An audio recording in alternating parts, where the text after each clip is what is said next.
land off the top's not going to be good enough. Jean-Emmanuel Depraz is your world champion. It is Seth Manfield, a Pro Tour champion 2 times over. Our Pro Tour champion, Yoshihiko Ikawa! And congratulations to Simon Nielsen, the champion of Pro Tour Modern Horizon 3. He has done it.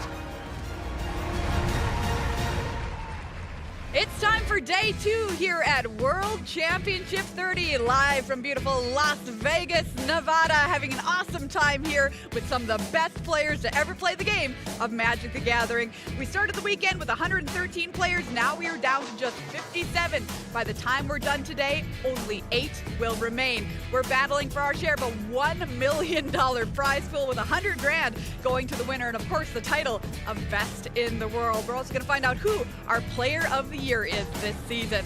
Plus, we've got thousands upon thousands upon thousands of our closest friends here hanging out at MagicCon Vegas as well, celebrating the greatest game in the world. So excited for day 2 of action here at the World Championship 30. Maria Bartholdi, alongside my besties at the desk key, Monty DeBooty and Cedric Phillips. Yeah, we're both besties. of you. Let's go. Made it. Let's go. What are you both looking forward to today, Monty?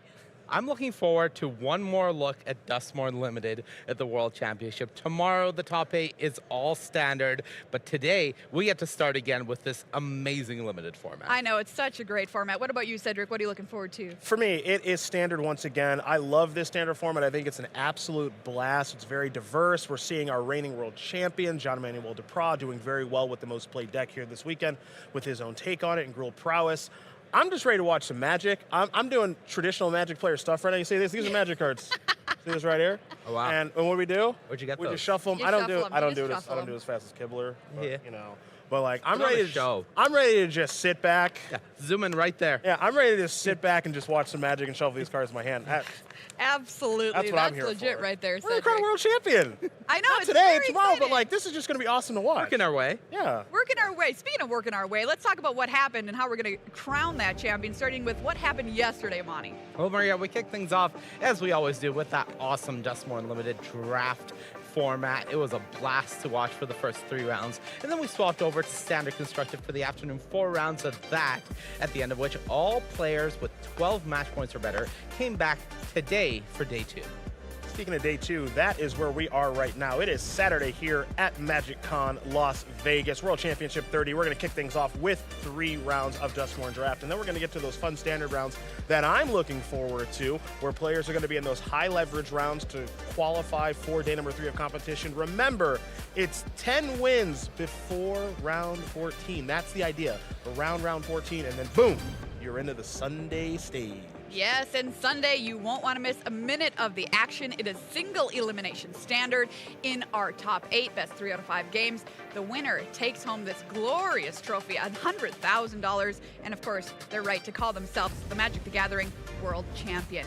Well, if you missed any of the action yesterday, and there was plenty of it, Cedric's got you with the highlights. I do indeed. It was a wonderful, wonderful first day of competition. As mentioned, we are here at MagicCon Las Vegas. We are here with, 15, feels like 16, 17,000 of our closest friends. Of course, we've got players playing in the World Championship. Players are enjoying the best game in the world. And some highlights include Simon Nielsen, who was our featured drafter. He's our reigning Player of the Year. He's our most recent Pro Tour champion, and he's looking to be back-to-back Player of the Year and maybe first-time World Champion. Jean-Emmanuel Depraz is going to try to stop him in that endeavor. He is, of course, our reigning World Champion, and we got to kick things off, of course, with Duskmourn Booster Draft. This format is one that all of the players in the World Championship absolutely love. You can kind of do whatever you want in the format. Simon Nielsen got his day started off wonderfully with a 3-0 because, of course, he did. We've seen players now transition into the standard portion of the event. We saw a very diverse standard metagame with aggressive decks,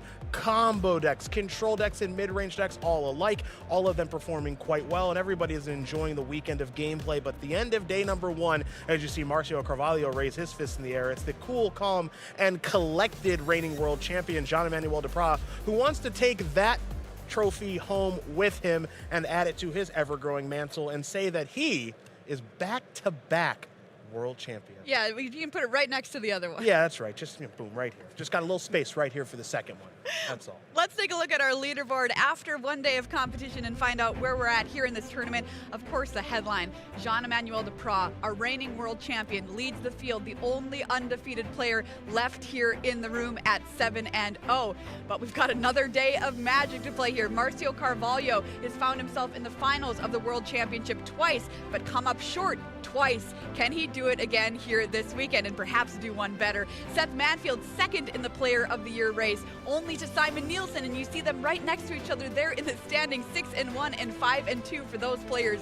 Eli Kassis, who's also found himself in the finals of a World Championship, sitting at 5-2. Hall of Famer Willie Adel sitting at 5-2.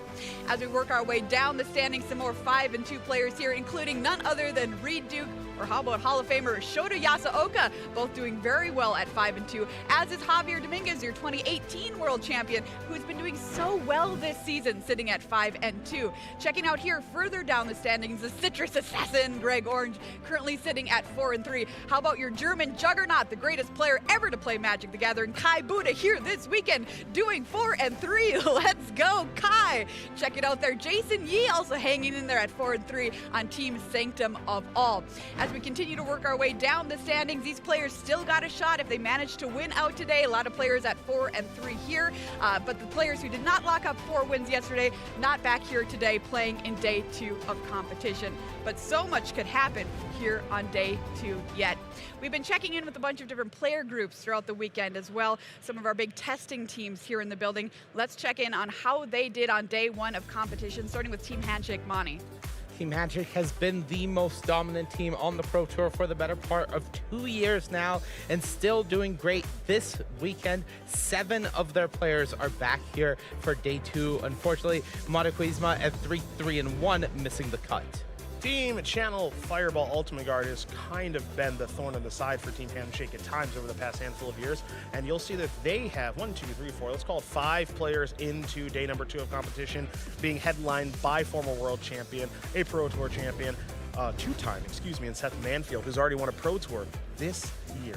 And of course, the powerhouse Japanese team, Team Moriyama Japan. Pretty good showing here on day 1 of competition. A lot of players back here to battle into day number 2. Shuhei Nakamura leads the way there with Rei Hirayama, both those players currently sitting at 5-2. And Sanctum of All, another team that has had a wonderful year, but not a great tournament here. Only 3 of their players coming back for day 2. And Jason Yee, 3rd in the Player of the Year race, still in it at 4-3. Next up is Team Rampant Growth Heavy Play. I like to describe this team as 1, an up-and-coming team, but 2, a team of players who you've probably played against that you didn't realize it at the time. Probably an online play, like Lucas Ducau, who's one of the most successful Magic Online players of all time, checking in at 2nd place. Also topped it at a Pro Tour at Pro Tour Thunder Junction earlier this year. Really nice results for that team. Checking in finally here on Worldly Council Heavy Play, Marcio Carvalho, like I mentioned, has come in 2nd at 2 different World Championships, currently leading the pack here at 6-1, followed by Hall of Famer Willie Adel. There's a look at some of our testing teams and how they did on day 1 of competition. But what about our Player of the Year race, awarding excellence for an excellent year of competition all through all of our big top-tier tournaments? Simon Nielsen, your current reigning Player of the Year, wants to go back-to-back, and he has a good shot at doing it here, leading the pack coming into the weekend. Seth Manfield, though, hot on his heels. But how did it shake out with day 1 here, Cedric?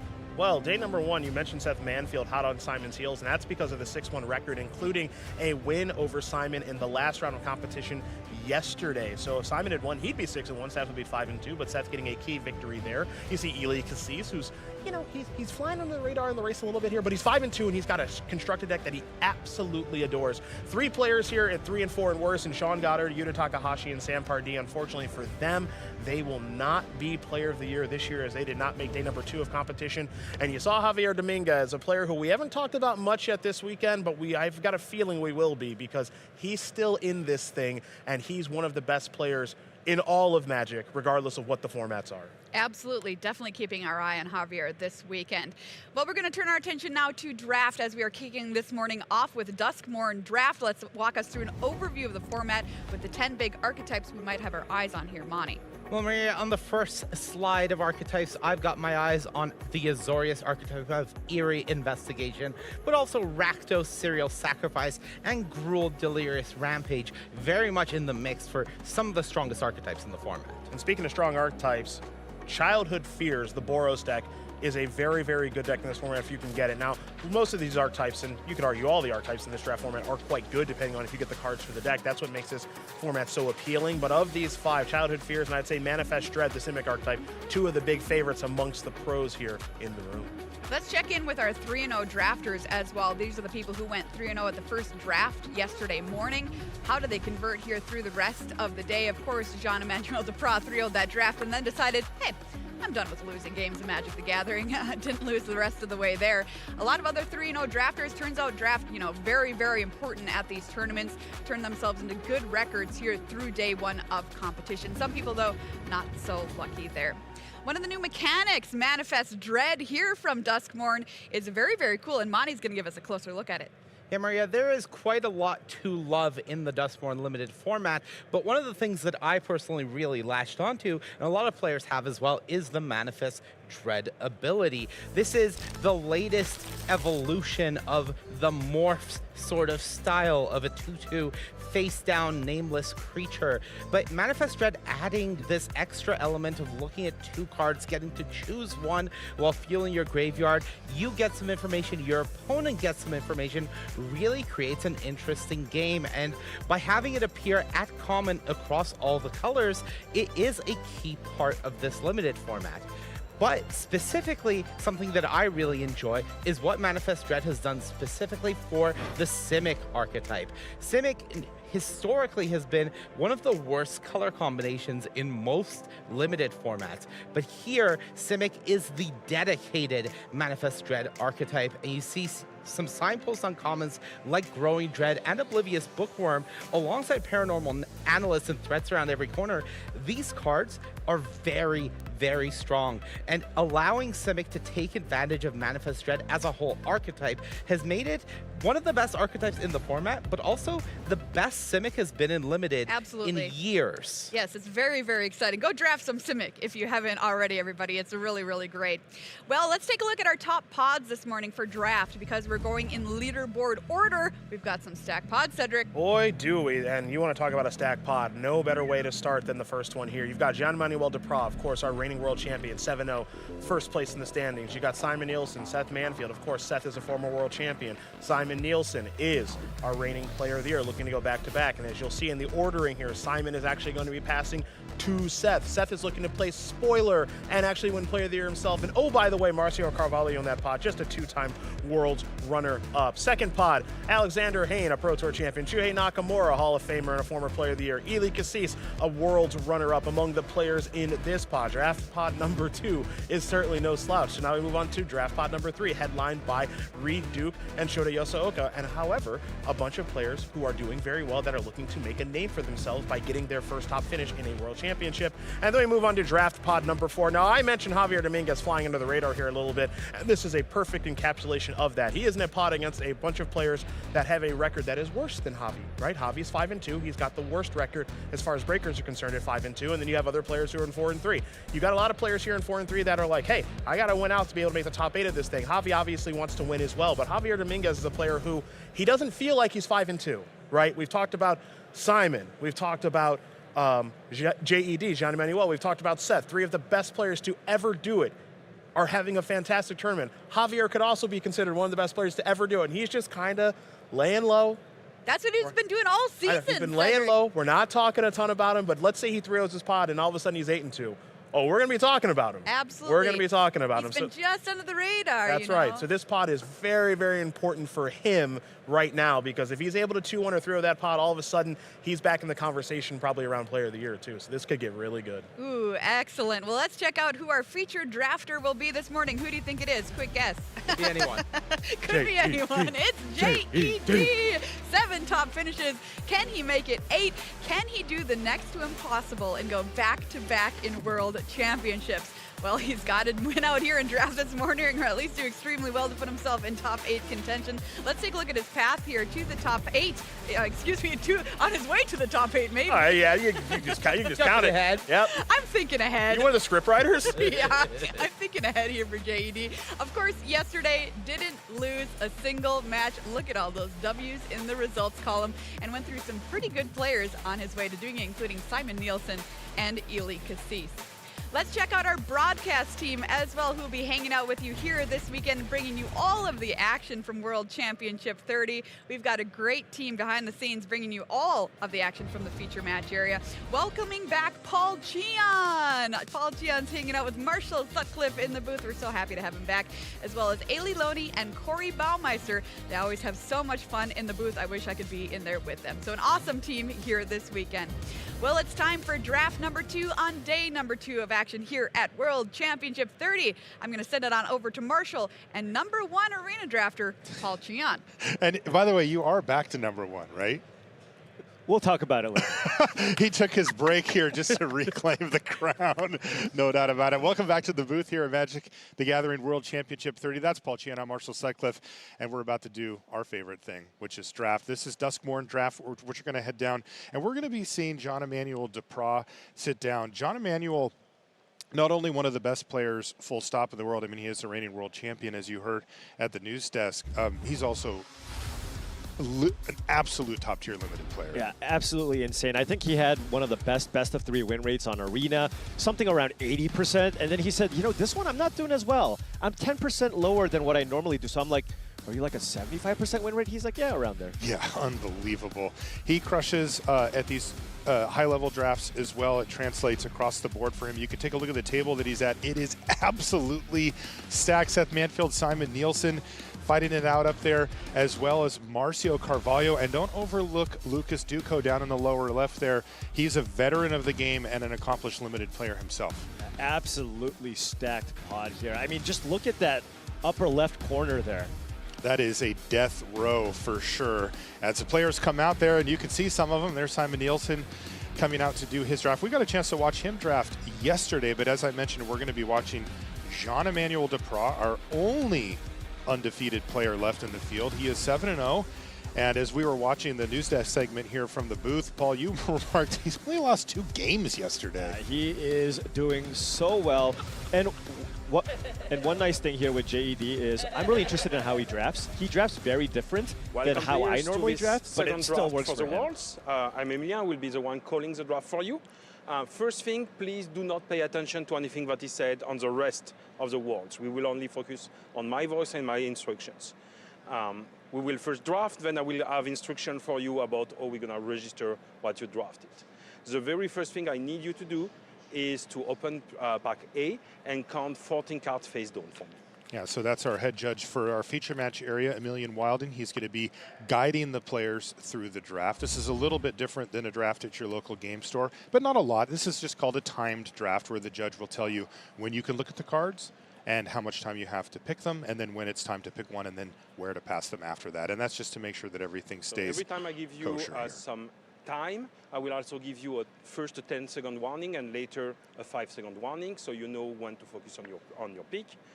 Please always count how many cards you're passing, how many cards you're receiving, and shuffle them before passing. Please pick up your cards. You have 40 seconds. Okay, here we go. John Emmanuel Depraz into draft number 2. What does he find? He finds, ooh, there's a good one right away. Inquisitive Glimmer at Uncommon. Oh, wow, look at Get this out. double and rare a Silent pack. Hall Creeper as well. That's a Twitching Doll behind it? Yeah, Twitching Doll and a Silent Hall Creeper. And you can kind of go either way with this. Both Definitely. cards are really, really strong. Twitching Doll gives you a lot more flexibility in how you draft your deck because, of course, it's just a fantastic card. And if you're a base green deck, you can splash multiple colors. So I really don't think you can go wrong with either. But it looks like JED going for the Silent Hall Creeper here just because, like I said, you can't really go wrong with either. And this card is also just fantastic. Excellent card. Only 2 mana, easy on the color requirements as well. And if it survives a turn, you will get your card back. Usually is kind of the first mode, but at any rate, you can start checking off the boxes there, and it is awesome. All right, our next pack. You can start for JD here. Or for the weed, he's pulled. Oh, there's a Spine Seeker Centipede. Oh, but there's a Threats around in every corner. I love that card, Paul. Yeah. I mean, I love me a Spine Seeker Centipede, but Threats is just a better card in my opinion. I don't think he's going to take Orphans of the Wheat here. It just seems a little bit early here. It looks like he does value being proactive here. I would take Threats around every corner here. It just makes it so that you can just draft a nice multicolor deck. It just gets you so far ahead on cards. Whenever you play Threats around every corner and another Manifest card, I just don't feel like playing anymore. I thought I was getting a little nervous because he kept that Orphans of the Wheat pulled to the front, but it looks like it was just a little fake out because he did take threats around every corner. And I'm with you, Paul. I can't watch my opponent do this, and I can't have this on the table long enough for me. I love every second of it. Branch Snapper, there's a Glimmer Light. This one, certainly a much weaker pack here. Not a whole lot of great options. You have Glimmer Light, Branch Snapper. I think Glimmer Light might just be the most flexible card that you can take out of this pack just because this pack is really quite weak. And Glimmer Light is a card that you just kind of are going to play in any deck, the first copy. So I think this is a perfectly fine pick here for JD. Now remember, he can still, blue-white is also a very strong color combination that he can end up in. So with Silent Hall Creeper and a Glimmer Light start, that's also a nice enchantment start. He'll be a little bummed about passing the Inquisitive Glimmer, but you can't pass. Of course. Hall Creeper's got to go in the pile. Yeah, but the person he's passing to definitely took the Twitching Doll, right? Right. That pack. Ooh. Let's see what he finds here. This is his 4th pick. So not a whole lot of blue and green here. The best cards, it looks like he really values Orphans of the Wheat here. There's a Final Vengeance and a Disturbing Mirth. 4th pick Disturbing Mirth, right? I know you have a lot of good cards here, but we saw how effective it was when Simon drafted the card, but it would be a very big pivot here. He takes the Orphans of the Wheat. That one was a card he pulled up in the 2nd pick to the front, at least showing that he was considering it. Pick up your cards. You have 25 seconds. Can be a decent threat. Yeah, absolutely. And like I said, with that Silent Hall Creeper, he's now keeping himself open to a blue-white deck, a blue-green deck, just kind of seeing what the packs do. And Orphans of the Wheat is quite nice. There's a lot of ways to go wide, so this thing can attack. It helps trigger your survival cards. So just a very solid 2-drop. Okay, he's got Underwater Tunnel pulled to the front here. Yeah. Not the most exciting pick, but at the same time, it's a card that almost always makes your deck if you're a blue deck. If you have a blue-white Eerie theme going or a blue-green Manifest theme, it's a card that slots really well into both strategies. Yeah, he's had a couple of kind of filler picks, but they're good. Underwater Tunnel and the Glimmer Light are totally fine. It's a baseball bat, Altenac. Everybody loves an Altenac. Yeah, Altenac is a nice one. There's another Branch Snapper. He's seen a lot of erratic apparitions, but he's not really moving in that direction. Looks like he's looking at the Branch Snapper or maybe the Altenac here. Yeah, I like the Branch Snapper more. I just don't think Altenac is particularly strong. I think everybody wants to live the dream and draft 3 Say Its names and draft the Altenac. But I think Branch Snapper is just a safer pick. And just, the difference between 6-man and 7-man is huge. It really is. It usually ends up being a little over 2 turns of gameplay. That's a lot. Keys to the House, Tunnel Surveyor's fine. Yeah, you don't like it as much in blue-green, but there's still a chance that you could end up in blue-white here, and Tunnel Surveyor certainly works well, especially with that Orphans of the Wheat that you can play on turn 2. Okay, Keys to the House. Again, it feels like he's picking up like okay card, kind of filler card, okay card, kind of filler. But again, playable filler. Like not bad cards, just kind of in the middle type stuff. But nothing to really grab him in a particular direction just yet. Yeah, it's another Altenac. Probably just going to take another Slimy Aquarium here. Yeah. Just a totally fine filler level card to put in your deck.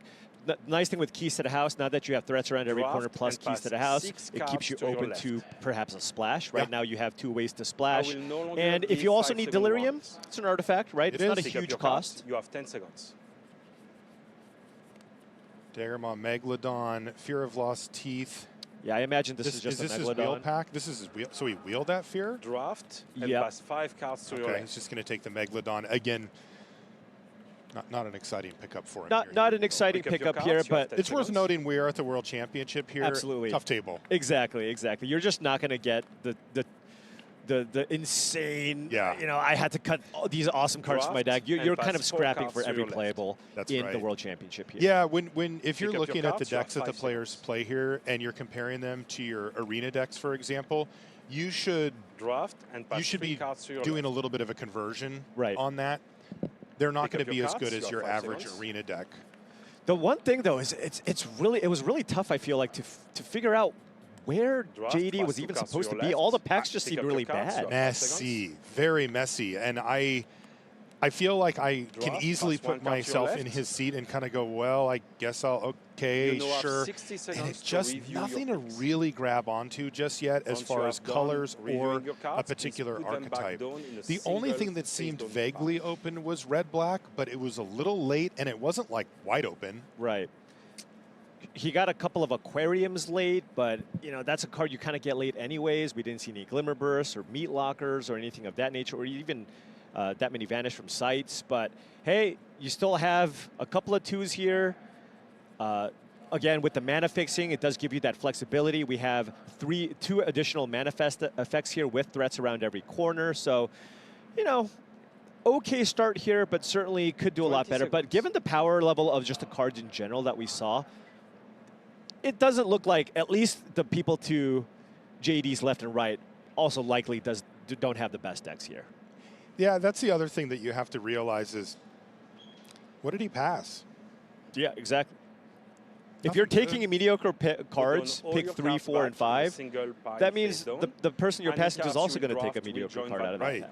It wasn't like anything great. Again, the only little notable thing was the red-black.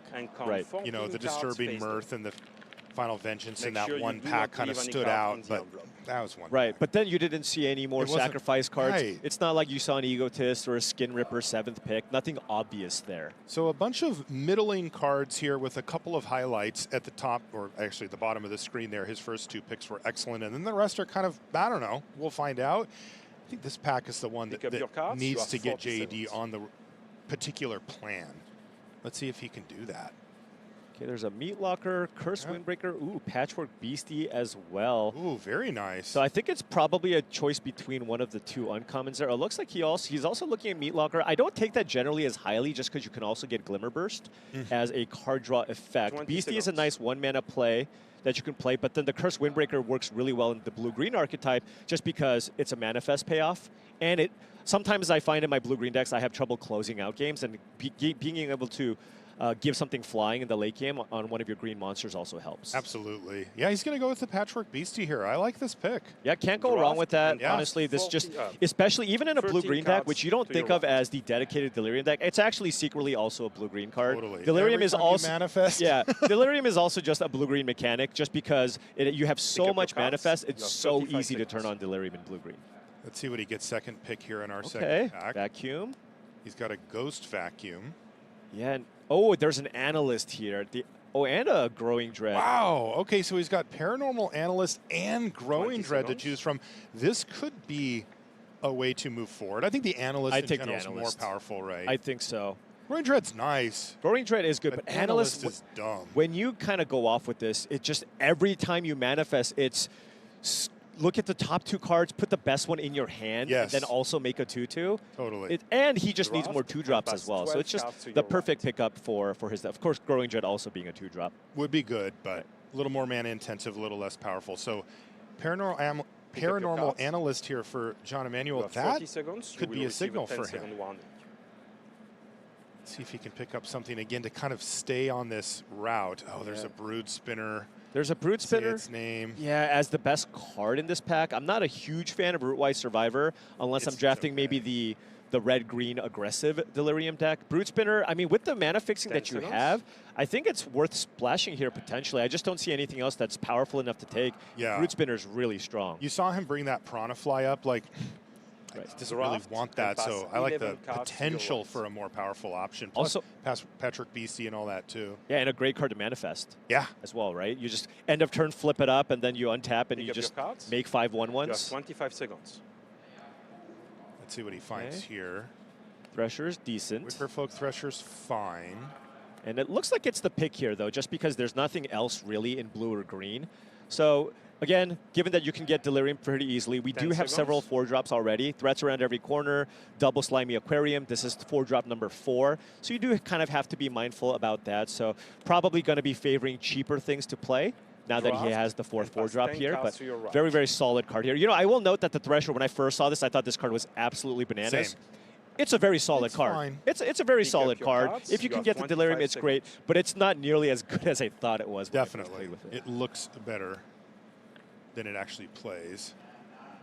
A few more black cards here. Comeback wrong. And also Final Vengeance. Oh yeah, we are slamming Comeback Wrong here. That's if you already have a Brood Spinner, you have good mana fixing, right? You take the Comeback Wrong, it's just another great removal spell to splash. By the way, every time I play an Overlord, my opponent plays this card. It's happened like 4 times already. It's ridiculous. That's really rough. You will now receive 5 seconds warning. great pack 2 here so Pick up far your for cards. JED. Yeah, 20 this has been seconds. much more solidifying for him into a color trio. So there's a Slimy Aquarium. This tunnel. is what, Slimy Aquarium number 3? It would be if he takes it, and he probably should here. Maybe the first Final Vengeance is worth a pick, but this 5 is not a seconds. dedicated sacrifice deck. Oh, it looks like he's taking. He does have a couple of Slimy Aquariums to throw away Yeah. once you get the Pass value. So 8 maybe cards he's to your considering right. that. He's just like, he's probably just thinking, look, I need a little bit more interaction. I know I don't have a ton of good things to sacrifice just yet, your cards. but I'm going to take this here because I know You I'm have going to 20 splash seconds. black. This pack looks like a bit of a miss here. Yeah, this is his 7th pick in pack 2, and yeah. You're just not splashing any of these cards. You could take maybe a found 5 footage or seconds. perhaps speculate on the blue-red land in case you might want to splash that as well if you Yeah. want a Draft bomb. and There, pass there 7 are cards to your duels that right. he would really, really like here. and That's not one not of them. yeah.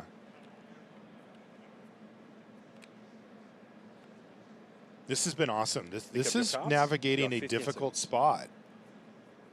Well, that's the nice thing about being a base green deck, though, right? It gives you that flexibility because you go, well, you know, if my 5 seconds. 2 primary colors aren't open, well, I'll just splash another one and still find a way to make it work. It's going to take Greenhouse Draft and and Rickety pass 6 cards to Gazebo, your but right.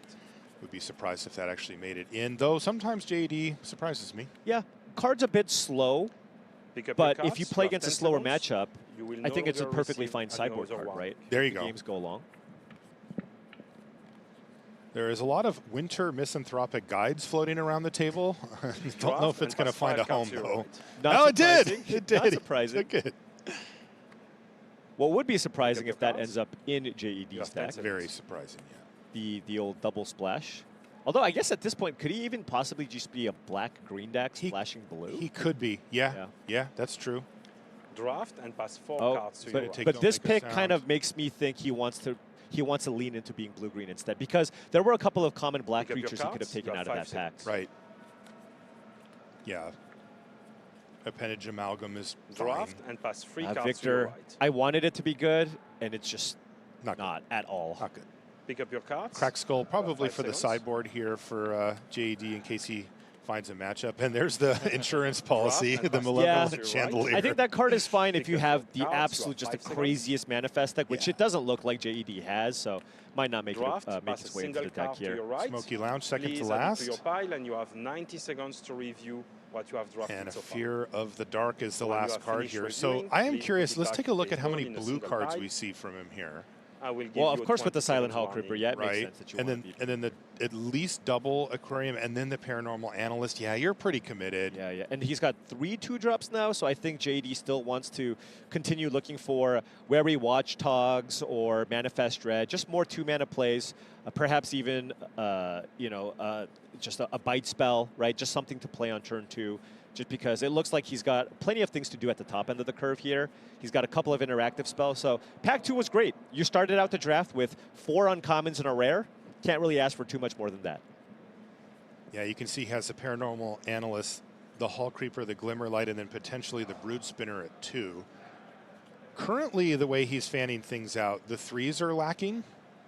Yeah, there's only a few 2s and some 3s, so I think There's 4 2s, and then I don't think he's going to play the Greenhouse. right. But then the Brood Spinner, you can't really count it as a 2, right? Just point. because you're not going to be able to play that reliably on turn 2.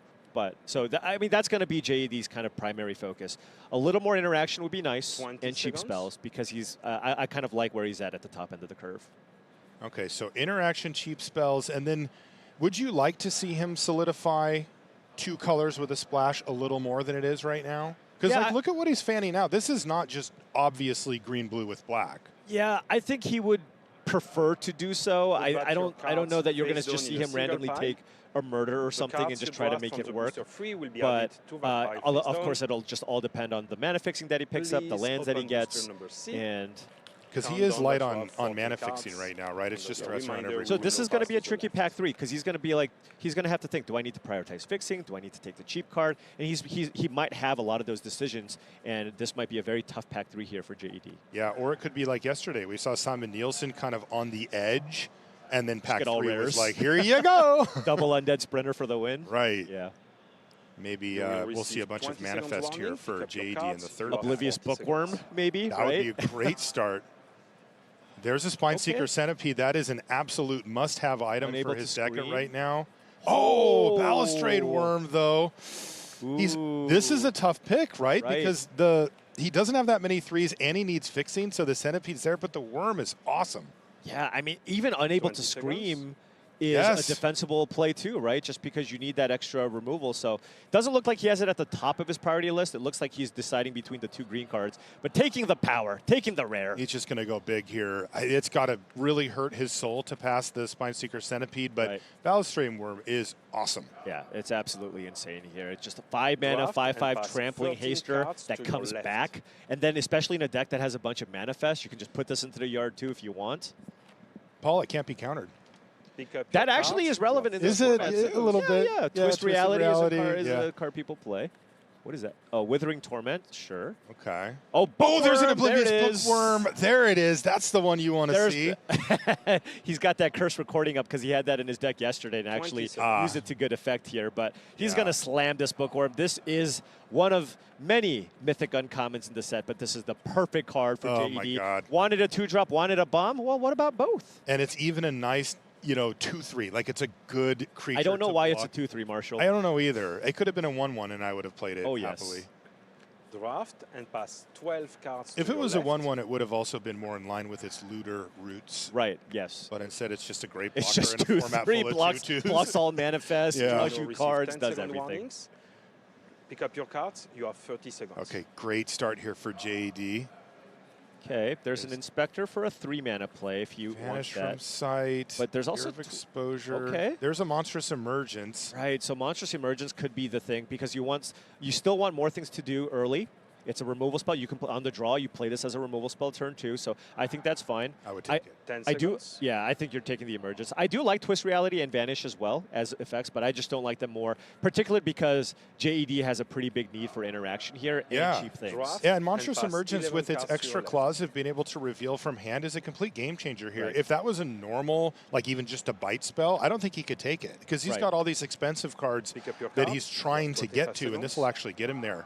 Great with the land cyclers that he has too. Definitely. Oh, wow, that's a late Gremlin Tamer. Hello, friend. It's unexpected. Yeah. I think he's just taking the Inspector here most likely. Just nothing. There's literally nothing else I think that could. What if he's of the scrabbling skull crab persuasion? If you're blue-white, I could see a world where maybe you take it. Obviously, you take the Gremlin Tamer, but right. I'm not super high on the skull crab. No way. Oh, he's just taking it. 10 cards to your left. Oh, it is a cheap card, dude. I guess. We're going to get a text from Luis in like 2 minutes. Like in 2 minutes, he's going to say, I told you guys. Luis loves the skull crab too. Who am I to your cards. question the world champion? Seconds. But wow, I did not expect that. Maybe he has more enchantments than I thought he did. Our wary watchdog. Are you going to surprise me and take the 2/7 here? No, he's not going to take your failed test. He's going to pass this test and take the right. watchdog. 10 seconds. There is a dual land there, though, right? Is that the blue? That's a blue-black one. Blue -black. Oh, That's actually really tempting. He needs more 2s. I think he's got a couple of mana fixers already. 3 mana fixers, right? Yeah. He's got land Draft cyclers. and pass 9 yeah, he's cards taking to These your are left. 2 needs that he's comparing there, And right? we did Like, talk he about that needs as to- we were going to the. Absolutely. So I don't Pick blame up him your for taking the cards. watchdog. That is You a close have 20 pick, though. seconds. You will Hey, receive but a besides, 5 Surveil, second it gets you the warning. land you need. Tale of Tameo. There's a Oh. Glimmer Burst. Yeah, for that's Wise the pick Survivor. for sure. I Because don't it know. He triggers took the crab, you mean? he took the skull crab. So But it yeah, triggers it the does. combo, It does yeah. trigger the skull crab. You are right. It's comboing out. Yeah, Glimmer Burst is excellent. Nice pickup there for Jean Emmanuel. This pack has been good.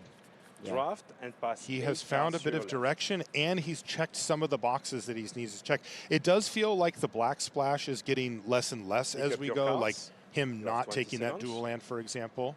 Yeah. Oh, Hey, but there's a blue-green land blue here. green that I'd be helps. shocked if he doesn't take it here, unless there's a centipede or something. Yeah, this is Right. definitely a blue-green. I still think he's going to splash the black, right? I think you're still probably, especially just the 5 comeback seconds.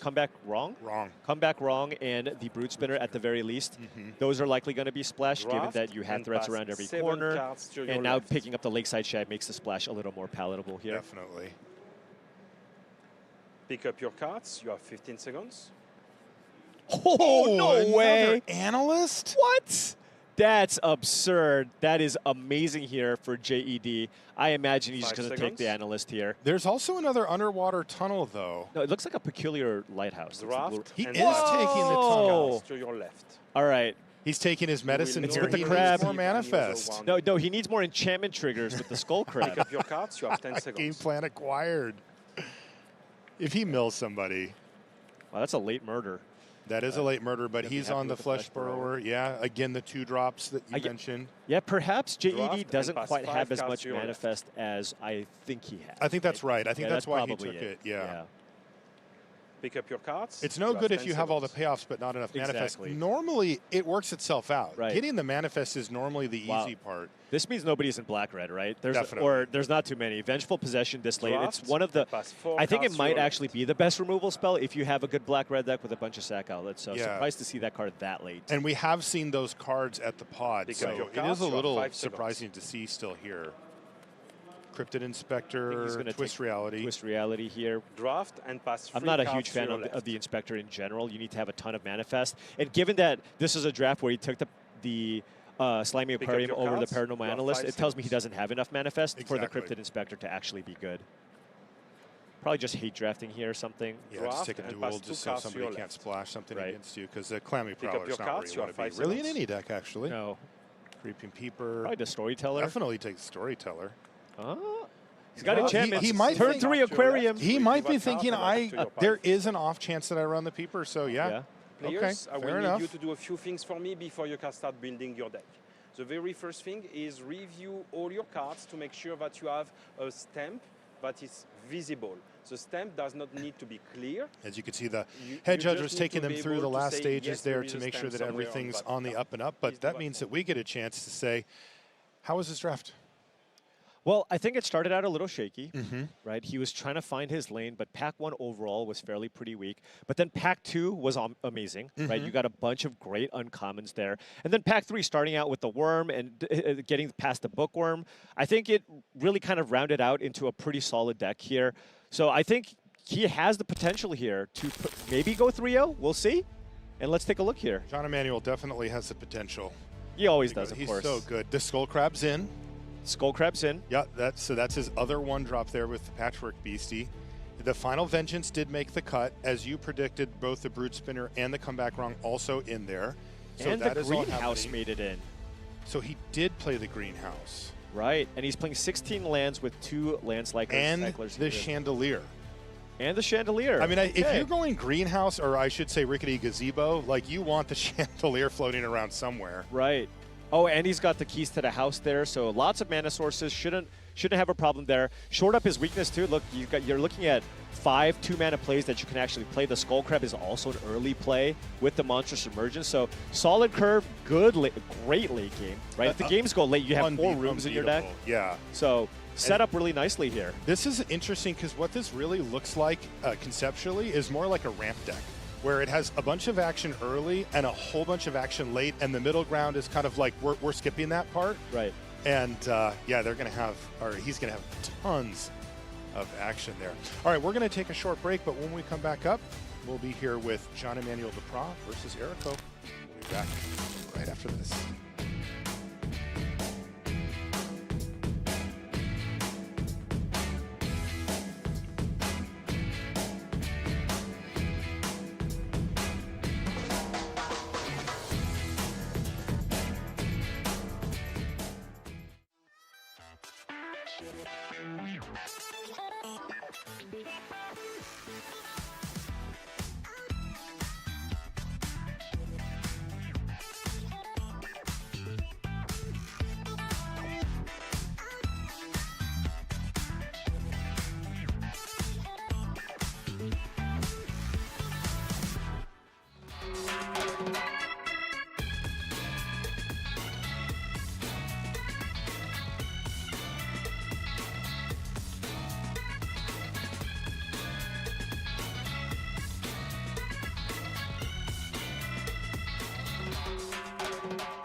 And welcome back to coverage here of the Magic the Gathering World Championship. I'm Marshall Sutcliffe with Paul Cheon. We are in Las Vegas, Nevada, and we just completed our opening draft for the day.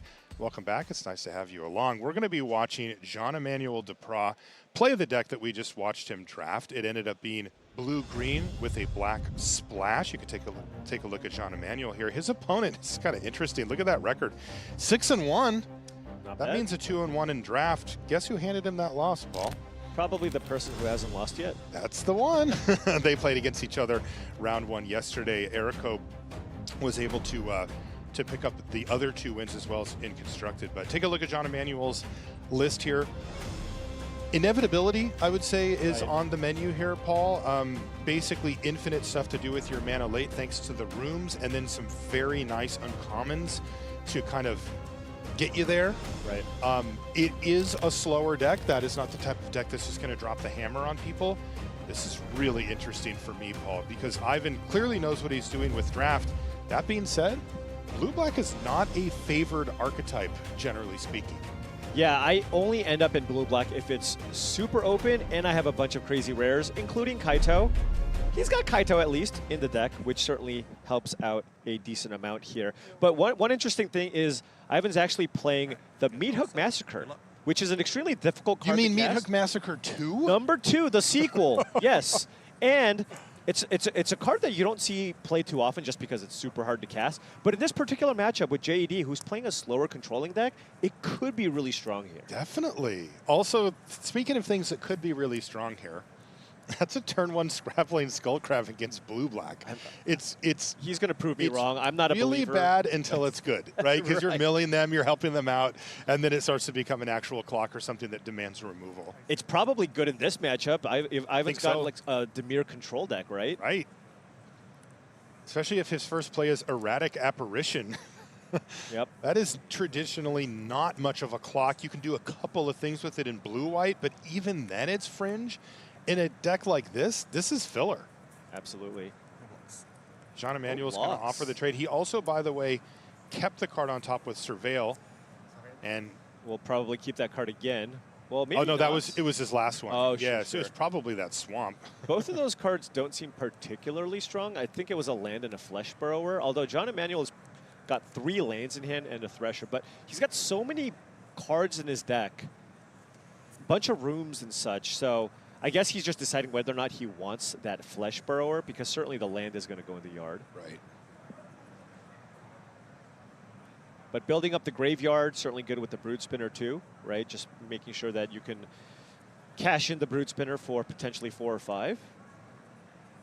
Okay, keeps it on top. Yes, actually decided to keep the Brood Spinner. It does attack reasonably into the Erratic Apparition. Right.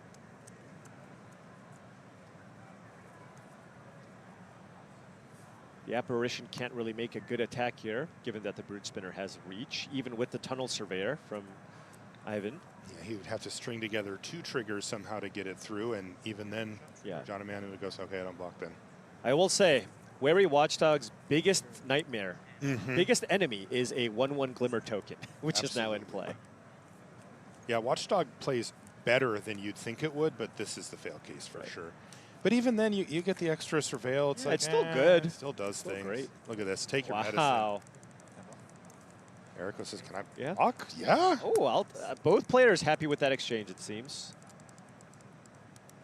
Definitely Errico. Yeah, 2 types in the graveyard now for JED. Of course, there's the Wickerfolk Thresher in hand here, right? So And we'll be keeping track of that for the Brood Spinner.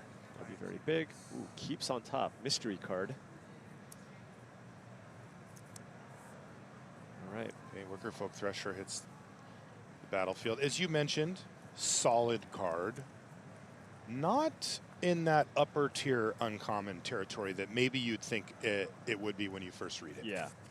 Though Definitely if you does do have get Delirium, it's right. done. Yeah. Once you get Delirium, it's of course great. Now Evan actually has to make a pretty tough choice on what he chooses to murder here, right? We have the murder, and there's 2 really good targets here with the Brood Spinner, particularly if JED plays land number 5, then you're 1 turn away from JED being able to crack the Brood Spinner, which right now, not too scary, but of course, as the game goes on, making 4 1/1 flyers could be problematic. By the way, this is another little hint at John Emanuel's longer-term game plan, right? You trade off the dog for the token, and now there's no good blocks for the Thresher that Errico didn't know about. That being said, he has the answer in hand, as you mentioned, Paul, so Murder will kill the Thresher and keep this game at parity. And I have to say, it's got to favor Jean Emmanuel based on what we know about the decks. The late game for Jean Emmanuel is absurd. It is very, very strong. But like I said, Ivan does have some haymakers. If he gets to the point where he goes 10 lands, Meathook Massacre 2, I think that's probably one of the bigger ones. Or perhaps even get some value off of the Kaito that he has in his deck. He's got some bombs in there too. So it just works so much better if you're pressuring their life total, right? Yeah, if you could make that 3 life really matter, and he can't. Like, that is true. You're at a complete stalemate here. But Ivan has other bombs like Dagger Maw Megalodon. That's what he's got in his hand, and he's 1 mana away from casting it, you see. Yeah, not great against the Flesh Burrower. Right. So,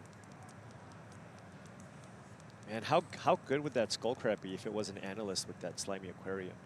Just saying? Just saying. You're just throwing that out there? Tossing it out. Skullcrab has done nothing. It's good. It's definitely going to win him the match too, by the way. Absolutely, with the way we've been talking about it. The thing is, Ivan's got the Defiled Crypt in hand, so he kind of wants to get milled for a little bit just so he can get something back here from the graveyard. Right. So throw that Burrower in there. I don't know if Jean Emmanuel has a way to actually get back the Chandelier from the graveyard, like if it dies. So maybe he's choosing to be a little bit more careful as to when to deploy it. He does, right. yeah. That's usually the, you know, we're going a little deep into the format here, but that is usually when you want the Chandelier, is when you're both worried about potentially decking yourself and also have the ability to get it back from the graveyard, because it does end up getting milled or manifested or something at some point where you're like, I want the backup plan of being able to buy this back. It's a, it's a little bit thin when it's just, I hope I draw it. Yep. Oh, targeted himself. Okay. So now there's Delirium here. JD has Delirium because he did find a sorcery now to put into the graveyard. So he Skullcrabbed himself to get Delirium. Actually has 5 types now because we just saw an instant. Which does matter with that Brute Spinner. That's right. So now you can make 5 1/1 flyers here.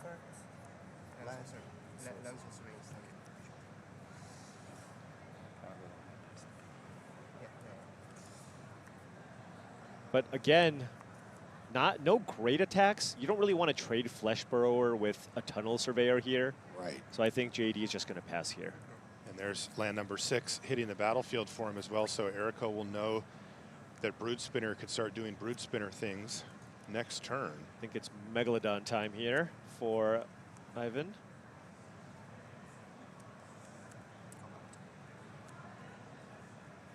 I suppose you get to sneak in for 1 point of damage. Every point matters.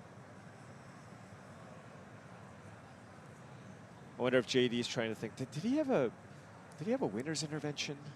Right? Yeah, I mean, you can block the apparition here, and even if like through a Glimmer Burst, you would take 1 less damage. It's just kind of thing. Yeah, it's fringe stuff. Right. So it's just winner's intervention that you're really winner's intervention to lose your guy. Cackling Slasher, although I've never seen that card actually get cast. So. Right. Oh no, that doesn't actually kill it. Never mind. That just gets a counter.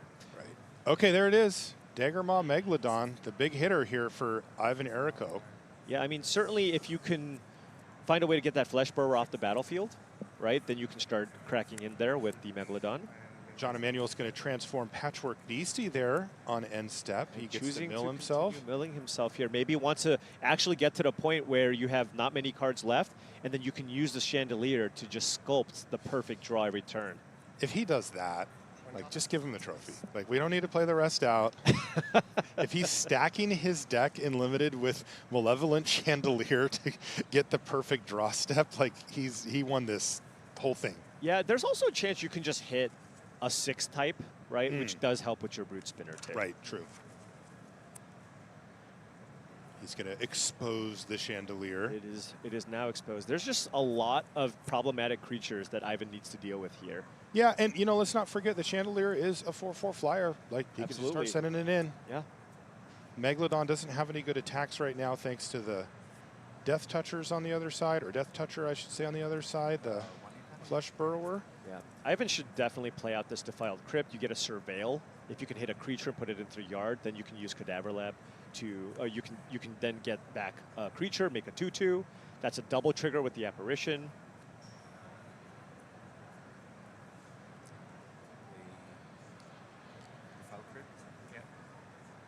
Some eerie triggers here. Trigger. Surveil.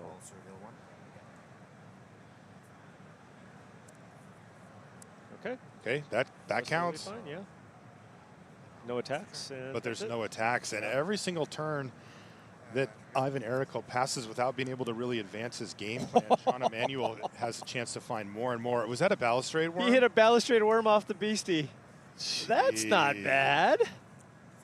This is where the Megalodon does do good work on defense. As Right. Sean Emanuel is light on removal and will have to find his way through down the line. But he just has so many rooms floating in that library that he can draw, use them to get to his next one, and then also start transforming them into creatures. Right. Yeah, and the thing with the Brute Spinner is right now, though, it's you make a bunch of tokens, but you can't really attack anyways, right? Just Right. a 1/3 and a 1/4 flyer there. Yeah, he'd rather just use that mana elsewhere. Also, you know, the Skull Crab definitely could start to become a factor if we start seeing rooms getting unlocked and drawn. Do you think JD is going to target himself again? I don't know. Oh, he is? He did, and All it right. was pretty nice. It was land. Oh, and then he there's hit the a Bookworm. Bookworm. I don't know that he's got another blue source, but he does have keys to the house that he can use to go fetch an island. Oh, wait, it doesn't matter. Never mind, sorry. This is not the manifest part here. This is just a surveil? This is just a surveil. Yeah. Okay. Yeah, so certainly gonna, I imagine he's gonna want to keep the Bookworm on top here. Both. Of course. Great news for Ivan. Yeah, not ideal. He's staring down at a swamp. He's got a swamp that allows him to massacre for 1 if he draws it. Oh, getting in. Yeah. Let's get this game going. Down to 13. Probably playing out this land here just in case Ivan draws a removal spell and wants to kill the Brute Spinner. JED can just sack the Brute Spinner here and make, I imagine, like 5/1/1s, something like that. And given that he chose not to return the worm, curious if he is just going to pop the Brute Spinner here. It's about as good as it'll be.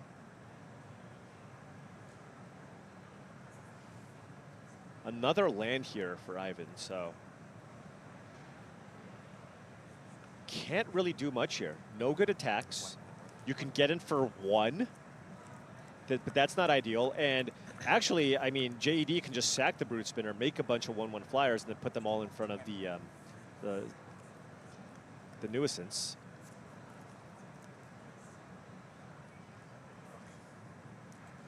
So attacking with the Megalodon here, and JED going for the block sack here to make 5 tokens, I think.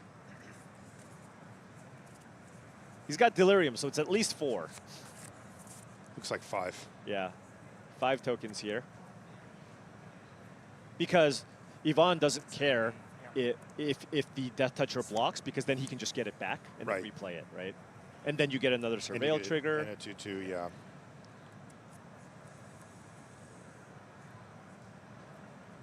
So no mill this time. Oh man, this is going to be a grindy matchup here. Definitely. That Chandelier, I think, is going to be very, very relevant if Yvonne doesn't find a way to get it off the battlefield here. Not just cracking in for 4, but I feel like JED's getting pretty close. I mean, how many cards deep are we at this point? 25? Yeah. Yeah, he may want to start dedicating some of his mana each turn. So Bookworm was on top, correct? Right. But kept the emergence here as well. Now, notably here, emergence doesn't work with Flesh Burrower the way that you want it to. Flesh Burrower has Death Touch, and previously, bite effects, the creature actually deals the damage. But in this instance, the monstrous emergence actually deals the damage, so you can't just use the monstrous emergence to get the Megalodon off the battlefield here. I choose this creature and targets this. Whoa, he just, Oh, he just no! did the What? exact thing that you No just way! said. Wow. A rare misstep there from Jean-Emmanuel Depraz. Exactly what you described, Paul. Oof. Wow. And Yvonne Errico says, yeah, takes 2. The shocking thing is I don't think I've ever seen JED make a mistake like that before, so. I'm surprised, wow. too. He smiled. He recognized it almost right away. Oh. I mean, I still think he's ahead on board here, but. Yeah. I guess he does get to get the balustrade worm going if he wants, because now there's 2 damage on the Megalodon. Could attack, but remember, Yvonne can just block and get it back. Sure. Right? This is a trade, because it's taking 2 damage. Mm-hmm. Now, if you attack with the Flesh Burrower, you can give it Death Touch, and then that means if the Megalodon blocks, you can trample over for 4 more damage. Sure. I think Yvonne's just going to block the worm here. Yeah, I mean, it uses up some resource from Yvonne Errico, Right. so. Yeah. But Yvonne doesn't even have anything going. Right, so he's like, good, I have thank something you, to I spend get my to mana on. surveil. Yeah, Right. he finds another land off the top of the library.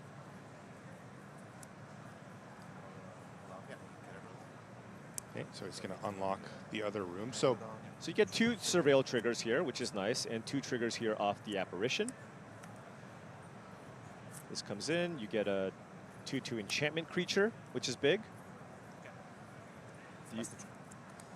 Does he not get a 2/2 enchantment? he does. Where is it? Maybe they're just great at getting the token for him. Don't you get another trigger? Right? You would get another, because when you unlock the room, you get the Eerie trigger. And Right. then when the 2/2 enchantment creature enters, you get another trigger. Yeah, that's all true. Oh, I think he just forgot to make a 2/2. He miss it? What is happening here? What are we doing? Because I don't see a 2/2 on this. I don't. Sometimes it takes a second, but yeah, the surveil trigger but if he did would not have happen. Right, Yeah. if you would have remembered, he would have gotten another No, trigger you're here. right. Whoops. Okay. Well, I guess we're all evened up on mistakes now. Yeah, I guess so. It's but he's interesting. behind, so he needs every bit of. That's right. Yeah, and it's also just interesting to see. I don't know if he's recognized that just yet. Jean-Emmanuel recognized his error immediately. Oh yeah, of course. But you know how you recover from those, because everybody does those. Everybody does those. Like there's even, you know, Jean-Emmanuel's arguably the best limited player going right now, and even he makes mistakes like that. Everybody does it, but it is about how you bounce back from it. Yep. Having that mental fortitude to just say, all right, that's behind me. Keep going. I wish I didn't do that, but this is the new world I live in. Yep. And these blocks make some sense here. So everything, Yvonne gets to eat 2 flyers, take 7 damage, go to 2. All the creatures on the right side die.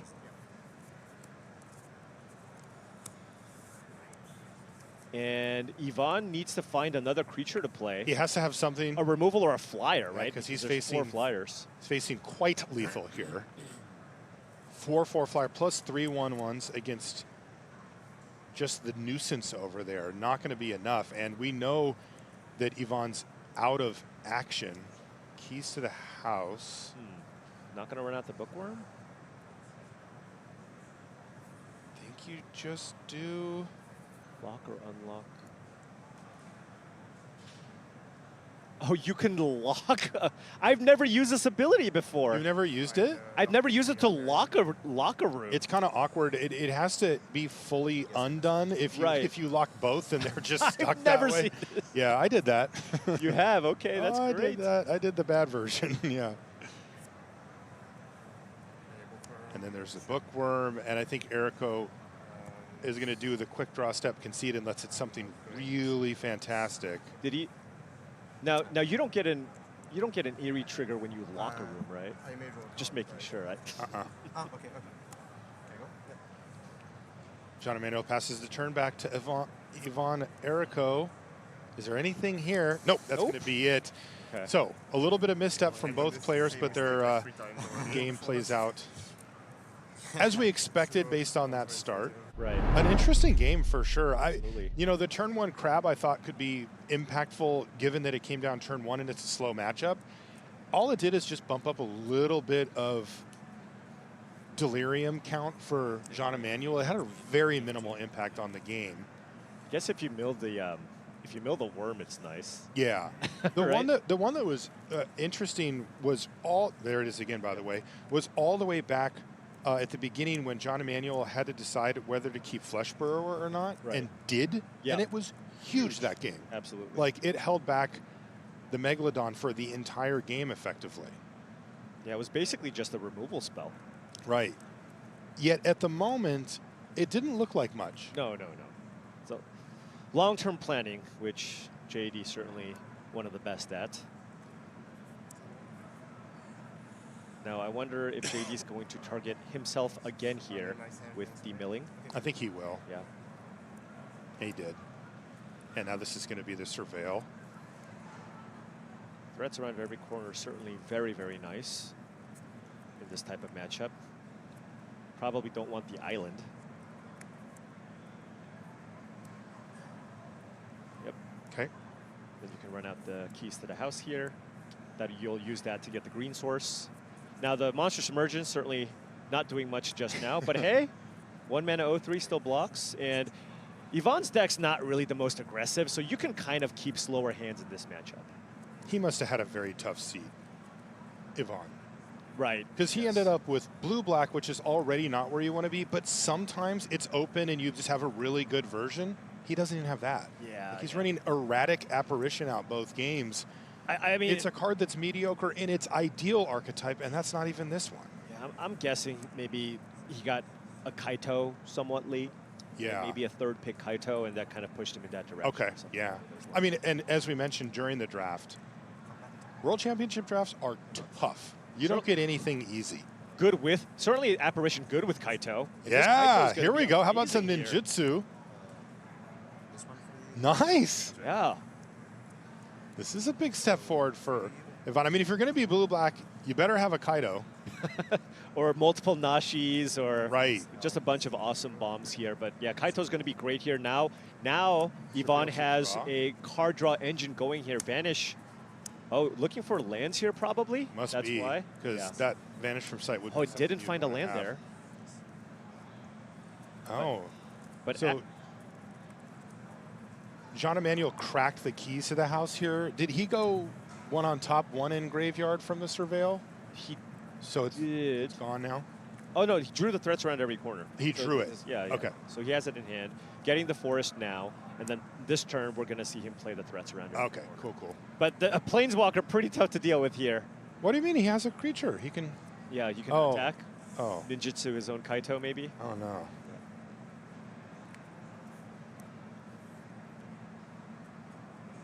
Yeah, this is rough. I mean, JD certainly getting some value. Now we're turning it around here. I like it. Turning it around. If you're going to be surveilling two and drawing a card every turn, like that into a clock. What did you see, Paul? I didn't see. Hit a worm. So now the interesting question is, do you want to manifest a worm or just put it into your graveyard? Book or Balustrade? The Balustrade. Okay, the good one. The really good one against the Planeswalker. Yeah, the bookworm, of course, you just manifest and flip it up. But this one's a more interesting decision because do you need that extra creature, basically? Yeah, I wonder what the green mana situation is here, too. Yeah, well, with threats around every corner, you Yeah. certainly just go fetch another forest. Right? It's just he would like to shore up the black mana if possible. True. He has two swamps, and one of them just hit the graveyard. It did. Always gets a little bit dicey. Mm-hmm. And look at that. He gets a forest. That should really stand out to Yvonne Errico. Right. Wait a minute. You just milled a swamp. Yeah, and you just got a second green source? Like, wait, what? And JD's also got that Monstrous Emergence, so if he draws a green spell, he'd like to be able to double spell next turn, maybe play a green creature plus Monstrous Emergence. So getting the second foresight, especially when you don't have a black card in your hand. Mm-hmm. This is another free attack here from the Kaito. And will JED chump block to prevent the card draw, right? Or Definitely a possibility. Oh, and there goes the crab right under the bus. now Yvonne can still surveil too, Yeah. which is quite strong. Or you can choose to stun the manifest. Mm-hmm. A lot of options. Oh, actually, we're going with emblem here. Really? Ninja emblem. So now you get to tick this up, and all your ninjas get +1/+1. He is only facing down the manifest, but if he were to tap out, let's see, what could he play? Dashing Bloodsucker. Oh, he has Murder in hand as well. He's going to play the Bloodsucker, but that's not good setup here for Yvonne Errico because of the worm. Right. Worm's perfect here. It's just enough to kill, and it has enough power to kill the Bloodsucker on a block. Right. Yeah. So I think Yvonne's going to block, but it's not going to turn out great for Yvonne. It's a little unfortunate for Yvonne. Like, there are not that many creatures on 5 that actually get through a 2/5. But the thing is, it's still not too bad because JED has to spend all of his mana to flip this up. You block. Then you get to attack with Kaito again. You get another trigger, and Yvonne's hand is loaded. Multiple removal spells, vanish from sight, murder. So I think this is just an easy block. It's a tempo block. Right, it's a tempo block. You have too many resources in your hand. It doesn't really matter. Now he's tapped out. You attack again. You get to Surveil 2, hit your land drops, use your removal spells, and it's going to be really tough here for JED. So this is interesting. Can Yvonne ride this Planeswalker all the way to a game win? So far, it's been the only thing that's really mattered this game. Yeah, I imagine we're going to see an attack. I guess Kaito is now, what, a 4/5? Yeah. Attack for 4, try to find a land here. That's the only thing that's kind of slowing Yvonne down here. You have a hand full of action, but if you can find land number 5, you can play Murder plus Skull Snap Nuisance, right? You get to start double spelling here, which is really, really great given that you're just drawing so many cards. So that's a bingo. I don't know about the Tunnel Surveyor, but the land certainly will stay on top. You already have a bunch of 3-drops in your hand. I think you would bin the Surveyor. Yeah. Just because of all the 3s. You really want to find another 2 to try to double spell again. Yeah, the issue with the Island, though, is you cannot go Nuisance plus Murder. Oh. Right? That's rough. Because you need triple black. So no double spell this turn. So you know what you can do is... you could double spell this turn, yeah. Yeah, you can't just go Vanish from Sight, though. Vanish from Sight on the Worm is really strong here, right? And just as long as JD doesn't have some kind of counterspell here, like, you know that your Kaito will be pretty safe. And then next turn you can keep up the Murder.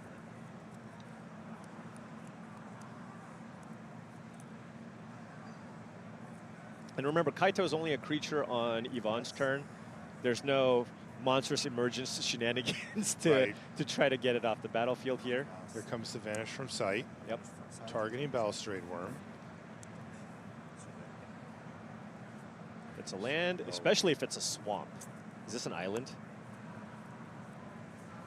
You would probably still take that, right? Yeah, because you can play one of your 3-drop blue cards in your hand and still play Murder. Right. Sean Emanuel's going to unlock.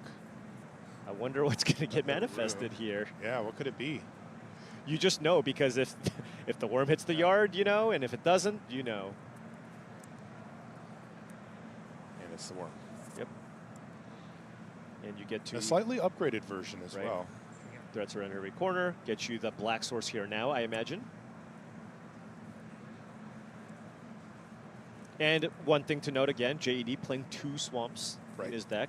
Anytime you're playing a deck with a bunch of Delirium, if you can afford to do so, you really want to play the second basic there, because it is an absolute disaster if you manifest away the 1 swamp that you have in your deck. Which is exactly what we see here in the graveyard. It was a mill, but same difference.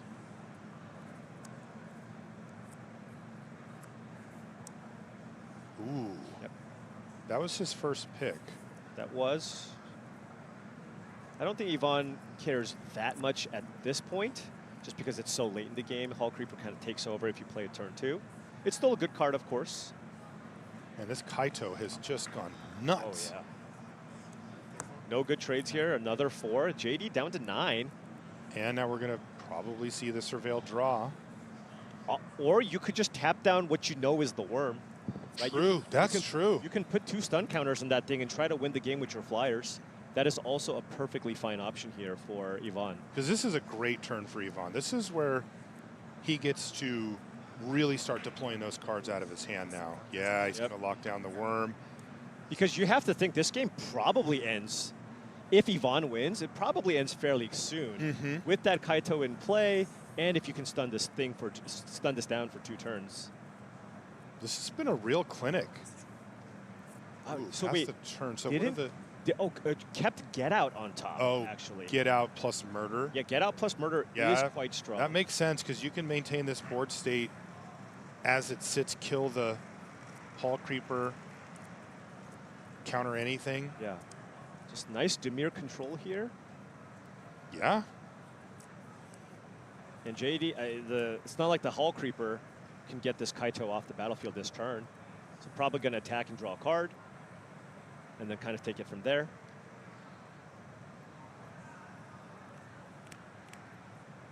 JD has 8 mana available, so can actually play 3 spells this turn.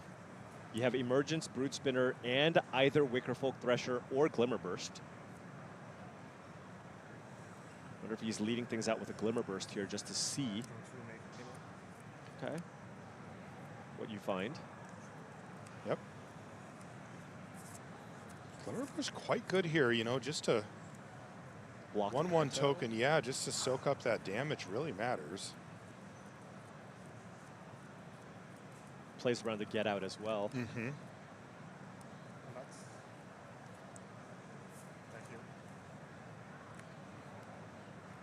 I don't think this is going to get murdered. Well, maybe. It is Okay, tough yeah, to it just is let it good. hit you and start doing the check box. Because you still have the get out here, right? So that is going to be an annoying or a problematic creature, sure. Yeah. You want to spend your mana, and given that the manifest that you know is the worm is already stunned and locked down, probably don't need to use a murder there. That's getting countered for sure. Yeah, I think either the Brute Spinner or the Thresher probably would have gotten the get out. Right. But this once again allows Ivan Errico to continue this onslaught, attacking every single turn with this Kaito. Yeah, I wonder if you just emblem again. If you can't draw the card, do you care for the Surveil, or is it better to just keep ticking up the loyalty, protect the Kaito, and just have it continue to grow as well?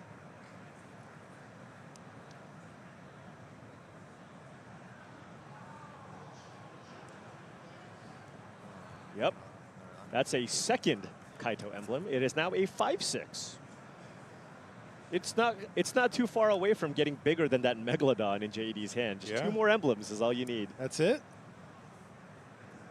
Skull Snap Nuisance. All right, we're playing some flyers here now. I imagine it's going to be the Windbreaker here over the Erratic Apparition, just because it just hits a little bit harder. Could randomly hit a large creature off of this and could potentially kill JED quickly. Said it's just a land. This is an important part of the plan, though, because if JED is somehow able to neutralize Kaito at some point, these flyers getting in the air are going to end the game just as quick. It's kind of funny, Yvonne kind of going with the win condition that JED went with in the previous game with all of his flyers. Yeah. Ooh, don't make a sound. Not sure how important that'll be here. Although Yvonne, he's still kind of been stuck on 5 lands, so yes. Might still be relevant here. Might just be forced to play the Megalodon here. It does block the Kaito at the moment, right? You just play a big 5/7. You can even play Brute Spinner as well. So you can play 2 creatures, and the Brute Spinner also blocks the flyers. Right. This is a potential stabilizing move here for Jean-Emmanuel Depraz. And it doesn't look like Yvonne has a removal spell in hand. No, I don't think he does. Yeah, so he's got 2 Fear of the Dark and an Erratic After. I mean, this deck. Yeah, but the thing is, if look at his hand. it's just all last picks. Like, how is he even in this? I mean, I know like the thing does change when Kaito hits, but like, wow. Kaito is the reason. All right, now we can also stun the Megalodon to try to push through more damage as well. But remember, the worm is going to untap next turn. The Balustrade Worm? The Balustrade Worm. Yeah, it's finally out of its deep sleep next turn. But locking down the Megalodon, so what are we looking at here? This is an attack for 5, 6, 7, 8 damage if you stun the Megalodon, right? Effectively forcing a block with the Brood Spinner here. Yeah, or you take it and go down to 1 and have to deal with 2 flyers. I mean, I guess you could crack the Brood Spinner at that point. You could stun the Brood Spinner so that it doesn't make tokens. That's interesting. That's what he's going to do here. Okay. Nice. I love that play from Yvonne. Right, but then you can't attack through the Megalodon, though, No. unless you have a removal. But you get to keep the pressure coming in the air, and that will be enough in just 3 turns here. You also have Erratic Apparition. Right. And so that's 4 damage in the air, but it looks like he's just going to play the Megalodon here instead. So big pressure here from Ivan Errico. Passes the turn back over to Jean Emmanuel. He finally gets the balustrade worm back, but also we're referring to it, it's really Manifest 1. Right. With a counter on it. It is not a worm that would soak up 5 damage to become the now 6/6 balustrade worm. It's also why we see that Megalodon here, as it's a perfect blocker for it. Wow! What, Branch Snapper. That was an amazing draw for JED. Whoa! You can use Monstrous Emergence to kill the Megalodon and then actually kill Kaito as well. But it actually JED's has at 6. 7 power. 7 power. It's the perfect sizing because everything else in play has up to 5 power, right? That's incredible.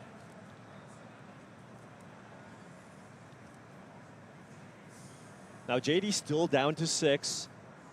He doesn't have the flyers, right? Can he just survive long enough to get the Brood Spinner cracked? Because that would solve the air problem quite well. Right, but I kind of feel like you need to get Kaito off the battlefield. You just have to. Definitely. Right. But next turn, sure. Brood Spinner will be tapped. Right. He'll take 3. Then the next turn, he will untap it, and he can crack it. And remember, JED has a lethal attack next turn. This is 17 coming in. Yeah, you're right.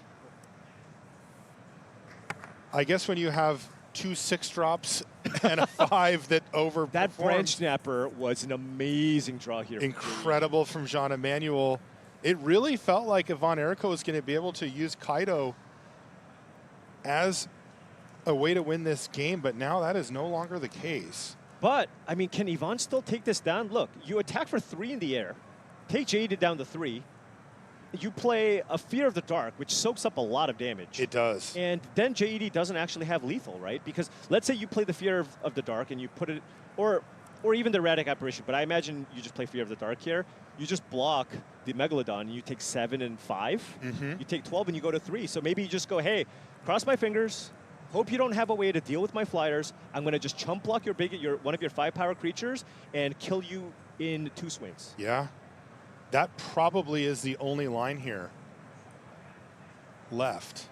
Doesn't really have any other options here, right? It's you either play Apparition or Fear of the Dark, attack with your 2 flyers, and hope for the best. And hope that JED doesn't find a removal spell to kill you. To get it out of the way and then kill you. So there it is. Fear of the Dark. There is a trigger.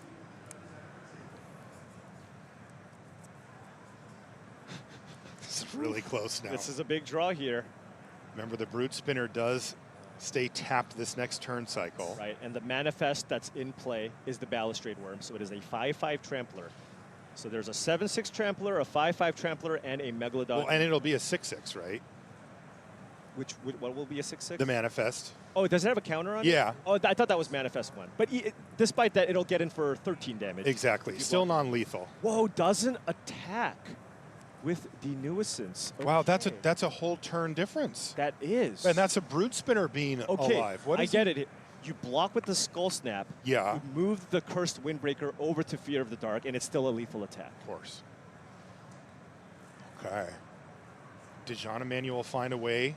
He found Malevolent Chandelier off the top of the library, Ball. Right, but Fear of the Dark, doesn't it have Menace when you attack? I think it's only if you control a Glimmer, right? Oh, I thought it's when your opponents don't control a Glimmer. Or don't control, I mean, yeah. We don't play with it. It's if defending player controls no Glimmer creatures. There are no Glimmers in play. Are there no Glimmers? So this was an awesome no attack this from the is Nuisance. Really nice. Because now you chump with the Nuisance. Even if JAD drew a flyer this turn, it doesn't matter. In fact, if he had done it the other way, it would not have worked. Exactly. Wow. That was huge. Super Great heads-up play there from Errico. Dude, this game has been sweet. I mean, JD only has one play. Right. Just attack with all my things and see how you block. If anything, Yvonne's probably just going to block the... Can you block the face-down creature and still live? Because we know that's a 6/6 Trampler. 2, 9, plus 5, that's 14 damage. So you can. Like. You can. Because that forces JD to spend a ton of mana to flip it face up. Right, just to soak that up.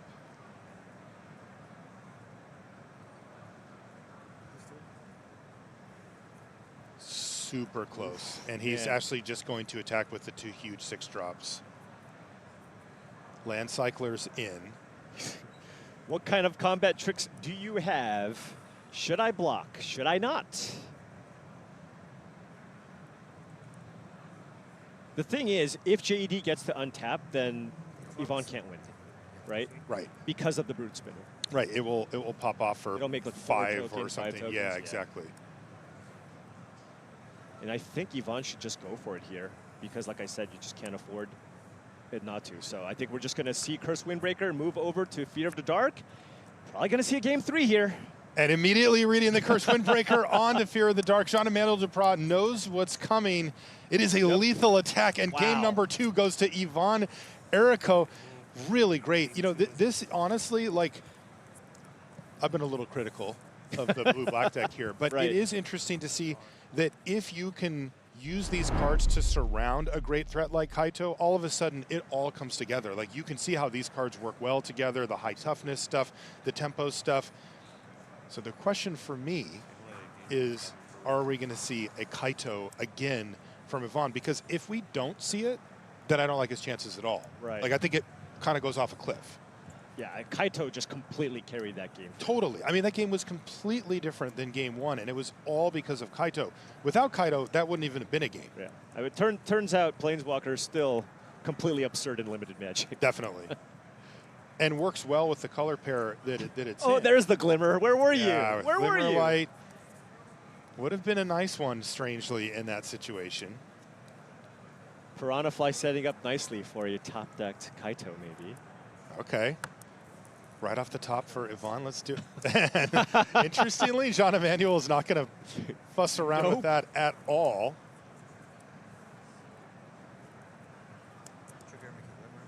Okay.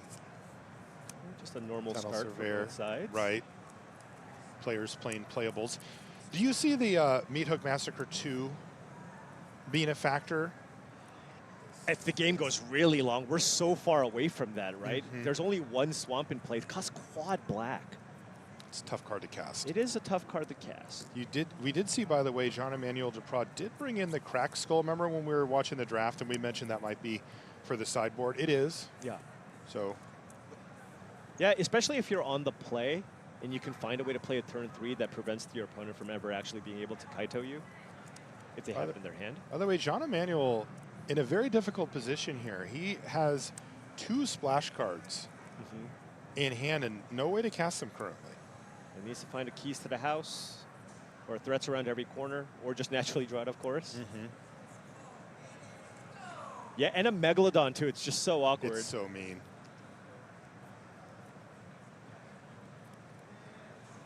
Now, do we know what this manifest was? It's like, is it a worm? Did you hit the worm? Oh, we did? Oh, we sure did. did. Did you see Yvonne? He's like, okay, fine. I've had enough of this thing always being the worm. That is a huge clock. That's a total game changer here for Jean-Emmanuel, who doesn't have anything else going on but this. But Yvonne has the Bloodsucker in play. That gets lifelink. And he just played a Fear of the Dark. Yep, 4 or 5 lifelink. This thing's gonna... It's going to be really hard to race the Bloodsucker if you don't have a removal spell for it. Right. Does Yvonne have more triggers? He probably has 2 more Fear of the Darks in his hand or something. That would be really good here, actually. Right. No, there's a Brood Spinner. He has another black card. Another black card. That is brutal. Can't cast his spells.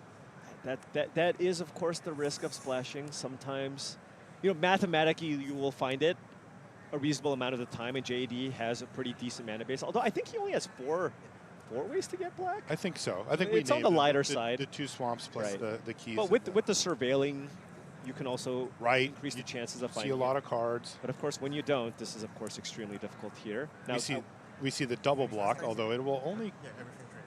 Yeah. Oh, he put the Glimmer Light on it too, so they all trade. There's a 7/7. Yeah. Does he have Delirium here? Instant sorcery. Yep. Just get it back. All right. Well, at least he had a reasonable play here. Absolutely. Yvonne, if you can find a removal spell here for the worm, that would be great. He found an island. He's got Clammy Prowler. There's a Clammy Prowler. Not going to do too much here. Oh man. We've got some 23rds here, but it looks like that's generous. It looks like we will be getting a Fear of the Dark here, perhaps. Yeah. And you get the double trigger here. If you can play Fear of the Dark off a swamp, then you're like, hey, you want to trade? And instead, it's going to be Clammy Prowler. It's still a 6/5. Yep. Let's. So it's a 6/5. 6/5. Yes. With lifelink, Jean-Emmanuel. Right. Castle House. Takes it. Yeah, I mean, he still has good attacks, and theoretically, Yvonne won't be able to trigger that every turn forever. Right. And he does have the Megalodon here too, and it's not the Clammy Prowler itself is not unblockable, so you can block that. You can sneak in damage once. Right. Okay, he is going to trade. Yeah. Okay. I mean, JD's deck does want to go long, right? Yeah, that's true, and he probably just figures, this will buy me more time to find a black source and actually start casting stuff. Let's see if he can find that. Any swamp. land lets you find the Megalodon. He found Twist Reality, which will maintain board state. Right. He's behind a little bit here, but nothing terrible. He will take 3 damage here. Right. Right. Because he's not going to block the Clammy Prowler. Right, and the other thing will get unblockable. Yep. But still, 16 to 13, he's okay. And he can stop whatever this is, which is going to be the Fear of the Dark. Yep. Counter it with Twist Reality. He still needs a land. Just a Rest around every corner. Swamp. Swamp. Great. Swamp! He hit the swamp off the top. Okay, he's still alive. I imagine you're just going to want to play out the Megalodon here. Still just the best use of your mana here, right? It is the best use, but the Cracked Skull has to be tempting. Oh, given the 2 cards in hand. Right, like what could those be? I guess you feel like you have time. Oh, that's great. And that's also actually. really nice. Yeah, no, this on the Clammy makes Prowler. a ton of sense here. Upgrade your Glimmer to a trade with it. Might take the Massacre here. We'll see. Yeah, I'm curious. It's the obvious choice, I guess, but how far away is he? Is that only one swamp? Miles away. Okay, he has 1 swamp in play. So this is one of those ones where you're like, well, I do want the game to go long. Right.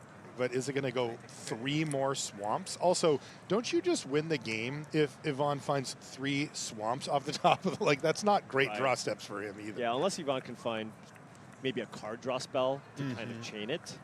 That would help. Oh, he drew Kaito. Whoa, really? Can you make it? You got Cracked Skull and then Kaito. And then Kaito, it does take out the Glimmer. Oh my gosh. Yeah, but then you get to deal the damage here, so now you can draw a card off of this. What a draw. Card. You know what they say, Paul? The Thoughtseize effect is real. You can't Crack Skull the top of your opponent's life. I don't think anybody says that. But it is true. Now we have a card draw engine. Meathook Massacre could be relevant. Okay, so can Jean-Emmanuel capitalize on finally unlocking Final Vengeance and Brood Spinner? Doesn't seem like enough right now. No.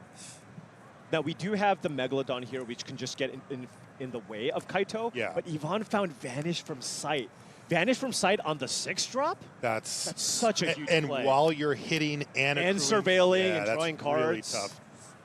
He's actually just going to tap down here. Oh, sure. This works too. He must have found a big creature to play. Yeah, he must have found something that he wants to spend a bunch of mana on. Yeah, it's Fear of the Dark. This is falling apart for Jean-Emmanuel Depraz very, very quickly. That Kaito was massive. Huge, huge. So, so strong. Will Yvonne get revenge for his only loss in day 1? It looks like he will. Final Vengeance. A good play here. Again, he's trying his best to take advantage of having found black mana finally. Oh, and did he bottom the Megalodon? Oh, no. It's in play. What am I saying? He's got it. He's got it. And the Lakeside Shack is a blue-green land, I believe, so can't play anything here. All right, and Kaito's just going to continue getting Kaito value. gets to just go nuts. I mean, Jean-Emmanuel maintaining board state against a Kaito, not where you want to be. Right. And Baelmerk Leech, still just a creature to play, while still allowing you to keep up Vanish from Sight here. Kind of perfect, actually. Yeah. Just any 2-drop? Right. Oh, and a Murder? Is he going to keep both? He's going to go top, and Jean-Emmanuel is going to know that this one is over. Oh, no. Because when your opponent goes top from this position. That's Black Source number 2 as well. Which was critical for the Murder coming up next turn. Passing. Must have kept the Murder on top, right? Yeah, had to have, but... No, play the Swamp. Why don't you play the Leech then? Right. Okay, well, we'll see. Yeah. All right. And the Spinner. Patchwork Beastie does not seem to be... Was that a Leech? Does he have a Leech in hand? Must not be, right? What did you play it? Oh, it does say Baelmerk Leech in our thing. Yeah. Interesting. Is he playing around? Don't say a word. That's very possible because you want your vanish from sight to resolve. Right? We did see it. That is possible. Although, yeah, I suppose so.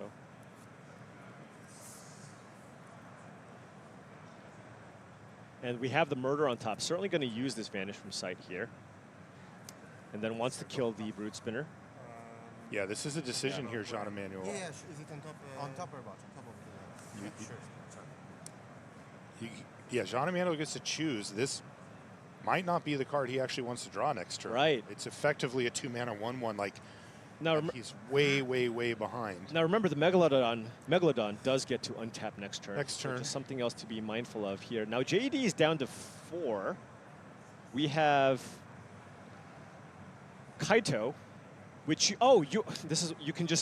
can emblem Kaito, And just swing. kill the brute spinner with the murder on top, and just swing for the win. Yeah, Right? That's just an attack for 4. it is. You also have Baelmerk Leech plus Eerie trigger on the room if you unlock. There's the murder that was already there. And here we go. Ivan Errico putting the finishing touches on a very tough match against Jean-Emmanuel Depraz. But that's the murder. That's the attack. And that's the attack. And that is revenge for Ivan from yesterday. Now they both have 1 loss on their records, and it was from each other. So what a match. What a match. That game 2 in particular. And Kaito just doing so much heavy lifting there. Now, unfortunately for JD, obviously still an amazing start. It's going to have to play at least 1 round of Constructed here. Oh, poor JD. Before locking a spot in the top. I was going to mention that, we, at least in the early stages here, that 10-win threshold does get you to the top 8. So JD technically was playing for top 8 if he could 3-0 the pod, but once Kaito showed up, I'm like, maybe I should just hold back on that one. That for must now. be the worst feeling. He got cracked skull the turn before. And then just immediately ninjutsu Kaito hits you. And that came in specifically for the Kaito, but Kaito's a ninja, so it's just, it's like, no, you're not going to find me just yet. Wow, amazing stuff from the feature match there. We're going to take a short break here from Vegas. When we come back, we'll be back at the news desk right after this.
The Magic Spotlight Series kicks off with Magic Spotlight Foundations at SCG Con in Atlanta, January 3rd through the 5th. There's a $50,000 prize pool, a cool Terror of the Peaks promo card, and so much more. The top 8 players will earn invitations to the Pro Tour, and the winner of the event will receive Standard for a year. One play booster case of every Standard legal release in 2025. Register today. This is the Magic Spotlight Series. Play for fun, play to win.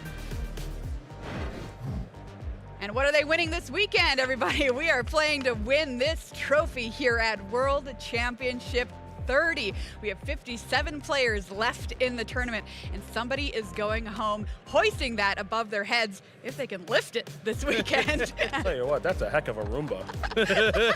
See that thing? I'll let it clean my floor today. Yeah. Really nice looking, everybody.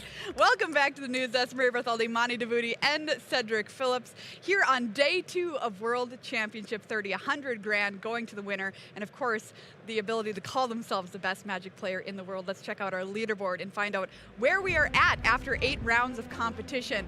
Well, Jean-Emmanuel Depraz, our tournament leader, undefeated overnight, has finally been defeated. We now have a 4-way tie for first place here. JED, Ivan Errico here, who just beat him last round. Seth Manfield and Marcel Carvalho all leading the tournament at 7-1. Are you kidding me? Seth Manfield, your 2015 world champion. Marcel Carvalho has almost won the world championship twice, and here he is at the top of the leaderboard on day 2. Shota Yasooka is over there too at 6-2 along with Javier Dominguez. I love how this is shaping up. I'm so excited, you two. Cedric, you've been following along with our top draft pods this morning as well. Yeah, that first draft pod that we took a look at earlier this morning is a real doozy. So we got some updates for you after just our first round of action here about exactly what's going on. We saw JED picked up his first loss of the event. Simon Nielsen in at 7-2, and then Marcio 7-1. Marcio having another just incredibly impressive World Championship. It's incredible to watch. We take a look now at draft pod number 2. The highlights coming to this one were Eli Kassis, who I had the opportunity to chat with. Absolutely loves his deck once again. Shuhei Nakamura, unfortunately falling down to 5-3, and then Pro Tour Avison Restored champion Alexander Hayne at 6-2. It's now time for draft pod number 3. Reed Duke was the highlight, picked up a loss, unfortunately, but for those Shota Yasooka fans out here, I'm talking to you exclusively, Monty. Yes. 6-2. I know you're excited about that. Let's go. And then we're going to go to draft pod 4 here very quickly. This is the one where we wanted to put our attention on Javier Dominguez because he was 5-2, lowest breakers at that record, was able to pick up a dub there up to 6-2. So that's the person I'm certainly monitoring in that draft pod, though Yoshihiko Ikawa now checking in at 5-3. All right, so our players looking to get 10 wins before the final round of this tournament to lock up their spot in the top 8. So that is what we are looking for with these players. Well, if you here at home are having trouble drafting Duskmourn, raise your hand. Desk crew, anybody? Any troubles? There you go. All right, hey, it's okay. Don't worry about it. We've got 2 of our top drafters this season here to help us out with Duskmourn Draft and give us a few pointers.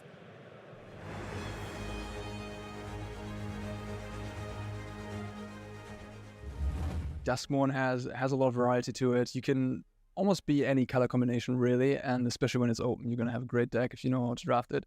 I love the depth of the Delirium mechanic and in the Jund colors. Just the aspect of Graveyard in a limited set is difficult to bring into, and this set does a really good job at it. Archetypes I would like to point out as being good, or at least in my practice have been really good, is blue-white enchantments. The uncommons are just absurd. Optimistic Scavenger, and blue is really deep, pairs well with white. Black-green also has been great.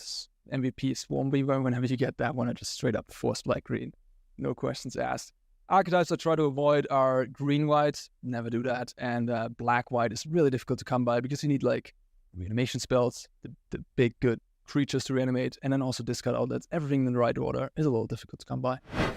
Duskmourn Draft Limited is very interesting, and many archetypes is survived, and so a lot of technique is in it. But I think Boros color and Grul color, this is 2 top archetypes. There is many playable common and uncommons, and also many good rares, and very so aggressive archetype is very good at in the format. in the opposite, I think Simic and Izet. So blue color decks is not good. So very weak cards. So many cards is so weak. But Azorius is one of the good archetype with blue. Azorius has many very good enchantment cards. So enchantment on white or blue uncommons are so good, and so if you can get these uncommons, you can play Azorius color.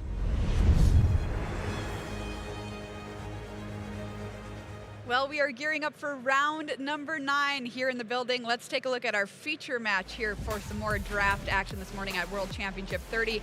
It's 2 of our 4 co-leaders of the tournament. Seth Manfield versus Ivan Errico will be facing off here in the feature match area. Seth Manfield, 12 top finishes to his name. He's a member of the Hall of Fame. He won a World Championship in 2015, as well as 3 Pro Tour wins under his belt too. Ivan Errico, no top finishes for Ivan here. A regional championship finalist in Naples, qualified via an RCQ at his LGS, and here he is at the World Championship. Just beat Depraz last round. Can he take down Manfield too? Tell me about these decks, Monty. Okay, we are going to start by taking a look at Seth's deck, and this deck is exactly what I imagine when I hear the name Seth Manfield. It is fast, it is low to the ground, lots of cheap creatures, combat tricks, some removal, not really there in the bomb department, but really this is exactly the type of deck Seth likes to play, and this is the type of deck that he is an absolute master on. Everything is there for the tools to success, and it is one of the strongest archetypes in the format. On the other side, taking a look at Ivan's deck.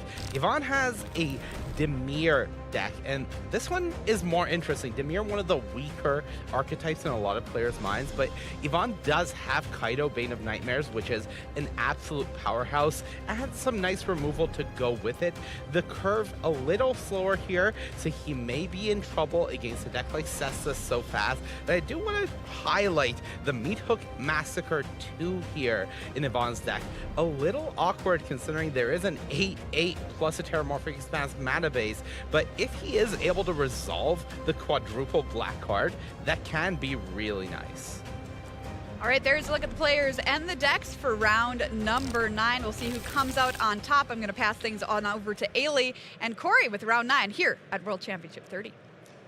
Thank you so much, Maria. Yes, indeed, it is I, Ailey, and Corey alongside me. We are going to take you through this round number 2 of the draw for the day, but it is, of course, our 5th one so far, so players who are sitting at 5 wins or after this round, they're going to be very, very happy indeed, Corey. Yep, absolutely. So excited for more Duskmourn Limited. It's been a blast, and seeing some of our code tournament leaders here to see, you know, there might be only 2 players here kind of at the top of the mountain at 8-1 after this, so really nice to watch Seth game at any time, especially when he's competing for Player of the Year spot. I wouldn't be surprised if it was Seth Manfield. He is such a excellent Magic player. You know, he's basically done it all in Magic at this point. You know, now it's just cherries on top for him, and this matchup is like the tale as old as time. Yep. Boros aggro versus Dimir control-ish.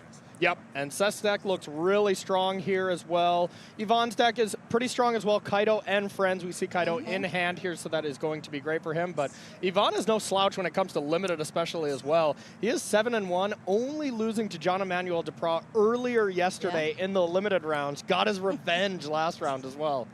Skull Snap Nuisance on the board here.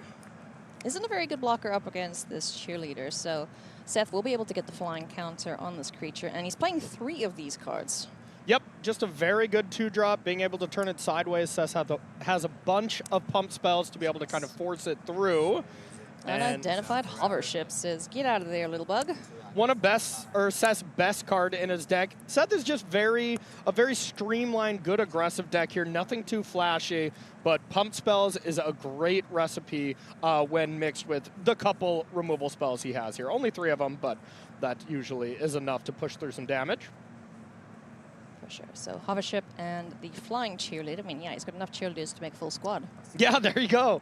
Give me an all S. 3 of them. Give me an E. Give me a T. Give me an H. He just needs one more for the Seth H. just really needs a W. That's what he wants here. Yes. That's the main letter he's going for. You got to love the survivor creatures here, though, with any kind of vehicles. So Seth does have the option here of going, you know, double cheerleader here, crewing them both into the hover ship and then attacking and then getting a survival trigger on all of them.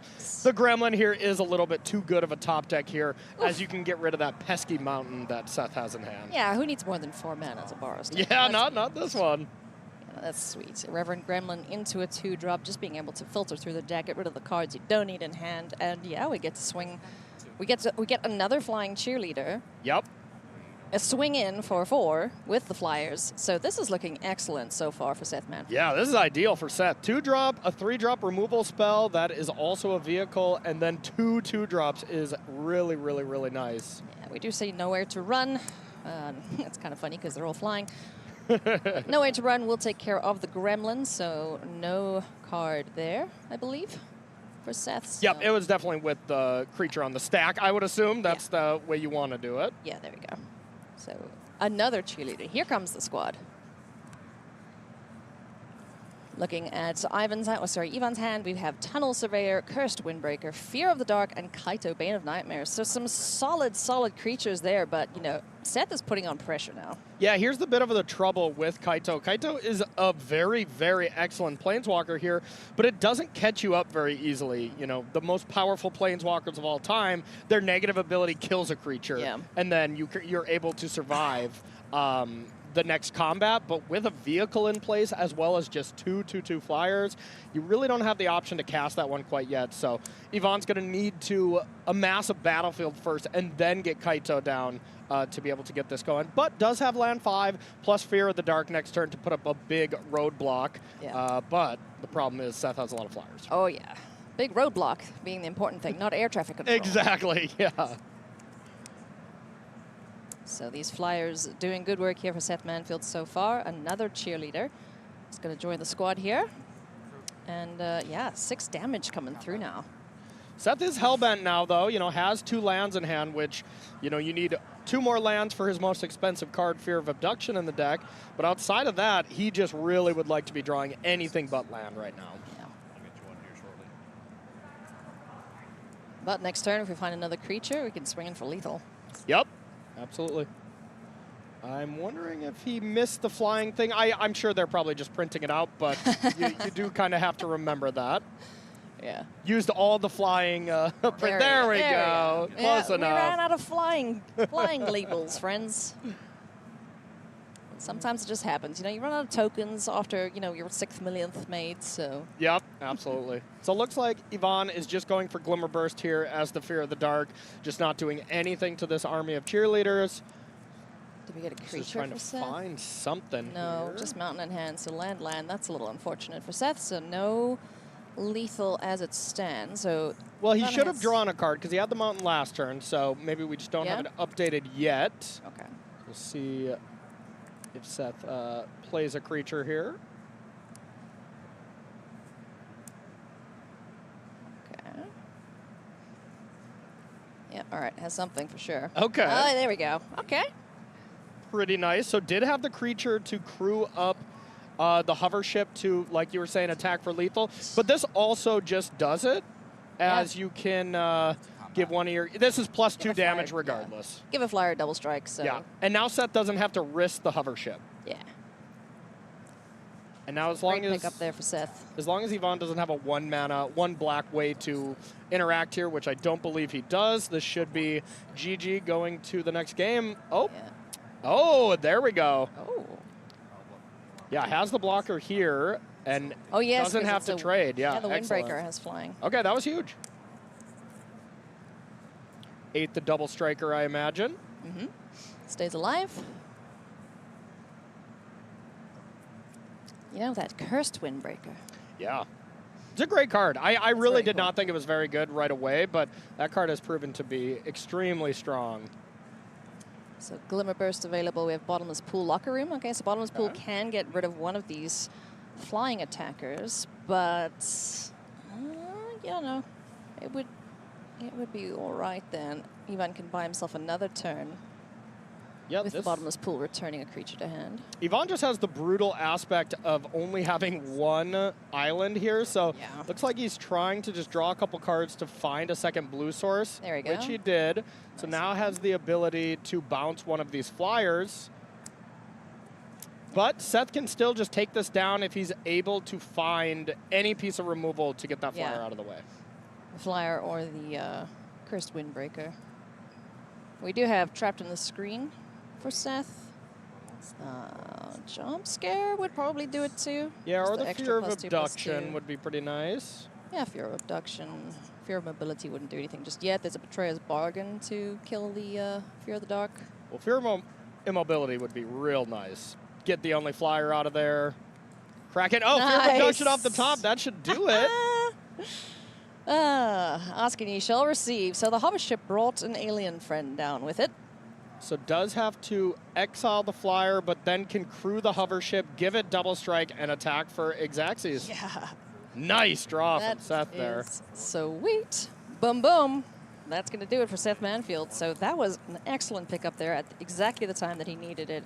Ivan was doing a great job of just staving off the damage, you know, stemming the bleeding a little bit. But yeah, he's going to need to hope that game 2 finds him some more removal. And that's really how this matchup is going to really go, is just Yvonne's just always going to be on the back foot, especially if that's, oh no, only 5 cards. Oof. Okay, only 6 it looks like. Goodness I think I only saw 5 cards in his hand, though. 2, 3, 4. Yeah. I think Yeah, so I think that was a mold of 5. Yowza. Okay, that's rough. But on the bright side, there's no great turn 2 for Seth unless he just top deck one of the 3 cheerleaders. You can get the room down, but not amazing now. Yeah. Just something to use up his mana. But after that, Seth has a nice curve with the clown. You can get the rip chain going, and then removal to back it up. So Seth's still looking great, and the pressure's going to be on Yvonne. Skull Snap Nuisance, gonna get in for some damage before it is dealt with by Seth Manfield, so able to surveil. Try and find some answers here for Yvonne. Yeah, and as far as you know, the signpost uncommons for each color pairs, this card is okay. You know, having a 1/4 body is great, but the ability is so lackluster in comparison to Bookworm. You know. Oh yeah, Bookworm is just free value. Exactly. Glimmer Tamers, some of those things just doesn't really add up, and kind of leads the Dimir color pie to be, you know, a little less than ideal. Yeah. You know, you'd certainly get some excellent cards in the colors, but unless you're getting every single bomb, rare, mythic, and uncommon, I don't think there is a mythic uncommon in blue-black. Yeah, that's exactly right, though. You really need to just find the bombs in Dimir. If you're just playing the commons and uncommons, your deck is probably going to be, you know, a 5 out of 10, 6 out of 10, something like that. Decent star here, though. 3 bodies on the board. Yep. And nowhere to run to get rid of the clown. I kind of like the clown. Yeah, it's not bad. This is a perfect deck for it. Seth just has a bunch of 2-power creatures. It can be really nasty, especially if you can ever give this card double strike. You know, you can kind of get a combo turn out of nowhere, especially with Seth's pump spells. Yeah, if you get a most valuable Slayer, hit the board, give it first strike. There you go. Ouch. I'm here for that. Rip Chain Razorkin. Hits the board. He's got a really small booty. Yeah. Or a flying blocker, you know. Most of the time he just dies trading with whatever, you know, he has to block in the air. But, you know, decent if the game goes long, start chewing on some extra lands, that sort of thing. Yeah, brick walled the battlefield here for now, but the Fear of the Dark is definitely going to be the biggest creature on the battlefield, and something Seth has to deal with, as that's a 3-turn clock. So if we have it trapped in the screen or something, it'll be a very, very nice thing to do with that Betrayer's Bargain. That is also very good. So it's kind of I think Seth's big decision here is just pay 4 mana for the bargain right now and deal with the Fear of the Dark straight away before Yvonne can draw a card to protect it, or try to sack one of these rooms, maybe get a little cute with that. I would be pretty keen to just get it off the battlefield here.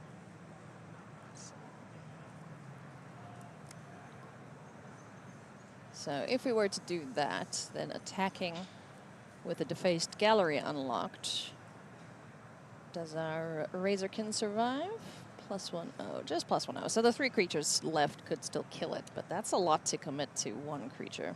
Yeah, I don't think Seth's really in the best position to get aggressive quite yet, and it looks like he is valuing pressuring his, or getting stuff on the battlefield here instead of just dealing with the Fear of the Dark now. Yep. Manifesting Dread with a ticket booth. Oh, creature in the bin, so it must be a creature underneath. Yep, that is a very good sign. If you put a creature to the bin that is an upgrade to flip up, it's probably a creature there that is going to be better. Or it's all very elaborate mind games. There you go. Who knows? There you go.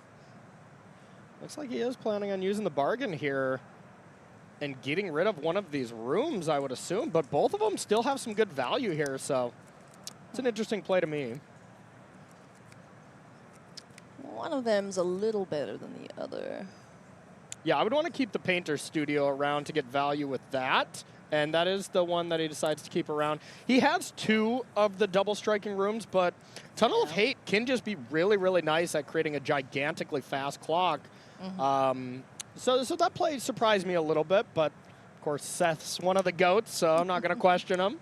I do like a double striking creature, but hey. Especially when your opponent's at 20 and you have a 5/5. Can 2-turn that one. Why not both, you know? He may draw the other one. That's true. That's true. And they are not the best. You know, they have diminishing returns on them, for sure.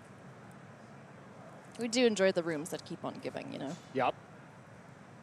The one-and-done ones are the one that we'd ideally like to sacrifice to effects like Betrayer's Bargain. But let's see. Acrobatic Cheerleader shows up on time for practice, or a little late for practice at this point. So the Skull Snap decided to attack there into a reach creature. So Yvonne had to have drawn something to make that not a bad attack. Looks like we do not have an update on what that card is. Combat. But interesting. Seth didn't take the bait. Think we're going to see something flipped up. Whee! Yes, yes, yes. Oh, nice. Great. That is a great card to flip up there. Oh, Glimmer man. Seeker being able to give... Ah, there we go. Okay, okay. Great card, but dealt with there by Yvonne, so... That's still a nice 2-for-1 Yeah. in favor of Seth. And almost even better than a 2-for-1 for Seth because he still has the value of the room that he can use at any point. So a fine exchange for Seth. And some extra life for Yvonne, which is, you know, putting him in a pretty good position here up against what is typically the aggressive deck. But Seth is needing a little bit of extra help here now, I think. And that pump spell was brought in by Yvonne, so that's just saying, my deck is slow, I need Lifelink to catch up, I need some tricks to be able to interact with Seth, even though that's not a very good card, Yeah, it's not super great, but No, you not know, great. like lifelink buffing. You're not gonna be sad to see it in this matchup. Yeah. Now turn inside out, a much better pump spell here in a vacuum for sure. Off go our critters. 5/3 able to attack here freely, while the 1/4 will jump in the way of our cheerleader. So Seth doesn't have to kill this right now, can just get the flying counter on it, even though the flying counter doesn't do a ton against a 1/4 flyer. But if he goes for turn inside out and there is a removal spell drawn, then it's a little bit worse. Bad, yeah. Seth does need to not tap a planes for that. There we go, buddy. And now, second main, we could see this room become fully unlocked. He would like to have another mountain there, but now just decides to use the ability to just draw a land. Yeah, just chew on some cards, get some lands. Why not? Another cheerleader, perhaps? I guess I missed that. Yep. So we did miss that at the beginning of second main. Not the biggest deal up against an only 1/1 flyer, and 2 lands from Yvonne. Just scoops it up. And that's rough. Yeah. Bad beats there for Yvonne, but Seth Manfield getting the job done there with, you know, he didn't have the greatest hand. Wasn't the fastest start ever, but still managed to 2-0 there. So he's feeling pretty good about that. Definitely did seem like the better archetype Boros. I like a lot more than Dimir, and this is kind of the exact matchup that Seth would want. Something really slow, really grindy, where you know his medium-ish creatures can just really get the job done really effectively. So yeah, congrats to Seth. All right, we have another matchup for you, friends. It's going to be Kassis versus Alexander Hayne. You're not going to want to miss this one.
Welcome back to coverage of Magic World Championship number 30 here from Las Vegas, Nevada. We are in day 2 of competition. This is the second last round of draft. Ailey Loney alongside Corey Baumeister, the one and only. Woo. And Corey, we're about to see one of your bestest buds play next, aren't we? Yep, absolutely. One of my best friends, Kassis, drafting a deck that is not one of his best decks, to say the least. He said he would be super thrilled to get out of this draft pod with a 2-1. It's not ideal. He's already won the first round, but up against an insanely talented Magic player. Insane Hayne. Insane Hayne, yeah. Who just so happens to have quite the insane deck as well. His deck is very, very good. This thing is nutty. I've just to give you guys like a quick brief run through of it. He's got the central elevator promising stairs, so he could go for the alt win con. He's got the Dollmaker shop and the porcelain gallery. He's got that room. He's got split up.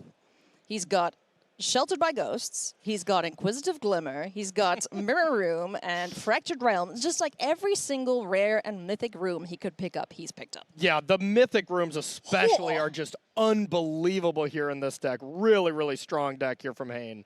Yowza. So yeah, Ely has a mountain to climb here.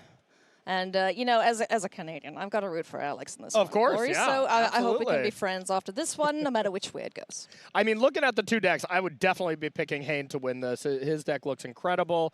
Really, really strong. Ely, I think, has to get a little lucky. Draw his good cards. You know, Ely does have Chainsaw, one of the best red sweet. rares. And other than that, not the best creatures, I must say. You know, he's playing 2 creeping peepers. Not amazing there as like his cards he just needs for the curve. Really not the strongest. Well, we are playing this at slightly higher speed. For those of you who have noticed, yes, we're running a little bit behind, so we're trying to catch up and show you as much Magic as we possibly can.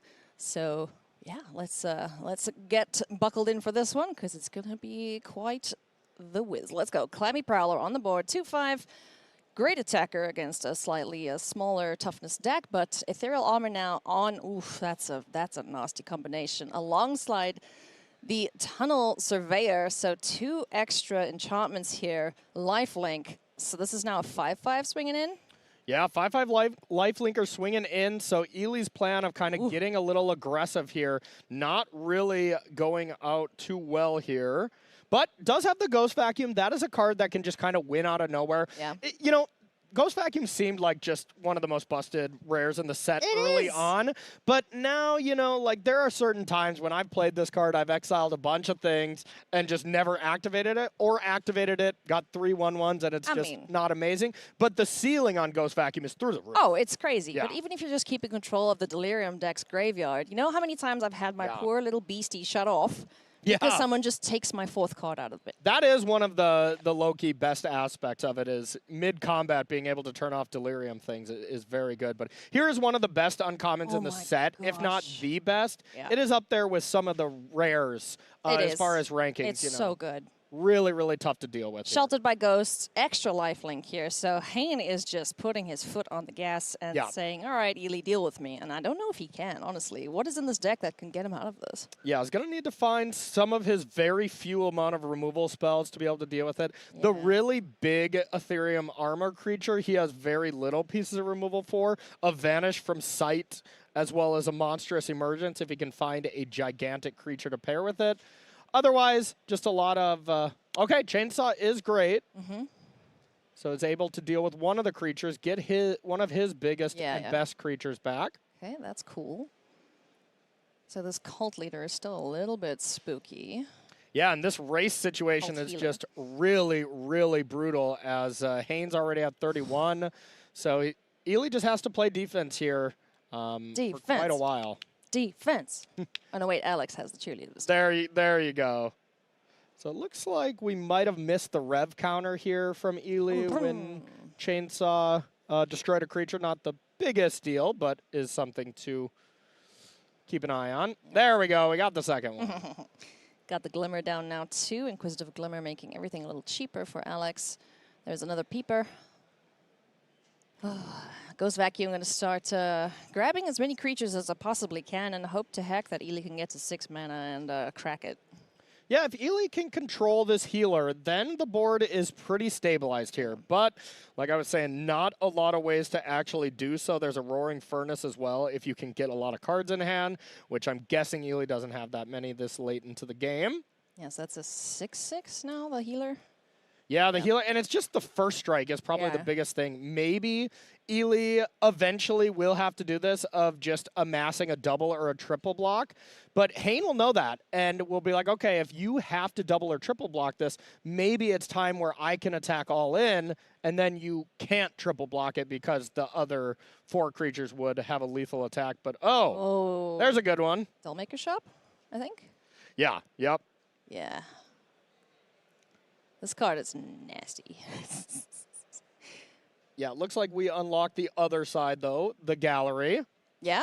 Yep. So the creatures are just gigantic. Jeez. So this should just be GG. 4 5s. They're all 5/5s at base. Yeah, this should just be over right now. Conveniently, Ely's at 5. Yeah. Yeah. That'll do it. Man, that card, if you lose your board, it's backbreaking. But at this point, Alex is just like, yeah, you're tapped out. I'm turning things sideways, and I'm going to die. Yeah. First strike to be able to gain life is kind of a little bit of a trick that Ely gets to do. Alex? Oh, yes, for the... to be able to gain some life, yeah. So not dead yet.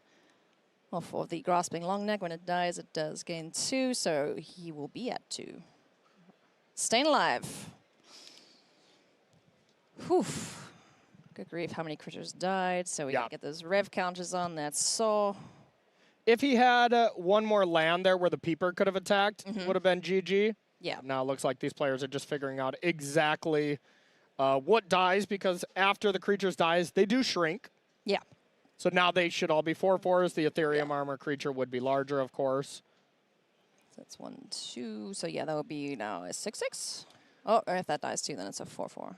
Either way, we're definitely going to see Ely draw and almost be priced in to crack this vacuum just to have some blockers. I mean, he's hanging in there. This vacuum is going to be... Yeah, he actually gets 5 creatures out of this vacuum, but the problem is they're tiny. You know, they are small creatures here. Some of them can kill. You know, the long neck coming back too is also pretty good. If you can do the same Oh, no, wait, they are tiny. Yes, because we can get some life back, but yeah, they're still small little spirits. Exactly. So they are going to be chump blockers. You know, maybe you can pair them up, you know, block with 3 of them to kill 1 creature or something. But Hayne gets to also just play creatures here. So Ely's in a terrible situation right now. Oh, yeah, and now when he attacks, he's going to make another 1/1, so they're going to become 4 power base. Exactly.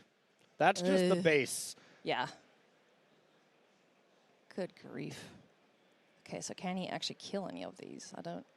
no, because he can't. He'll go to 4 if he does the same thing with the grasping long neck, but it doesn't die because it's exiled, right? Yeah, looks like there's really nothing but chump blocks here. You can't really kill a single creature.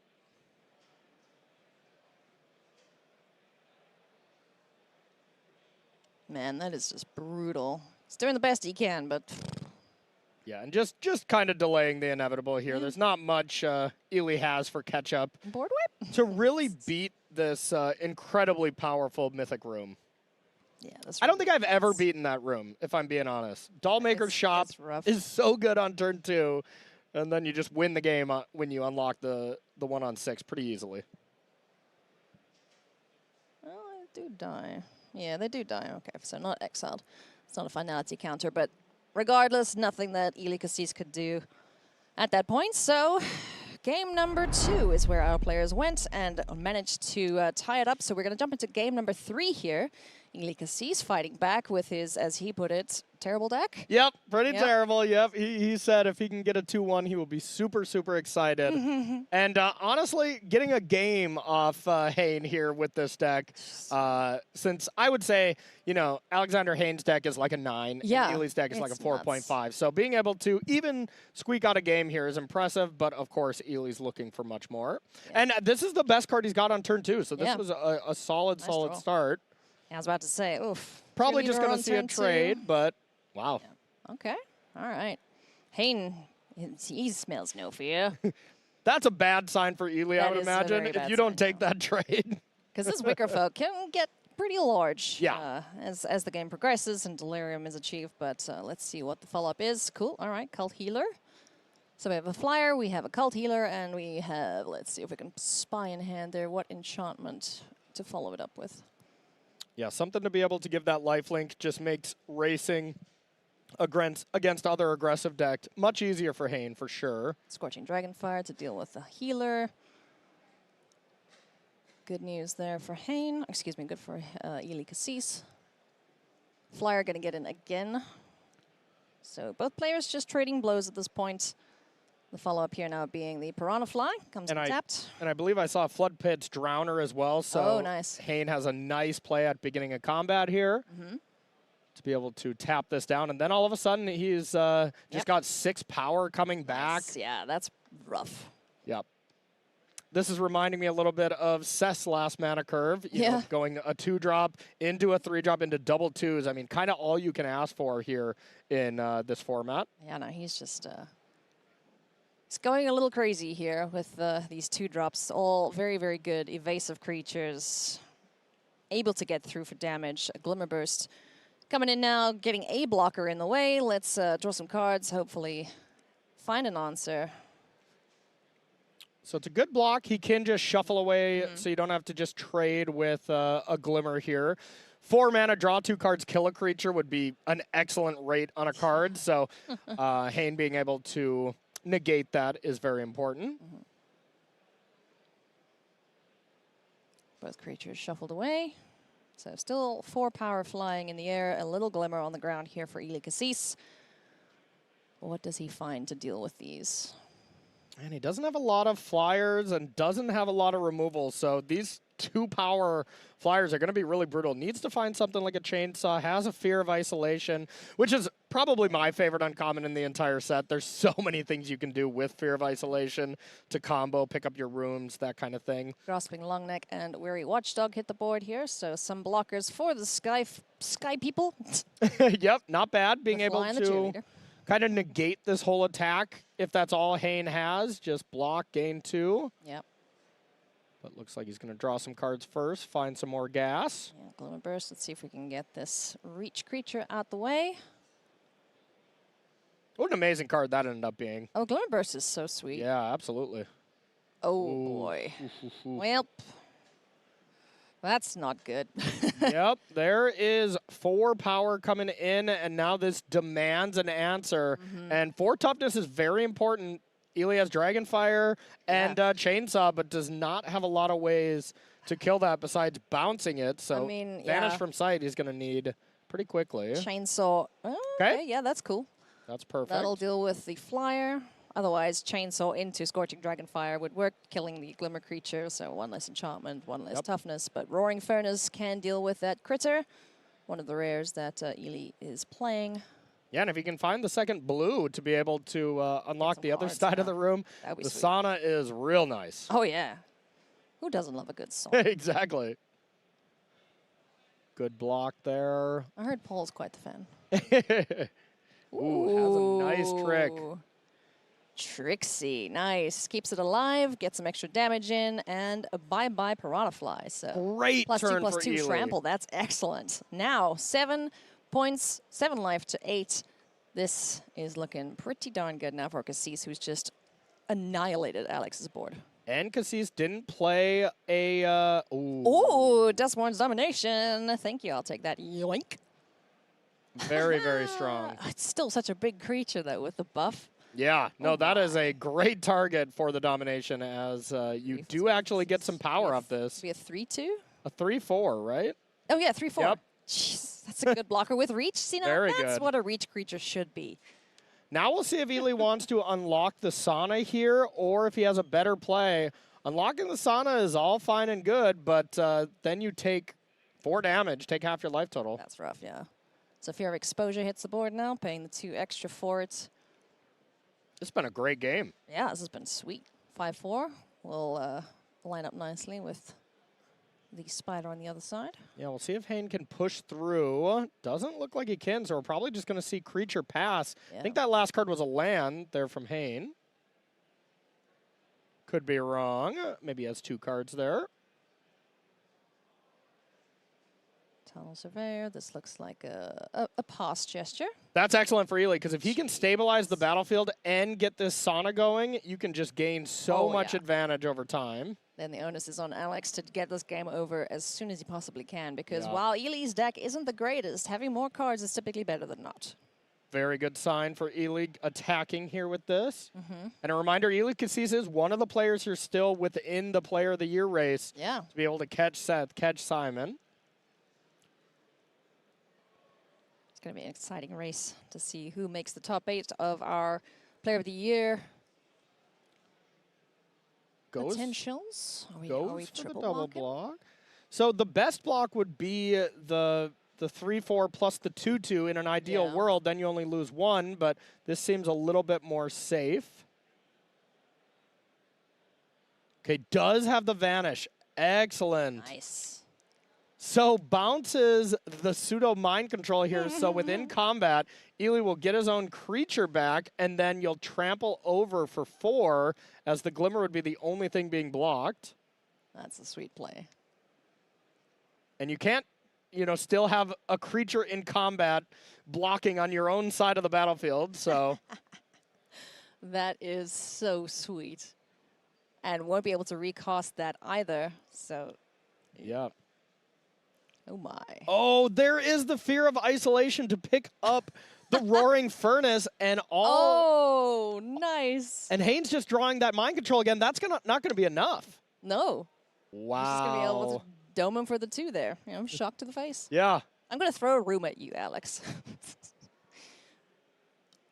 Good grief. Well, it only deals to creature, but you can still get the only creature out of the way and then just attack through. I mean, you still take the spider here, right? Yeah, you got to take the spider, but then the Roaring Furnace just kills the 2/2, and then you attack with your 3 creatures, and then it's over. As long as Ely has 2 cards in hand after this, which I assume he does. He does, yeah. All right. Oh, all right. We just cursed Windbreaking. And I don't. Interesting. Maybe he didn't have.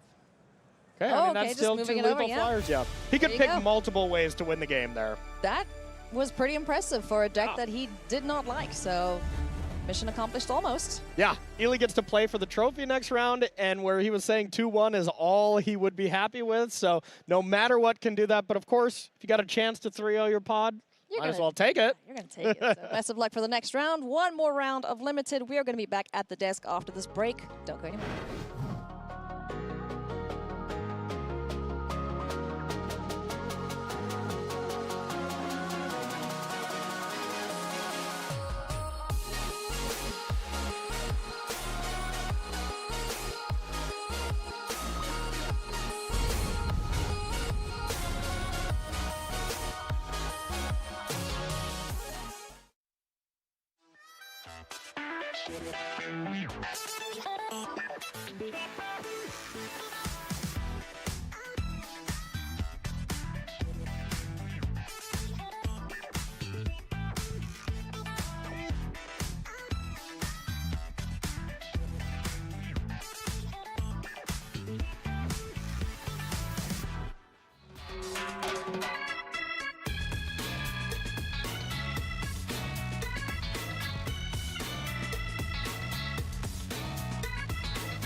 Coverage of World Championship 30 live here from beautiful Las Vegas, Nevada. 57 players remain in our tournament. By the time we are finished today, only 8 will remain. $1 million prize pool is on the line, a great trophy, and of course, the chance to call yourself the best in the world. Thousands of players here for MagicCon Vegas as well. I was out walking the tournament halls between rounds, met a lot of really cool people, signed some playmats, signed some cards, gave some high fives. It's just an awesome time to be here. Hey everybody, welcome back to the news desk. Maria Bathaldi, Monty DeVuti, and Cedric Phillips. One of the players in our tournament, we now have a co-leader, is Seth Manfield, currently sitting at 8-1. Talked to Cedric after his big win last round. I am coming to hang out with Seth Manfield, who just came off of a huge victory to go 2-0 in his draft pod with a pretty aggressive Boros deck. Seth, how do you feel about your draft deck as you're maybe on your way to a 3-0? I mean, I didn't feel that great about the deck, but now I'm 2-0. So, I mean, it's aggressive, so I can get there. Last round, my opponent took a couple of mulligans. That helped. I've been curving out, so I actually started kind of thinking I might be white-green. I started with the hover ship, the rare, and got a couple of white cards, but got some nice red and coming through in pack 2. And I like white-red. Like, white-red is the most aggressive deck in limited, like, kind of regardless of the format. But, I mean, my deck is quite nice, and I've got some flyers and some nice doors to unlock as well. So, not to get too far ahead of ourselves, but a 3-0 here, a step closer to a top 8, and you know, a lot of people are saying you're playing Spoiler or Simon for Player of the Year.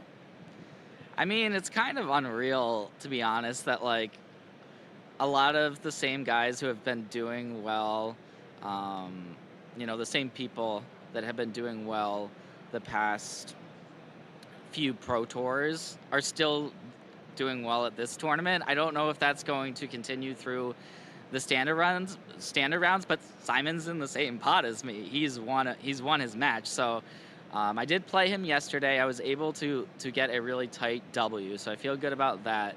But I'm not really the Player of the Year. It's a very nice storyline for this tournament. I think it's pretty awesome that there's multiple people still in the running. I think Simon and I, at this point, are probably the two that are, you know, I would say it's going to be one of us at this point. But he's still got the edge. But I mean, I'm hoping that it gets decided on Sunday, because if it gets decided on Sunday, that means that I'm still playing on Sunday. Well, we hope to see you on Sunday, Seth. Good luck. Thank you. Yes, indeed. We hope to see Seth still playing here on Sunday. And everybody, I mean, it's not time for the top 8 yet, but let's take a look at our leaderboard, because it is shaping up like it could be awesome. Check this out. Seth Manfield and Marcio Carvalho now co-lead the tournament, both at 8-1. Jean-Emmanuel Depraz, our overnight leader, still hanging in there at 7-2. Simon Nielsen, your reigning Player of the Year, first in the Player of the Year race currently, but look who's in front of him, Seth, of course, at 7-2. Eli Kassis, runner-up in the World Championship in 2022, sitting at 7-2. Shota Yasooka, your boy there, Monty. Your boy at 7-2. There goes my goat. Javier Dominguez sitting at 7-2. This is just unreal. I am so very excited to find out what happens in these next few rounds. One more round of draft and then over to standard for the rest of the tournament. There's a look at your standings after round number 9. Cedric, you've got an update for us from the draft pod, so. I do. The draft pods that we've gone over a couple of times so far today have been pretty outrageous, right?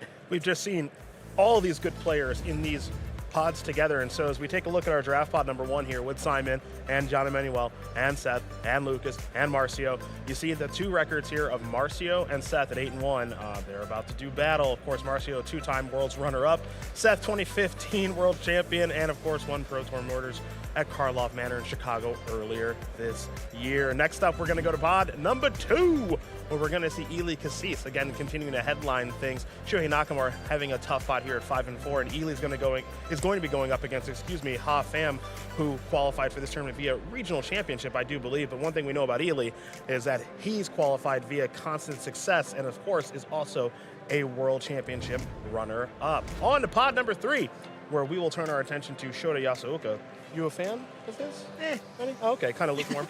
Well, 2006 Player of the Year, among many other accomplishments, 2-time Pro Tour champion as well, is going to go up against Rei Hirayama.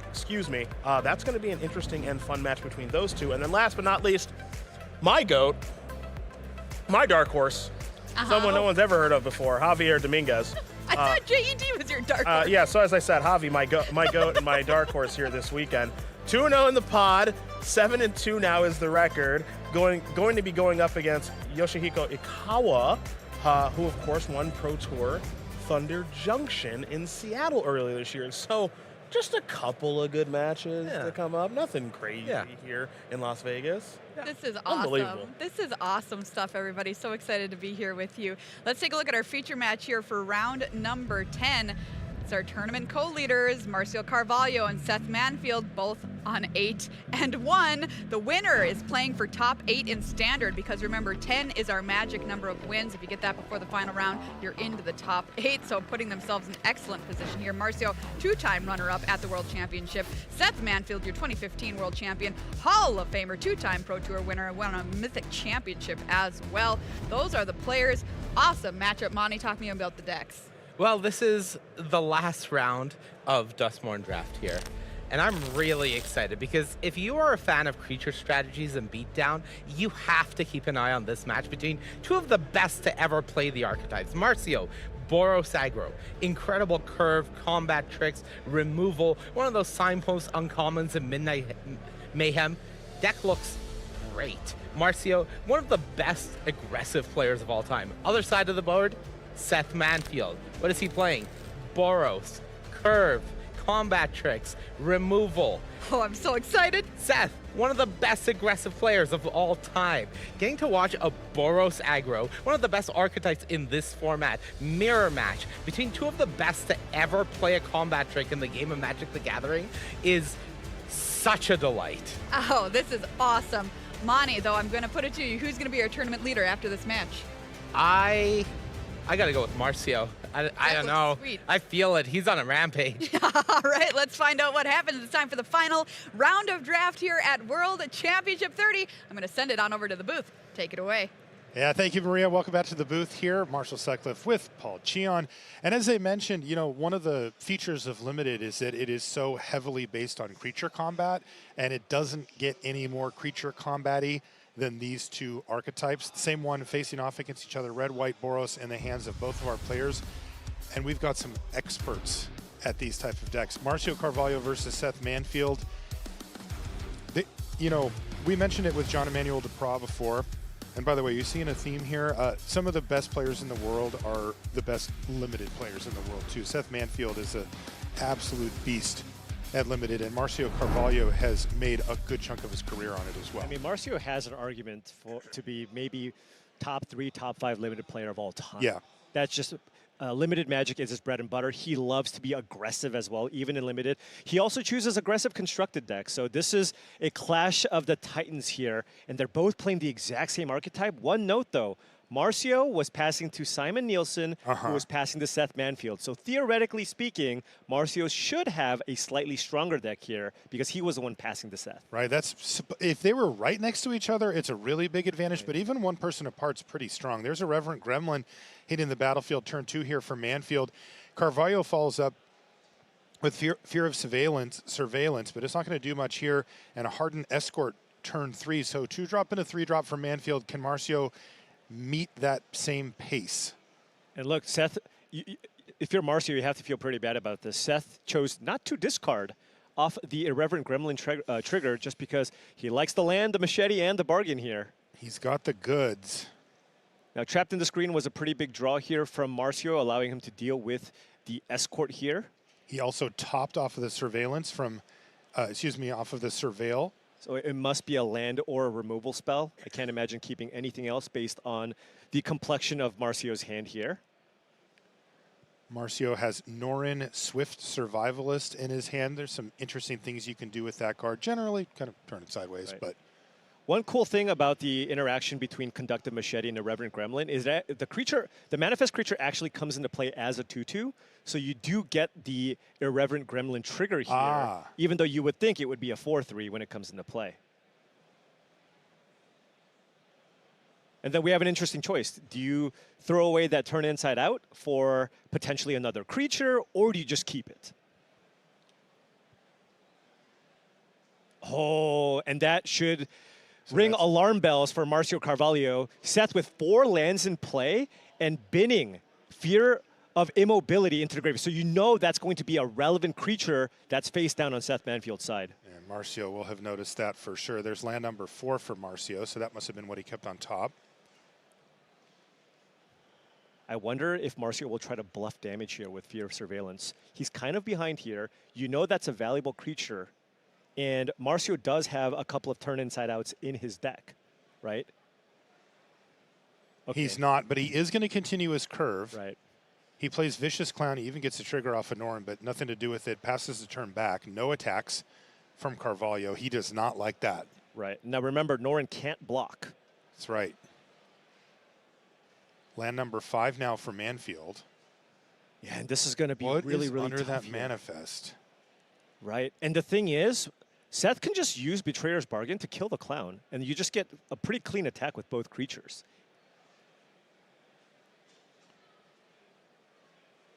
And it looks like Seth is actually happy if Marcio chooses to double block the Irreverent Gremlin with both creatures, because then all you need to do is cast Turn Inside Out on the Gremlin, and that's a 2-for-1. And it'll take out both of them. And Marcio Carvalho, he's wise to that, and it looks like taking it? Just racing. Go. Really curious what that face down card is on Seth Manfield's side. That's what Manfield has access to here. He can Betrayer's Bargain and turn inside out. He also could potentially transform whatever that thing is. Yeah, so we get a double trigger here from the Vicious Clown. Off of the Unsettling Twins. The Clown gets huge. It looks like it's going to have a hard time racing at this point, but it is a lot of damage. 10 coming across. Yeah, Seth does have access to the Betrayer's Bargain. Could just get the Clown off the battlefield just so you don't take 6 damage here. But the Unsettling Twins, I think, is going to be a pretty key card here, especially in this matchup where there's just a bunch of 2-mana 2/2s going back and forth. Marcio Carvalho has 2 copies of this card, and I think it's very important here. Little subtlety there, though. Did you see that Seth left the plains untapped? We show that he has turn inside out. It was unlikely to be relevant in that situation, but maybe just a subtle signal. Representing jump scare over. Yeah, or just I don't care about my red mana, and therefore you don't have to worry about it. Yeah, leaving up the white also because Seth also has jump scare. So leaving up the white could be like, hey, I'm keeping up jump scare, but in reality, he actually has turn inside out. Right. Carvalho is going to double block, it looks like, with the Unsettling Twins, both of them. And it looks like this is just going to probably be a turn inside out. You get to trade the Gremlin here for both creatures and still get a Manifest token. Wait, what is this? This is going to transform. Oh, it's a Ripken Razorkin in. Is Oh, that enough for for lethal? Wow, picks up the win. And Marcio Carvalho, it's these little tiny things. Sometimes they go unnoticed or they don't matter, and sometimes they actually do. Maybe Marcio said, actually, I don't think he's going to turn inside out here. Yeah, he doesn't have that many options anyway. Let's be realistic, but.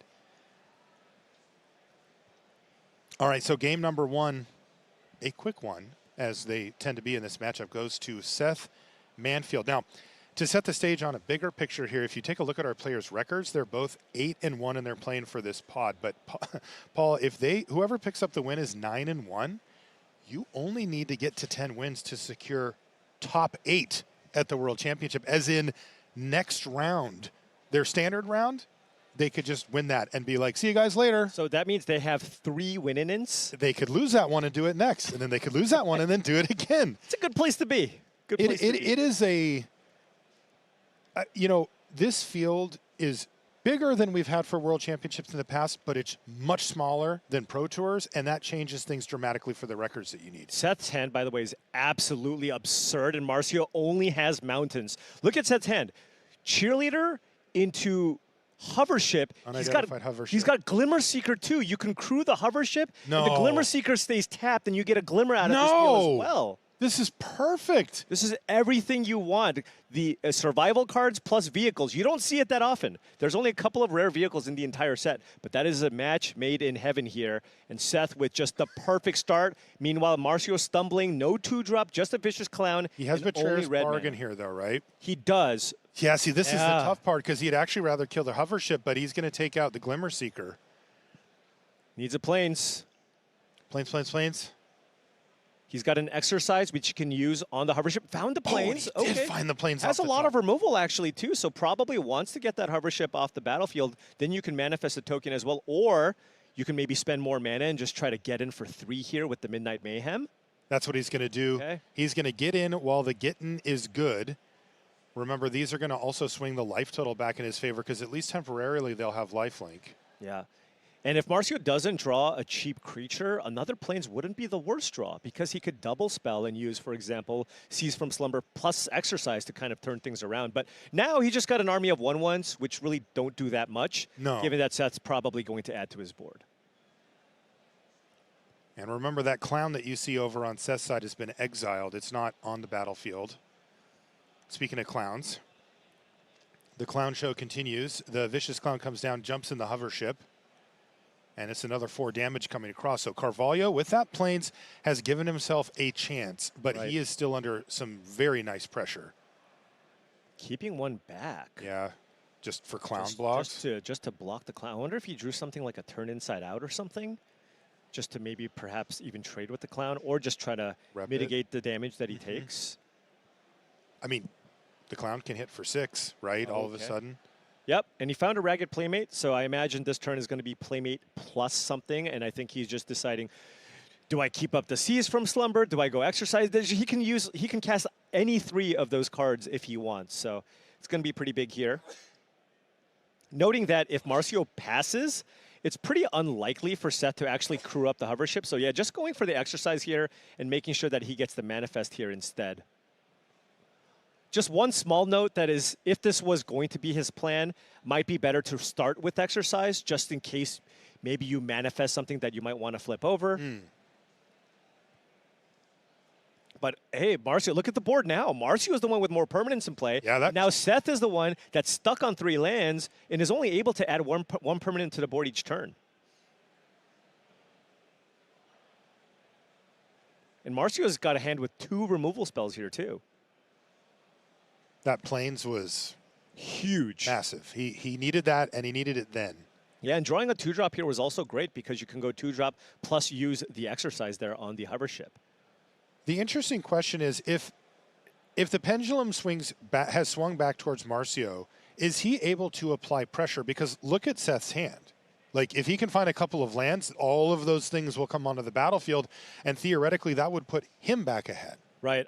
Now Seth is just weighing kind of his options, thinking, am I still supposed to be aggressive here, or do I need to start keeping some creatures back? If so, how many?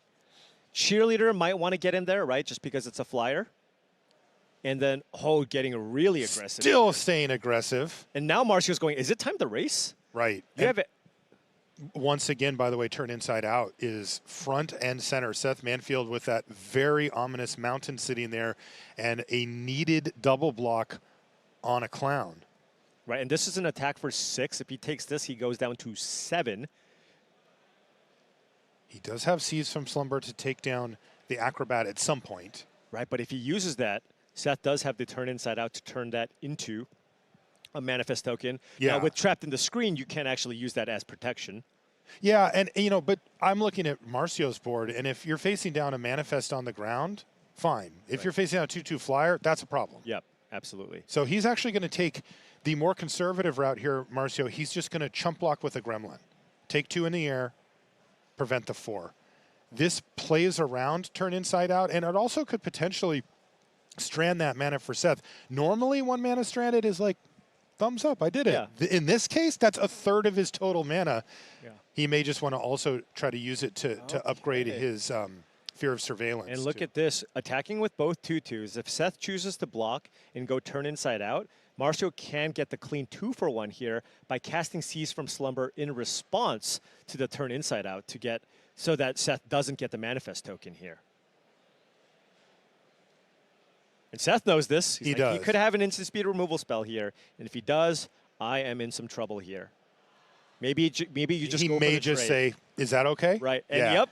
See, this is where there's levels to this. There's levels to this, and these guys are at the absolute top level.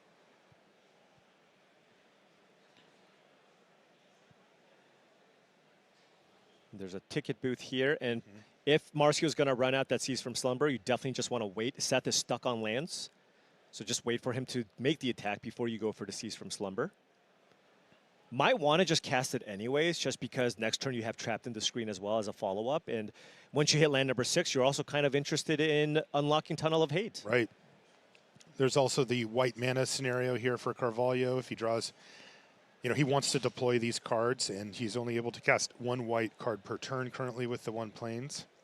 Yeah, if the game kind of goes long, you're kind of like Seth's side, just because he's got 6 spells in hand. But yeah, the lack of land here really hurting Seth. Grand entryway now for Manfield.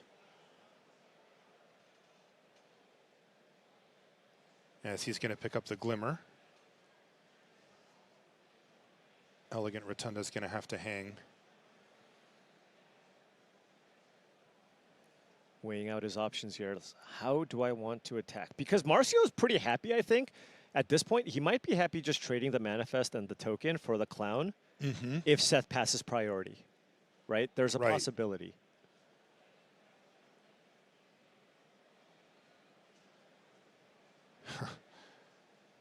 did trigger this turn. In they come. Marcio was like, that turn inside out. What do I do? Do I chump again? It's Do I so double funny because block? it's just loomed over this game the whole time. Right. Marcio does not know that Seth has it, and Seth immediately passes priority back. Okay, he's making him do it now. And now Seth gets to respond. It's like, is that a destroy or exile effect? And Seth probably just has to use his mana. I mean, here. just feels like he can't just sit on it, right? Like Right. there's just too big of a chance that we get to the end of the game and he's never even cast it. Right. But at the same time, does he want to just save that just to use it on the cheerleader for a kill? Yeah, No, he would prefer, but like he's got 3 red cards in hand. But he's on the back foot now just because he's been installed on lands here. Definitely. But that was a good transaction for him. Right. But I think Marcio also just he had to take. They don't want to lose 2 creatures. Right. Yeah. It was not a disaster for Marcio. Right.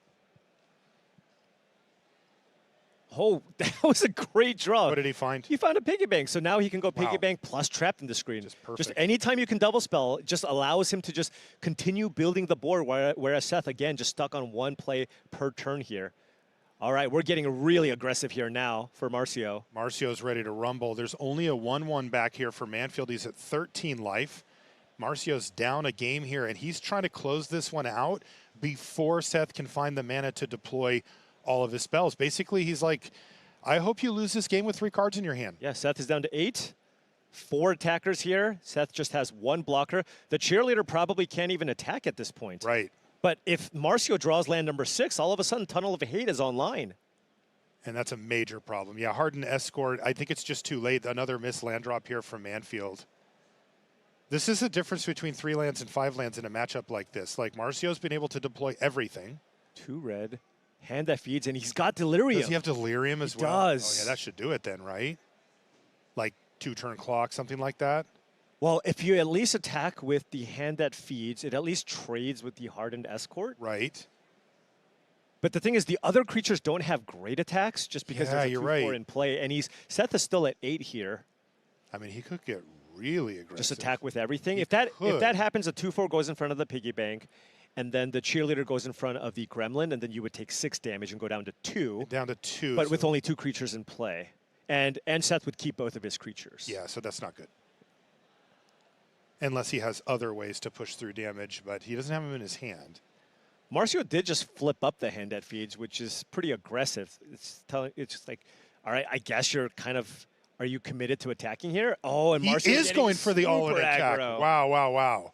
It's like, hey, if you want to go for the double block here, you're going to take 6. Right, and you know, Seth can't play around anything, right? He has no options here, so Marcio knows exactly how Seth will block because Seth can't get cute here. Yeah, I feel like the 2/4 on the piggy bank makes a lot of sense. Maximize how much damage you're preventing. Take the biggest thing that you can off the battlefield. However, that does give Marcio a treasure token, which gives him the 6 mana for Tunnel of Hate next turn, right? Which you're right. Which can be a pretty big problem as well, especially if Hand That Feed survives. A 4/2 double striking menace creature, forget it, is really tough to deal with. Yeah, exactly, Seth. You saw that. He did the quick head shake there because this is not fun either way. Because if he does do the normal blocks to prevent things as they stand, he leaves himself open to that. Oh, and look at this, taking 7. See, he's going to 1. So good. Doesn't want to give the thing, but now, look, you're still dealing with a Delirium creature, 2 other creatures at 1 life. He effectively needs 2 creatures or a removal spell plus a creature to stabilize. And he had a Betrayer's Bargain. He found a mountain. That was huge. Now he can go Gremlin plus Betrayer's Bargain. That is huge. That is massive. You can sack the grand entryway here. Right. To deal with whichever creature gets double strike, probably. Right, and the way that this game has gone, well, and it does require a land also from Carvalho here, right? Right. But the way that this game has gone, Marcio is like not going to be able to get cute here. And now Marcio's Surgical Suite and a quick check of the graveyard probably will signal to Seth that that's something that he may have found. But Marcio needs... Is he just attacking with... Yes. Yeah, because the thing is, Seth has 3 cards in hand. Right. And he played a 2-drop when he should be playing more expensive cards. Right. You have to think he has something. Definitely. It looks like it's just going to be the double block here. Okay, and then I think Marcio probably just passes. Yep, just Goes take the out 2-4. Because take out the your 2-4 escort. is just such a great blocker here. There's a lot less stress now because at least all the other creatures trade evenly at this point. But there's less stress for Seth too, right? Like the menace creature got off Well, the he battlefield. gets it back. He gets it back. He didn't know that. Oh, and look at this ragged playmate, giving you an unblockable creature next turn. So Seth probably He just has to kill use the that. bargain on the playmate. He does. Because you can't wait and get cute and kill the thing that the playmate targets, because then it's still sitting there for the next thing. Right. Yeah. I guess if I mean, you could really gamble if you want, but we're. Right. Marcio's like, you want to kill my playmate, right? Yeah. Yeah. Makes sense. And Marcio just knew that was probably a betrayer's bargain. So this is such a sweet game. 9-1. Can Seth turn this around? Land irrelevant here. Seth can play a creature and then probably rummage away that land at this point, just because he probably wants to find either combat tricks or more interaction here. And Marcio just thinking, I am so close. So close. A land gives me double strike. But even without the land, you can still give the piggy bank. Turning the piggy bank into a 4-3 is a pretty big game. So because of that, Seth might want to just run out the Vicious Clown, because if you run out the Vicious Clown, you can put the 2-3 and the 2-2 together to block the 4-3 on the so that the piggy bank as a 4-3 won't be able to get a profitable attack. So Vicious Clown makes a lot of sense here. There's a clown. There is a trigger. Rummage to try to find a turn inside out, maybe. I know Seth has 2 copies of that card in his deck. We've seen one this game, but there's another one floating. Does he want to get rid of that mountain? No. Oh. Ticket booth. He keeps the plane, so there must be relevant 2-mana plays that he has in mind as well that Maybe he could wants have ripped. maybe just wants to find a 2-drop, keeps the land, find a 2-drop, and just play it this turn. What did he find? Does he have a Dragonfire or something? Didn't have one of those that I saw when I looked at the play list. the land, Oh, though. this is sweet though. We Yeah. we don't know either. Right. Like this now we have to put it. But look at this draw. Seized from slumber. Seized from slumber. Is that enough? It's not, because Seth still has 2 blockers. 2 extra, one extra creature. Yeah, so. Oof. So does he just You start can pass. unlocking rooms here? +1/+1 counters Well, do on you get it- attackers. Do they do anything? Right. No, this is what you said because of the clown.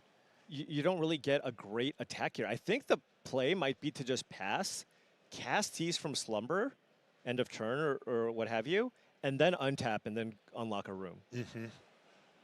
Yeah, he could also find land number 6 to unlock the tunnel. Because the clown's in play, you just you don't have a great profitable attack. You make a 3-3, double block. You make a 4-3 on the piggy bank, double block.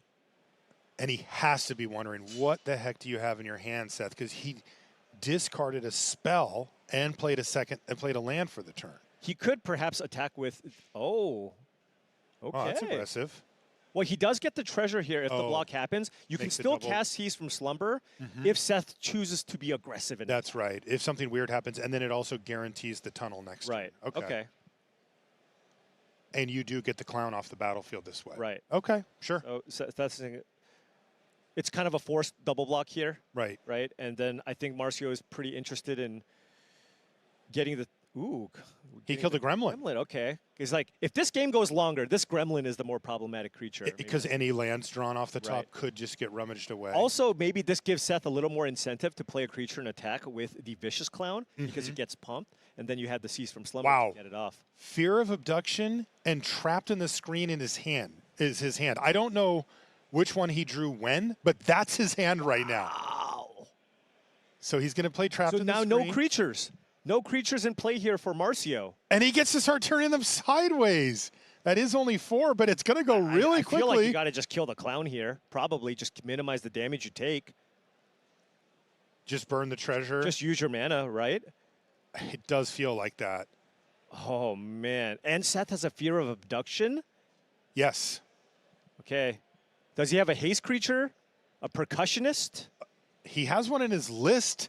No, he doesn't. Nothing. He's going to unlock Tunnel of Hate wow. and do nothing. He actually has a percussionist he's not playing. It's in his sideboard. I'm really curious about that. I've never seen that. All right. He has to have a reason. He might be good in this matchup, though. He might have boarded it in. That's true. This is game 2. Down to 5 goes Marcio Carvalho. Seth Manfield hanging on at upgrading? 1 life. Are we upgrading to a 5/5 here? Yeah, looks like it. I mean, it puts him dead next turn. It Marcio does. has to find a removal spell. It's lethal. Go! Right. Marcio. Marcio. This has to be a win right now for Marcio. Or blocker. It was a That's clown. not it. That is not it. Seth Manfield squeaks out a win to improve to 9-1, and he is 1 win away from top 8 now. That is incredible. What a game, back and forth. And that's just pure mastery in play from both sides.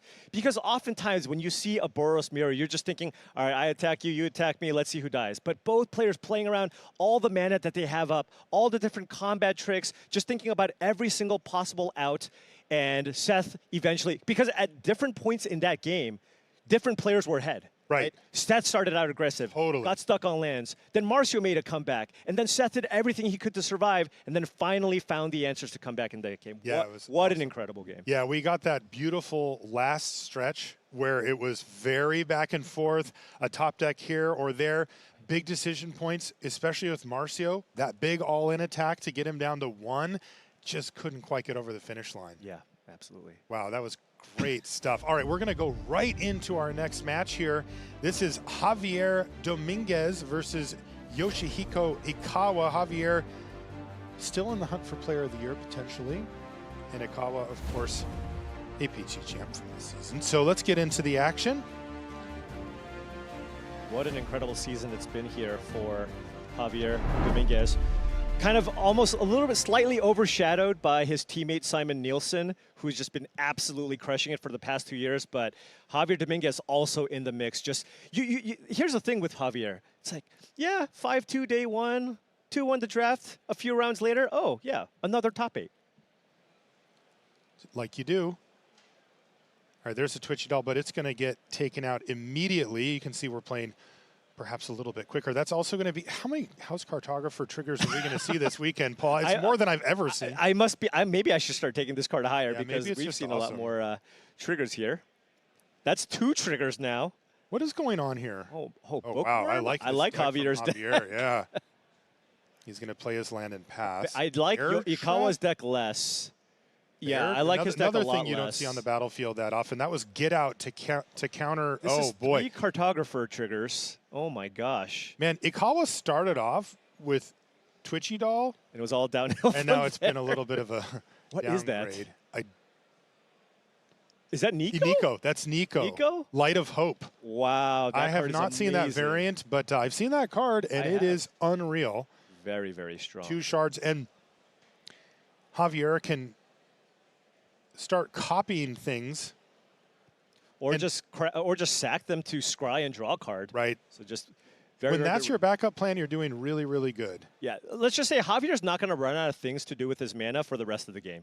That was weight room there, and just too speaking much. of the rest of the game, I mean, I would have scooped after the second Cartographer trigger. Honestly. Yeah, So. yeah, that was enough. Wow, what a deck though from Javier. That was really nice. Simic deck splashing for Nico. Ikawa at least, we need to do like a Swarm Weaver check or something. There's got to be a reason. Yeah, there has to be. Javier Dominguez is 7-2 coming into this round. Yoshi Ikawa is 6-3. Ooh, okay, there's some rares. Twitching down the graveyard, and that was an unstoppable slasher in Ikawa's hand. That card's phenomenal. Why is the doll in the graveyard? He surveilled it into the yard. Why? Delirium will be my... Hey, you get 2 Deliriums, but come on. You know what's better? Cast it. Make them use a removal spell, because if they don't, you just win, and then you still get the Delirium. I don't know everything in Ikawa's hand, okay? No, it's probably to find lands, right? Right. Most of the time, if you're willing to put a spell that good in the yard that you could actually cast, it's like, I'm desperate to find lands. Wow, okay, now the heavy hitters are coming out for Ikawa. Yeah. Okay, Meat Locker. Now remember, that counts as a counter. So if Javier actually has a removal spell, it will actually get rid of the slasher. Oh, right. It doesn't care what kind of... It's not only... I believe so. Well, even then, that's the kind of counters it gets. So it definitely... This is a nice little 2-3-4 here. Yep, He and did it does kill find it. the answer. It was an unwilling vessel from the hand, That's 3 power either way, but it means it's not coming back, right? Yeah. But still taking 7 here, unless... But it's in the... Okay, yeah. Yeah. Oh, and there's one of my favorites, Fear of Isolation. I love Fear of Isolation. Oh, man, Ikawa with a great curve here, though. If you can play another creature here, too, just for extra prep. Oh, and he a 4-power can. creature. Jeez. This is double lethal. You need to deal with both of the 4-power creatures, or you're just dead. Wow, these are some very lopsided games. Even Nico's not going to get Javier Dominguez out of this, right? No way. There's a meat locker here that taps one of the things down, and then if you have a 2-mana creature to follow it up, then I guess you're not dead here. Javier's trying to figure out if there's any way out. It would be unlikely. There's the Unwilling Vessel. You can go Unwilling Vessel into Zealot, it looks like. Into Overgrown Zealot? Yeah, but it looks like he's just going to go Zealot Meat Locker, maybe. Tap down the Cultist, maybe. Just, well, it doesn't matter. He's going to gain life regardless. And it's 4 damage either way. Yeah, okay. Okay, so he's not actually, yeah, he's actually just going to go for the 2, soak up 3, trade off, take 4. Now, okay. Maybe it could stabilize here now. We know he still has Meat Locker in hand. Stick Twister, are we at Delirium? Stick Twister, no Delirium. By the way, there's another, to get the doll in there, another reason. Yep. But again, not quite at Delirium yet. All right, so probably Centipede into Meat Locker here on the Cautious Survivor would be my guess. Delirium check here for Javier. Looks like he has 3 types, enchantment, creature, and sorcery. I see a red card in Javier's hand. Is that a Charred Foyer? Did I say it right? Yeah. Great. Depending on what country you live in. Oh, that's fair. Well, Foyer plays. We're in the U.S. So Foyer plays in the U.S. Foyer. Yeah, we don't. Okay, so this is some stabilization, but Javier's at 3. And if Ikawa can get Delirium going with that Stick Twister, then I don't see how Javier can really come back without a removal spell at that point. Right, like a Say Its Name or a Found Footage.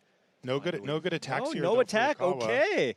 And we know Javier's late game seems incredible. It does, and he seems to be well set up for it. Oh, and there's a Monstrous Emergence to kill the Stick Twister before it gets rolling. It's happening. He's stabilizing. Did you say that he had a Nico in his hand? I don't know if he has it in his hand.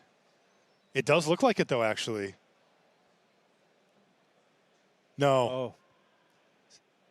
That's a lot of value here. Ikawa does not have much more time here to try and that's another land off the top. So now, all of a sudden, Javier is effectively drawing 2 cards a turn. Right. Hit a land here, too. 7 mana. What does he have, Altenac or something? Valgavoth's Onslaught? Oh, it is Valgavoth's Onslaught! Oh, that's how you come back! There you go! Oh, my... This is fantastic! My.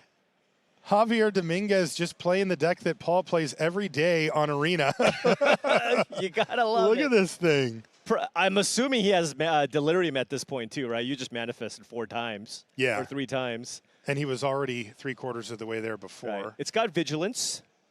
Do you want to trade with the dog and give Ikawa a Surveil, though? That's kind of what he's weighing out. I think the answer is no. Right. Because Ikawa has bricked on his last 3 draw steps and make it 4. That's what you want him to do. That's a Bookworm. Jeez. At this point, I just, unless Ikawa has some kind of, well, we saw it once already. Meat Hook Massacre #2. Right, that type of thing. A flyer. A black-green flyer. A black-green flyer. So a demon. A chandelier, maybe? Chandelier or a demon of some sort. Javier's attacking now, so that's always a terrible sign here. Only for 10. Just 10. 2-turn clock. And there's the Bookworm. And the Nico. Just everything. Wow, so this needs to be everything. like now. What is that? An Insidious Fungus flipped it up to draw the card off the Bookworm Seriously, as well. And he takes down the match. Gosh. That's 8-2 for Javier Dominguez. That was a sweet deck. That was wow. A really nice comeback, too, from Javier, who found himself at just 3 life and scrambling to get his mana underneath him. But once he did, it all came falling apart there for Ikawa. So Javier Dominguez picks up the win. 2-0. That's our kind of deck right there. That's a good one to end on. Oh, absolutely. That's what I want to draft every time. Definitely. You just take the centipedes and figure everything else out. And that's exactly what Javier did. blue-green base deck, splash Nico. The foyer, we don't know if it was in the main or the sideboard, but it is a black-green. You know, he was playing against a black-green deck, so probably boarded that in. That deck looked absolutely incredible. You are not going to beat that deck in the late game. No, no way. And it's all about the Centipede. If you want to know how to draft this format, start with the Centipede and figure it out from there. That's going to do it for us in the booth. We're going to take a short break. When we come back, we'll be setting up Standard at the news desk. Don't go anywhere.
Be one of the first to experience Foundations at pre-release. Head to your local game store November 8th through the 14th to crack open some packs, build a deck, and try out all the exciting new cards before the set is released on November 15th.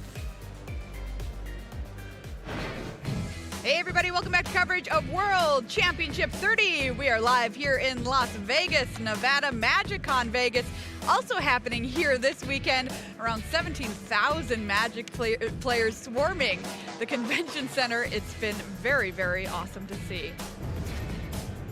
Somebody who is having a fantastic weekend is none other than Javier Dominguez, who's had an absolutely fantastic season as well. Can he make a top 8 here at the World Championship to top it all off? He talked to Cedric after his win last round. Javier Dominguez coming off a huge win to be 3-0 in his draft pod. Javi, you've done it again. How did this draft go? I mean, it went pretty well for me. I started with the Valgaboth's Onslaught card, which is one of the best rares in the set.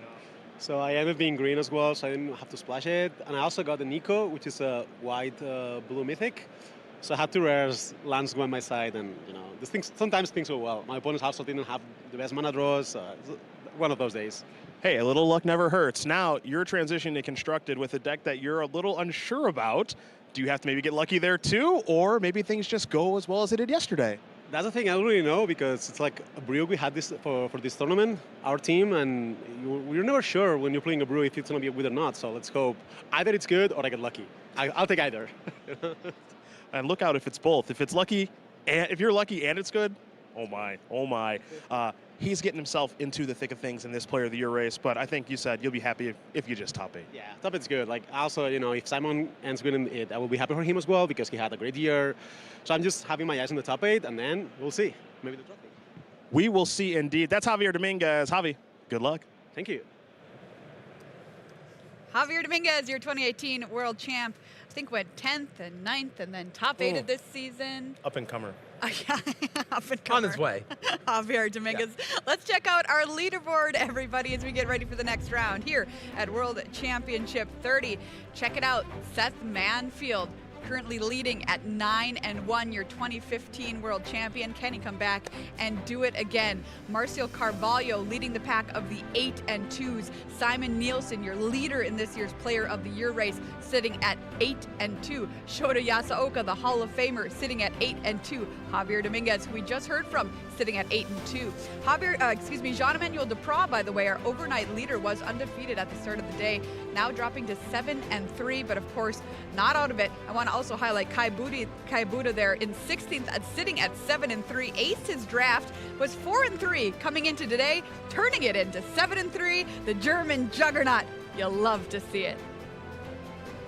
All right, Cedric, you've got to round up who won their pod out there. Boy, we got some people that are very, very happy because anytime you play in a tournament of this magnitude and you're able to 3-0 a pod, especially on the second day of competition, to get that crucial second day started, you are very happy about it. And first and foremost, boy, that Seth Manfield guy, I'll tell you what, the Hall of Famer, the 2015 world champion, another up-and-comer here in this tournament, Pro Tour Murders of Karlov Manor champion. He got the job done. He 3-0'd. He is 1 win away from making the top 8 of this tournament. My goodness, Seth. Next up, we're going to go to Pham, who took care of Eli Kassis in the final round. A very tough road for Ha to get through there, especially on the last opponent there in Eli, but able to get the job done. Thrilled with that 3-0. Next, we move on to one of Monty's favorites. He's giving me a look right now that people can't see. Shota Yasooka. 2006 Player of the Year, among numerous other accomplishments. 3-0 through the pod. The master does it again. And then last but certainly not least, it is Javier Dominguez, who we spotlighted coming into this pod. He was 5-2 coming into the day. The players underneath him had a little bit worse records. Javier was the player with the worst breakers with 2 losses. He was able to take advantage of the situation, bulldoze through this pod, 8-2. Of course, you just saw the interview I did with him. He's starting to get that Javier magic going right now. That energy that we all love when we watch him play. It's coming. It's coming right now. All right, excellent stuff. Thank you, Cedric. We're now going to have a check-in on our Player of the Year race. Let's take people back to the start of the tournament. How did things look when we came in here, Monty? Well, Maria, we came in with 8 people really being in the race. Of course, Simon did lead the field with 57, Seth with 48 points, but there were 8 coming into the weekend. Jason Yee, Javier Dominguez, Sam Party, Eli Kassis, Sean Goddard, and Yuta Takahashi. And the most important thing, especially as we wind down today, that we know is if Simon makes this top 8, the only person that can compete with him from then on would be Seth Manfield. Very exciting. And an update, Cedric. So let's take a look at the records here. Well, we know that Seth is 9-1, Simon is 8-2, as is Javier Dominguez, Eli Kassis 7-3, and then Jason checking in at 6-4. For Sean, for Yuta, for Sam, unfortunately, again, did not make day number 2 of competition, but Seth is looking to play spoiler here. And again, if Simon makes top 8, it's a Simon and Seth battle for the ages, which I just want to see. Wow. I just want to see. And remember, too, Seth has been a bit of a thorn in the side of Simon. We can't forget about that, too. Murders of Karlov Manor finals. Seth won that one. Yep. So it's always fun to watch 2 great players square off, especially when there's a little history between them, too.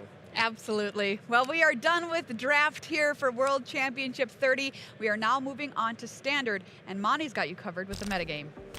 Well, we came into the weekend yesterday taking a look at this metagame. Gruel Prowess was leading everything at 17.7%, but everybody felt like it was a really great format. Dimir mid-range, Azorius Oculus, and Domain Ramp, the other big decks. And what I can tell you overnight is Domain Ramp really underperformed. Really not looking great, but the other 3 decks at the top all putting up pretty great numbers, with Azorius Oculus really feeling like the clear winner from those bunch. All right, there's a look at our Standard metagame as we kick off Standard here in round number 11. Who are we going to watch in our feature match area as we turn things over to Constructed? Let's take a peek. Oh, we've got a good one for you. It's a Hall of Fame battle. Seth Manfield versus Shota Yasooka. Golgari Ramp versus Azorius Oculus.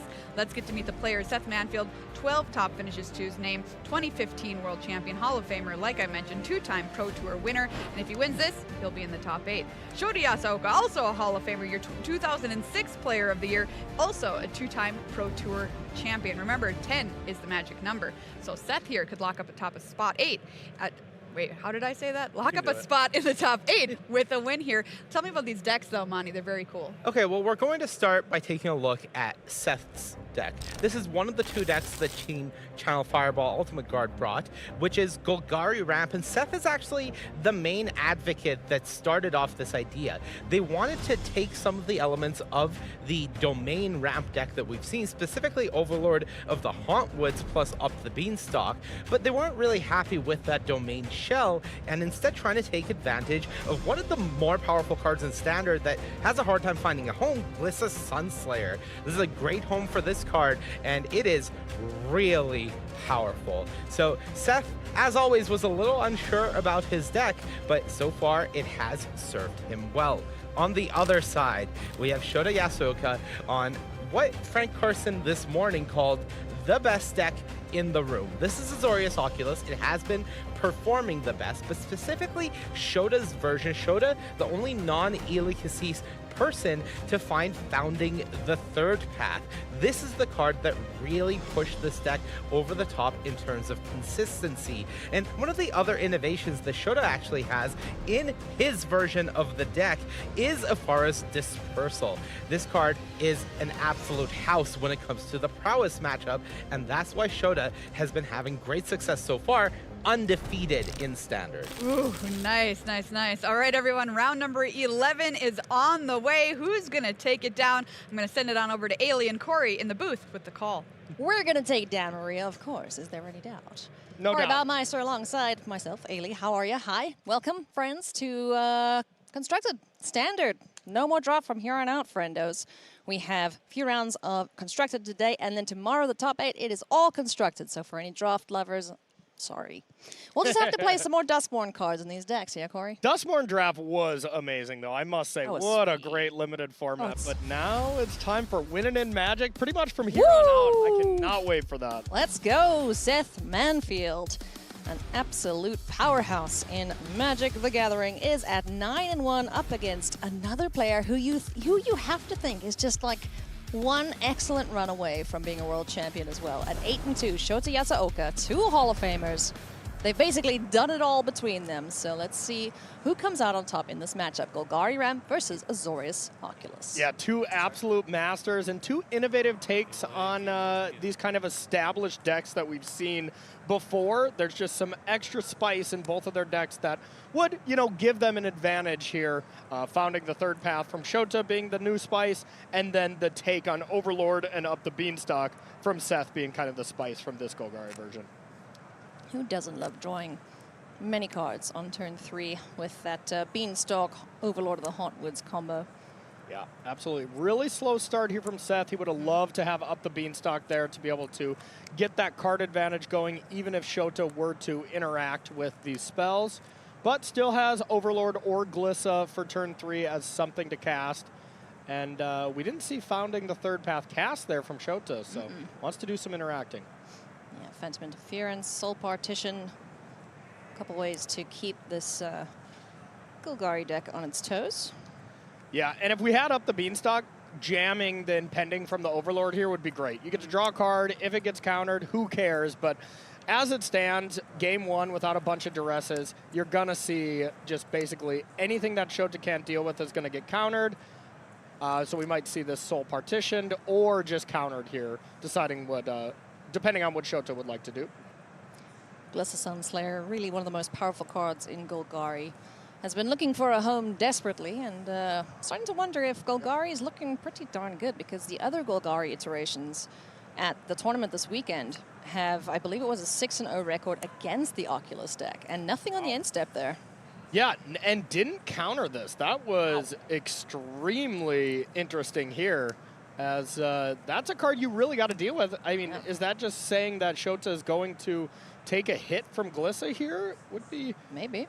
I mean, you have the Soul Partition to be able to just exile it, make it cost a little bit more so you don't have to deal with it, but... Not using his mana there Yeah. is not necessarily ideal. Maybe worried about little more threatening threats than the zombie elf with first strike, death touch, and a whole bunch of text on it. That's about as threatening as it gets, really. And overall, this Golgari deck, you know, we were talking in the intro that this Azorius Oculus deck had a great win rate. It did. It absolutely crushed. This Shota Ely played this version and just kind of dominated. The Golgari ramp deck, on the other hand, didn't exactly have the best weekend there. A lot worse of stats. Yeah, Golgari mid-range without the Beanstalk Overlord package. Yeah.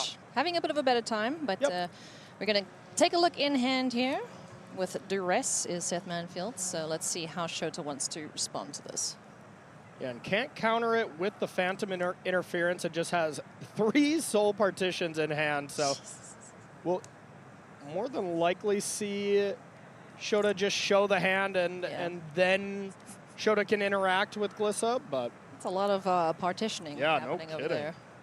Yeah, Shota playing the full 4 copies of that card, really innovative in his list, and just an incredibly powerful removal spell. Especially every time I look at a removal spell like this, or just a removal spell in the format, I'm always thinking of Gruul Prowess in mind, because that's the deck that all these players were coming prepared to beat, or at least try to. Yeah. And this is a great one. Just being able to exile whatever creature they have from the Gruul side and get around some of the pump spells is exactly what you want. Yeah.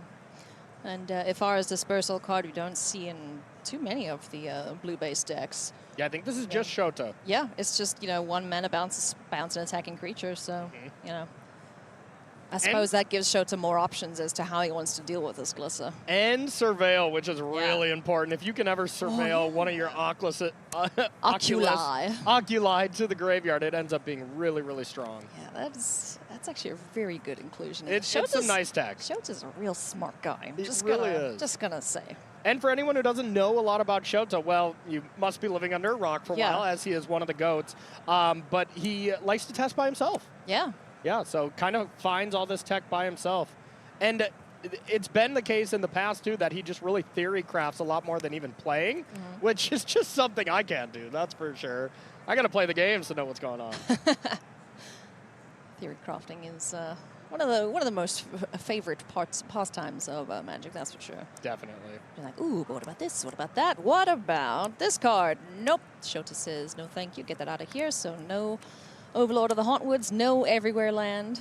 And the turn passes back. Glissa's in hand. We've got Dead Cover Up and Anoint with Affliction. No second black source yet, though. Shota really got punished by not casting Founding the Third Pass straight away on turn 2. He didn't have anything great to go with it. You know, you didn't have anything to cast from hand, so it makes sense why you don't want to do it. But you can always read ahead. Exactly. Yeah, you could have read ahead to just mill and then hopefully find the helping hand and stuff. But as it stands, just 3 removal spells.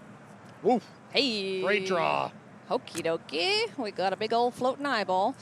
Exiling all those cards in the graveyard, so any future Jins are going to be a little. But yeah, this Oculus on the upkeep. Oof, this is going to be rough if Seth doesn't have an answer for this guy quickly. And Seth does have 3 answers for it, and we are probably going to see one of the better answers here as we have Deadly Cover-Up, plus you can collect evidence to make sure that this is out of the graveyard. A huge play, and this is just a 1 of or 2 of in these lists. Looks like Seth decided to play 2. Yeah. And this Deadly Cover-Up is looking excellent. Now Shota will have to rely on the Haughty Djinns to be able to kind of close the Djinn. Close the Djinn, game. yeah. Close the Djinn. I understood what you meant. Jeez. Alrighty, so 4 eyeballs taken for whatever soup Seth Manfield's concocting, which is brew of some sort, no doubt, in the Duskmourn setting. So this is going to put a big roadblock in the way now for Shota. You know, a lot of the power comes from this powerful 3-drop. Yeah. This is really what turned this deck into a kind of niche playable tier 2 strategy to really being amazing, because these decks existed before. It was just Haughty Djinn, a bunch of counter spells, and it was okay, but you needed a second threat, and Oculus is just a better card than Haughty Djinn sometimes, and ends up looking really, really strong. We've got the Restless Cottage getting in for some damage, making some food tokens there for Seth. And you mentioned other threats. You know, there have been previous iterations of the deck. Some playing the Crab, others playing the Tolarian Terror, which can come down for 1. Yeah. You know, depending on how many instants and sorceries you're chucking out. But one thing I do love about players of this caliber with this much experience, just look how quickly they play. For sure, Shota is one of the fastest players to ever do it. I remember watching a match between Shota and Luis. Oh, that I was casting that one, I think. Were you? Okay, yeah, probably not for long. Yeah, no, very much not. But they were both playing control matchups, so it's just like boom, boom, boom, boom, boom. Exactly. Seth a little bit more, you know, he takes his time a little bit more, but still a very fast player as well. Not trying to bluff every draw step like some players do in certain spots. Moment of truth. Let's take a look at some cards. Another moment of truth and 2 founding the third boss. Okay, I like that. And he does have a helping hand, I believe, so is just really looking for a Djinn. But the thing is, Seth has multiple removal spells for it already, so even if he finds it, it's not looking great. And this creature land is kind of just going to run away. Because Soul Partition is exile target non-land permanent. Yeah. Seth knows that, and there's really no other way to deal with this Restless Cottage. So. Jeez, 3 Soul Partitions. Yeah, so you can Wowza. Yeah, and it's back, you know, but it's going to be dealt with here pretty easily. We might see Soul Partition on his own Hwari Djinn. Yeah? Goodness me. Yeah, go for the throat available here to get rid of this Djinn. If not, why not?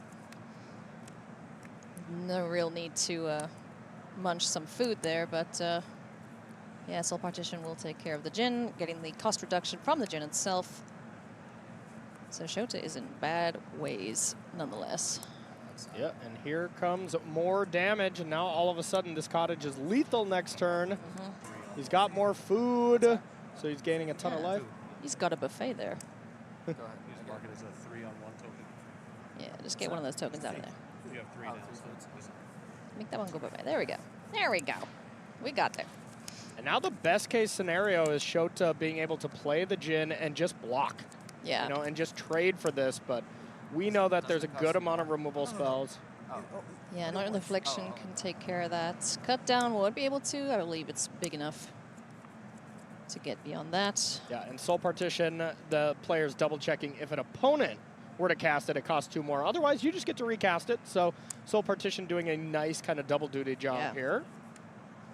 That's pretty sweet.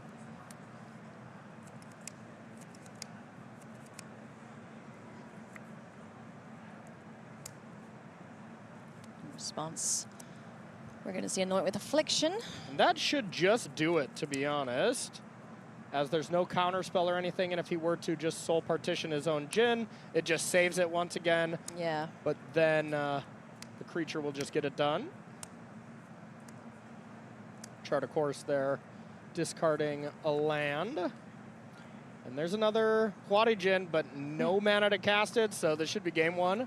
Going to Seth Manfield, and Seth's going to be 1 game away from another top 8. Locking up another top 8, yeah. Good grief.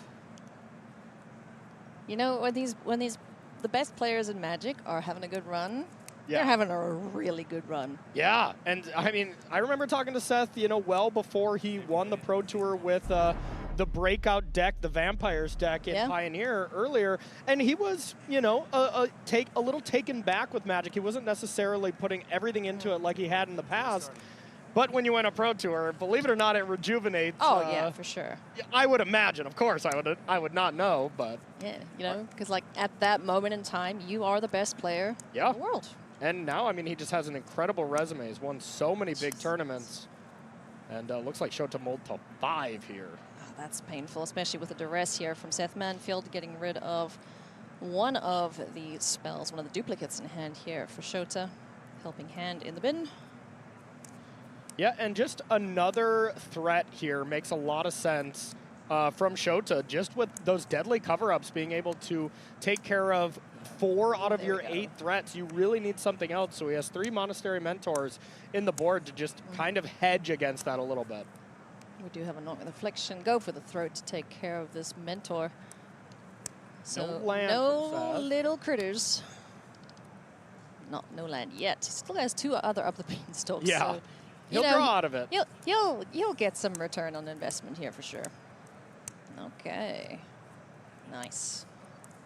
Oh, that was huge. Very nice. Picklock Helping hand. Prankster. Woohoo! Picklock Prankster doing it all, kind of doing its best. Is it Phoenix impression? Yeah. Putting a threat into the yard while getting the thing to help out and bring it back. So really, really looking good. And this is the type of deck you can mold a 5. Yeah. But if you get this absurdly powerful creature into play on turn 3, which is near impossible to do if you're casting it straight away, Chihuahua. then you're looking great. And yeah, looking at it, Seth does have a go for the throat to be able to deal with this. No third land once again. Yeah. You're pretty much priced into dealing with it right now.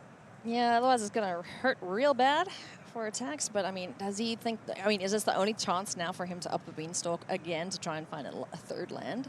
Yeah, but if you just have to, because we even see the Phantom interference. Like, if that gets countered, game over. Sure. GG. You see Seth kind of scowling like, oh, how am I going to lose this game when Shota mulled a 5? This is how. This is very much how. When you turn your graveyard into another hand, essentially. If Shota would have found another helping hand or the other way to reanimate, the recommission, then I think this game would just be over. Or if that's an Oculus there under the manifest, as it stands, we can still definitely play some Magic. Seth needed this reprieve. Land. No, beanstalking. Land? Land. Okay, all right. It's all right. No one panic. He's got all 4 of the up the beanstalks here. The first Overlord he casts with those down, this is going to be bam, bam, bam cards, because even if Shota counts as it, he gets cards, right? Yeah. Here's the chart to draw some more cards, and there is an Oculus.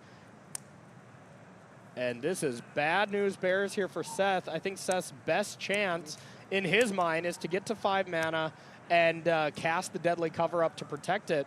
As we know, with that Phantom interference, that's not going to work out too well. This is looking pretty bad here for Seth Manfield. Hall of Famer, World Champion, Pro Tour winner. Stressor at this moment for sure. Yeah, top decking Blot Out is not really going to help too much. A 1-of from the sideboard. Not terrible. Not terrible, as it does deal with the 1 threat, but he's still pretty far behind. He might just be forced into doing this. But oh, nice. Cool, cool, cool. All right, there's some extra mana. There's some extra cards. So what Seth is saying here is, okay, I'm going to get an everywhere counter. I'm going to get a land just by playing that. And then if he can draw a land to be able to cast the Deadly Cover-Up, he'll be looking okay. He found a Duress, which was great. If he found Duress and land, he could Duress away that counterspell and then Deadly Cover-Up next turn. But without the land, the best he's got is Deadly Covering Up next turn into this counterspell. Yeah. And we might be all done. It's looking pretty rough here for Seth. Has to discard another copy of the Beanstalk. The turn passes back now to Shota. Hello. Another Jin on the board. It was a manifesto. It was a Jin all along. Ha ha ha. It's like That's 11. a large Jin. Yeah, that's a lot of power. 12. Crikey. Down to 3. I think we're going to get game 3 here, friend. Yep.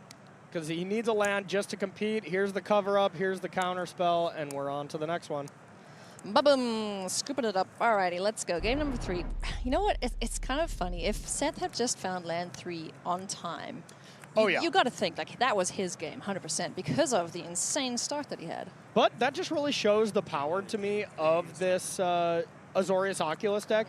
Winning that game on a multi-5 where Shota's hand was less than impressive just really leads me to believe that this deck is awesome. And Shota has one of the best draws here. Founding the third path into Picklock Prankster, or into Free the Fae for free, is just exactly what you want to be doing here. It's basically Shota's version of Up the Beanstalk. That is so cool. All right, what's he going to cost? Yeah. He's got options. Yeah, definitely got options. But yeah, it's going to be Free the Fae, so gonna mill a couple cards, bring something back. Let's see, do we have a hit? Oof. Okay, oof, that was close. Very close. Yeah, whenever all 3 modes are good like this, and all 3 modes are great in this deck, Kassis came to this conclusion that this card was busted in his deck. Shota independently, they did not test together or anything, independently came to that conclusion as well. So 2 great minds coming to a very great inclusion in the deck. That was definitely not stock going into it. Oh, heck no.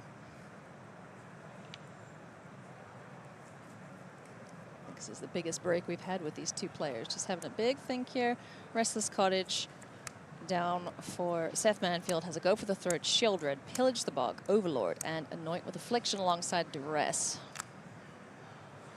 So just holding up removal spells here. Seth made a conscious decision to not pillage the bog here, and if Shota just doesn't play a creature, then Seth doesn't get to use his mana. So we'll see if Shota picks up on that at all. And it looks like the Founding the Third path here is really, really strong at just not putting a threat on the battlefield. So Seth's mana gets not used up at all.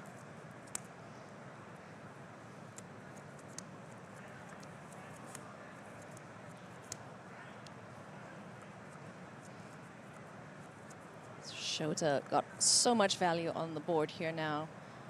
Just, this deck just looks at so many more cards than probably any other deck in the field at the moment. 2 fairies on an adventure, 2 Founding the Third paths. And Seth just reminding himself what this card does, what to expect on Chapter 3. And it's such a powerful, versatile card, being able to exile an instant or sorcery on the 3rd chapter and copying it too. So if you have 2 targets in the graveyard, you can get Recommission or Helping Hand, and you just have, boom, instant board. Yep, absolutely. So here is the Duress, be able to take out one of these spells, and still none of the real power from Shota being able to return one of the big creatures. And it doesn't even look like one of them is milled yet. I don't think so. Yeah, so still wants to do some milling to be able to find that, to be able to bring back one of your big creatures. Monastery Mentor's just been kind of hanging out. I haven't seen it do anything. Yeah, not really. And it's not amazing in this matchup, but I just think when Shota loses half of his threats like we saw Game 1, you know, that it makes a lot of sense that you got to bring in some other threats, but when Monastery Mentor goes off, it really goes off and closes the game out really quickly. Yeah. And while Seth's deck isn't running as much removal as we've seen in the other Golgari mid-range decks, like, he has had answers for it each time. And with Affliction being in hand there, you know, go for the throat, Deadly Cover-Up, a little more expensive, so we won't see that for a while still, but and also not finding any extra land at this point. So going to Chapter 3 and Chapter 2 here. So Chapter 2, target player mills 4 cards.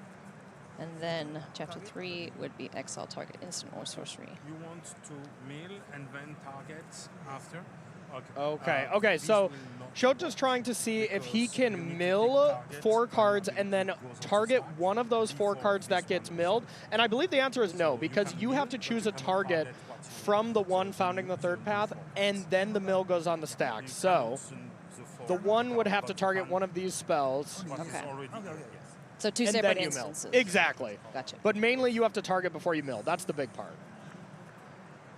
So it looks like that screams to me. It's a little hard to see everything in the yard, but it doesn't look like there's a great target to cast for the free spell right now. So Shota's like, can I have more looks at something good, please? Extra options, please. I mean, yeah, it's a valid question to ask because, you know, at any other event or just like a draft or something, you'd be like, yeah, I'm sure this is fine, right? That makes sense. That's what I'd like to have happen. So it looks like Shota is now considering casting one of these instants, casting Moment of Truth now, as you would have that in your graveyard to then copy it again. Yeah. Or be able to cast it again. He had another Free the Fae in hand as well, so that would be an option too, perhaps.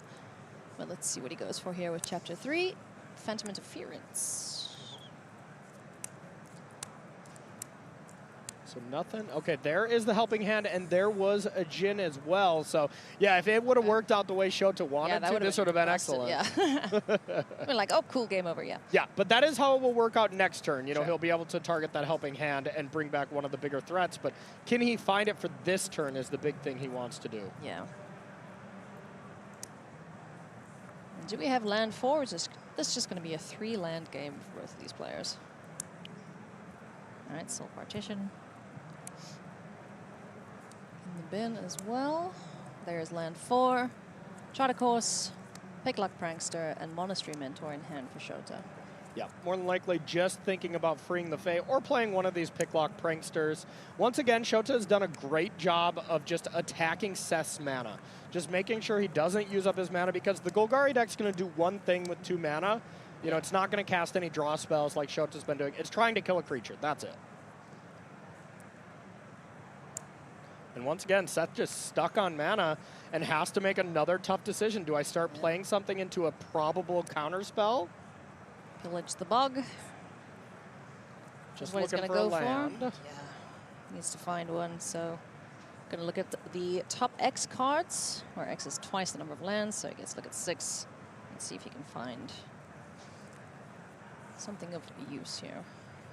Yeah, and the big story of the game that Seth won was he was able to get a lot of mana down. He was able to deal with all the threats Shota presented, and was able to present a clock. Although it was not extremely fast, 5-turn clock with the 4/4 over and over again, it was still a clock. Yeah. Given enough time, Shota will assemble some turn where he can double creature, you know, can maybe play Monastery Mentor with a couple spells backed up, or just find a counter spell for the first removal spell and kind of slow down Seth. You know, because like you mentioned previously, these decks aren't really playing board wipes, you know, mass removal. They're playing targeted removal for things like the Gruul Prowess decks. So the fact that Shota, you know, could now go Monastery Mentor into a spell, we're going to see a very, very wide board here pretty quickly. Here's the big turn, because founding the third pass that's coming off Chapter 3, we're going to see that ability of exile target instant or sorcery from your graveyard, copy it. You may cast the copy, so you got to cast it. Right away, and Seth has the Terrace Under. The nice play to make sure that he doesn't get that free helping hand from the yard. But now Seth is tapped out, so Shota has the ability to cast one of these threats and kind of back it up a little bit. Has the Monastery Mentor, but doesn't have the 5th land to back it up. That would have been ideal here for Shota. Yeah, do you even risk it now, or do you just, you know, I mean, Shota's got to feel pretty good right at this moment, because he's doing more things. He, okay, sure, only has access to the same amount of land, but he sees plenty more cards than Seth is going to. Definitely. I think you start with the Free the Fae and try to find a helping hand, but I could also see him doing this and then casting Free the Fae at end step, and just kind of doing this small stuff to make Seth deal with that. He's also setting up next turn where he can attack with this Picklock Prankster, because Seth is not going to want to kill that creature, and then Chart a Course is 2-mana Divination instead of having to discard a card. Yeah, 1/3 is certainly not a prime removal target, that's for sure. 20-turn clock. Alrighty, Overlord of the Hauntwoods is going to get a card, but not going to resolve, courtesy of Phantom Interference. But we did find 2 lands now off the top of the library, Blooming Marsh and Underground Mortuary, both entered tapped, so that's all Seth Manfield will be able to do this time. Yeah, it would have been great if Seth could have found untapped 5th land there to resolve that Overlord.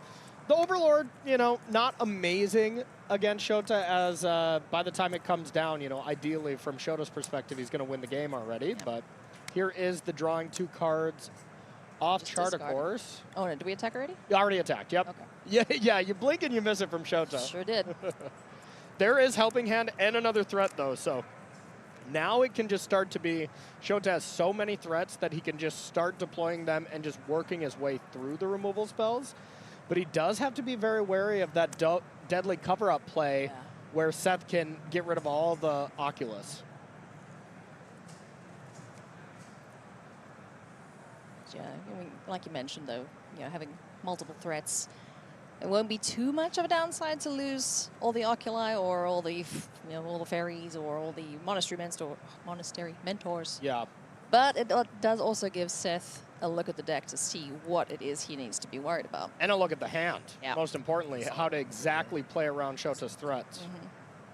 Deadly Cover-Up is just so good at, of course, being a Wrath, of course, getting rid of the card, but giving you full information of how your opponent sideboarded, plus full information of their hand so you can play around it, is very, very big game. Such a great card. From, I would say, Seth's probable favorite set here in recent years. I would imagine he's quite pleased with that set as a whole. With winning that Pro Tour, for sure. Okay, now we'll see if Seth wants to do this. Shota was basically saying, all right, I put 2 really bad creatures on, so if you want to cast your best card of Deadly Cover-Up, well, you're not getting anything great on the battlefield. And we'll see, I believe there is a Huadijin and an Oculus in the yard, so if Seth were to pick the Huadijin, he'd get that card from Shota's hand as well. We have enough to collect evidence. 1, 2, 3, 4, 5. We need one more in the yard to collect evidence. Oh, hey, Shelly. No, you could collect the evidence there for sure. With the yeah. Yep, yep. But Shelly is like exactly kind of what Shota wanted to see. Play a big threat that didn't draw you a card. He has Soul Partition to be able to neutralize it a bit. And now could be the big turn where we get a threat in play and we back it up with a counterspell. That's kind of the sweet spot from this Azorius Oculus deck.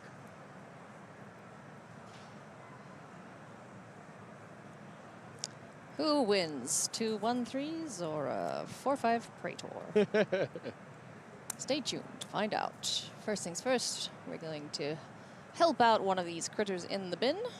Looks like we're going to get an Oculus back, perhaps? Oculus or Monastery Mentor are the two choices. Oh, Mentor could be fun. What else is in hand for him? Okay. So with Shota just having 3 islands as well, doesn't have the ability to Soul Partition until next turn, but that's okay. Take 4 from the Shieldred, take 2 from the draw step. Use your life as a resource here, and you're completely fine with it. Seth Manfield gonna make the fairy's job a little tougher, but there will be the manifest on the upkeep here. If this Oculus survives, it'll be ideal for Shota. Cruel Claws, highest, blot out, deadly cover-up, go for the throat, anoint with affliction, so just black spells aplenty in hand here for Seth. Yeah, Seth has a great hand. And right now, Shota does not have a counter spell at all. Can still free the Fae number 4. But, yeah, can't really back it up at all, even if he finds a negate or anything like that. Yeah, no Spell Pierce in the format, so couldn't even free the Fae into that. Something like it. So Seth can kind of do whatever he wants. He might start with the heist here just to see if the avenue is open, and then go for the throat or anoint affliction to deal with the Oculus. No gift for you. Makes sense. You know, when you're playing up against like the mirror match or Dimir mid-range, those kind of things where you have pretty good cards you can take, that's great. Otherwise, this is just 2 mana super duress where you can take creatures as well. It's Thoughtseize without the ouch. There you go. Yeah. What do you take if you're Seth, huh? Interesting with to perfect me, information. Yeah, interesting that we didn't cast Free the Fae at all. I guess if you just free the Fae, then Seth has perfect information and can just take that card if it's the best. Yeah. But Seth can stop Shota from using his mana this turn by taking Free the Fae if he wanted. Not a great hand from Shota, to be honest. No. Would ideally like another white source to be able to multi-spell. Yeah, if Shota had another white source and could have just went Monastery Mentor plus Helping Hand, that would have been great. Now that would have ran a bit of a foul into the deadly cover-up, but still. Alrighty, well, goes for your suggestion there, friend. Getting rid of the Picklock Prankster, so that will hit the yard, and I believe that's all of them out now. Yep, all 4 Pranksters, so no more pranks. Nope, no more pick and locks.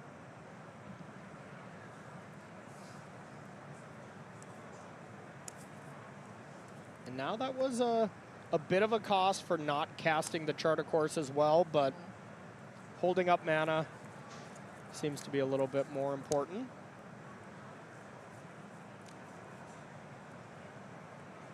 So Bloodout would deal with the 5/5. Yep.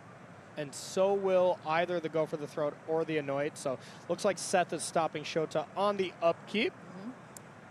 This does give him the option to Soul Partition away whatever threat he goes for, but I think Seth is fine with that. I'd be like, if you want to waste that removal spell on this, no problem.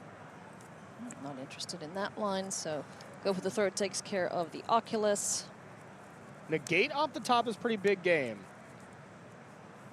As it stands right now, these little creatures are doing their best, but Shieldred is just gaining so much life here for Seth and doing a lot of damage to Shota too. Yeah, so now it would make a lot of sense to see the Huadijin because you can back it up with Negate. if that's something he's interested in, but no, decides Shieldred. Getting it off the battlefield is too important here. So costing 2 extra now. And now doing this so that Charter Course doesn't deal 4 to him. Yeah, makes a lot oh, of yeah, sense. that would be painful indeed. So extra cards in hand now. What do we got there? Monastery Mentor. I think I saw a Helping Hand. Yeah, Helping Hand. And an Exercise. That looks like an exercise, or is that split up? I believe Exercise. Exercise, yeah. So yeah, great hand, really developed. This is a big turn for Seth. Just a very close game here. It feels like the momentum is definitely shifting back to Shota here. Yeah, Seth has so many things to do in hand, but Shota is just outvaluing him in terms of what he's got on board, what he's got in hand. Just look at the difference there. So Drew and Oculus as well. Now, from basically every turn from here on out, Shota's going to be playing a threat. He's just threat flooded, so it's just exactly how he wants to do this.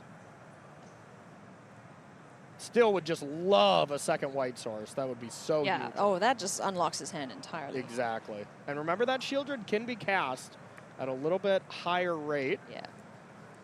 So Seth did make a conscious decision to not cast it this last turn. Instead, played Glissa.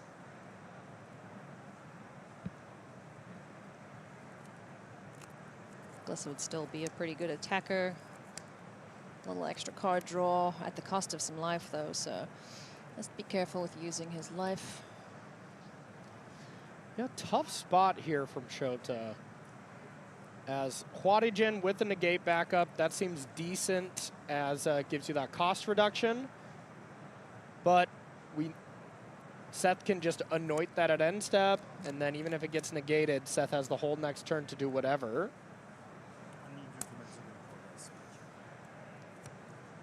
So Seth Manfield's still very much in this, but it's going to wait until the end step for actions to be taken. Oculus back down on the board. Do not want to get to an upkeep with that, so we're going to see the blot out. Okay. And now this turn, now Seth knows that this Shieldred couldn't be countered for the 1 mana, so it would be pretty hard to not want to just jam that. Yeah. Glissa gets blocked by the manifest creature. Yep.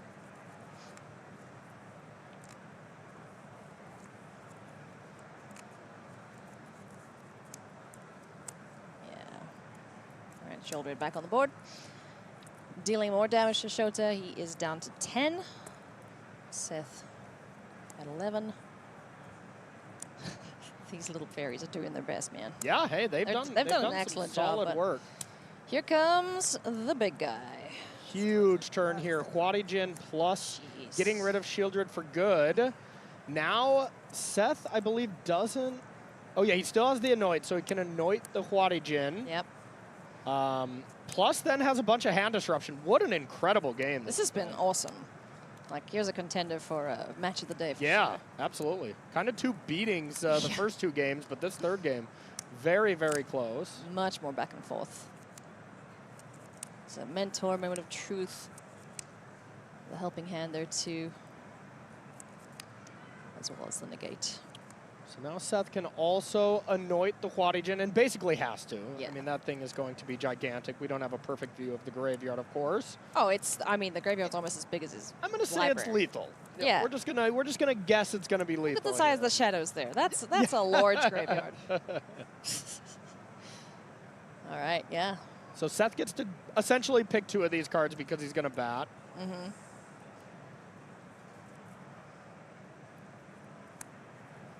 When you said bat for a second, I'm like, wait, what's he hitting? This isn't limited anymore. Yeah, yeah.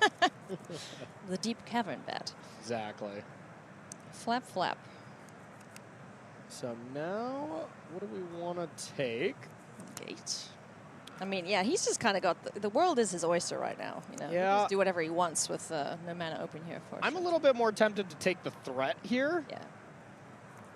And then just deal with the Huadigen, and now it's Glissa against the world. But, you know, Shota has a lot of ways to buy time with that. Can play another Picklock Prankster, chump block it, and then it's all up to Shota to helping hand to find something here. But decides to... I kind of like that.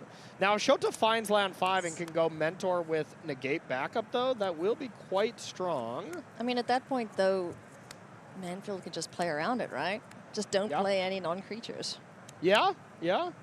And just keep swinging with Glissa. I mean, eventually that mentor is going to have to block. True, true. But any spell Shota draws that's a proactive threat is just very, very scary. Ooh, did he find another moment of truth? Did find another moment of truth, yep. Okay, but doesn't have 5th land, so...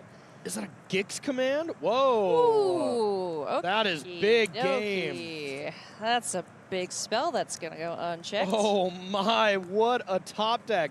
Wraths away the board, puts some counters on the bat, attacks for 6, gains 3 life, loses 1 to draw a card. That could have easily been a Sunday appearance Gix command here for Seth Manfield. It's got to be. That is the one up in the board. It goes unchecked. Shota is down to 4 with nothing really going for him right now. Finally finds land 4. Moment of truth. That's exactly what it is. Yeah, it really is. What can he find to get him out of this?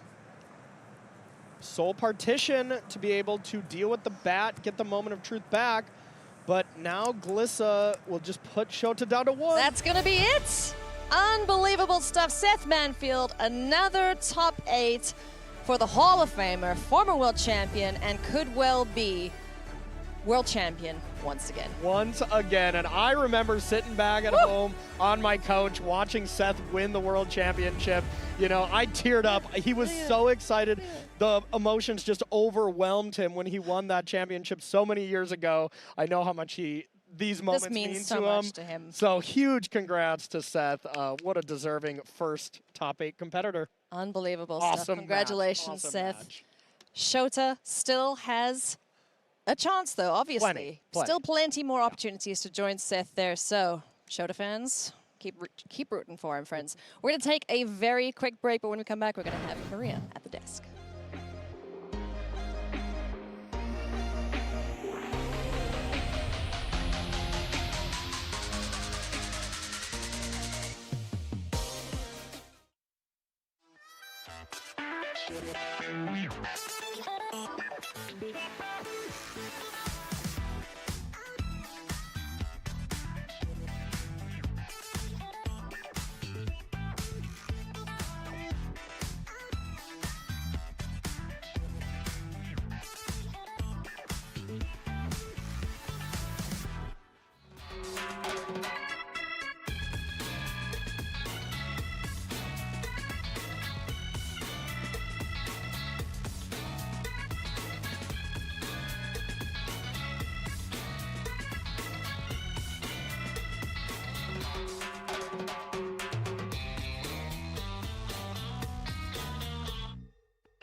From October 26th through November 11th, you can get back into Standard right now with 5 pre-constructed decks available to purchase on the MTG Arena store.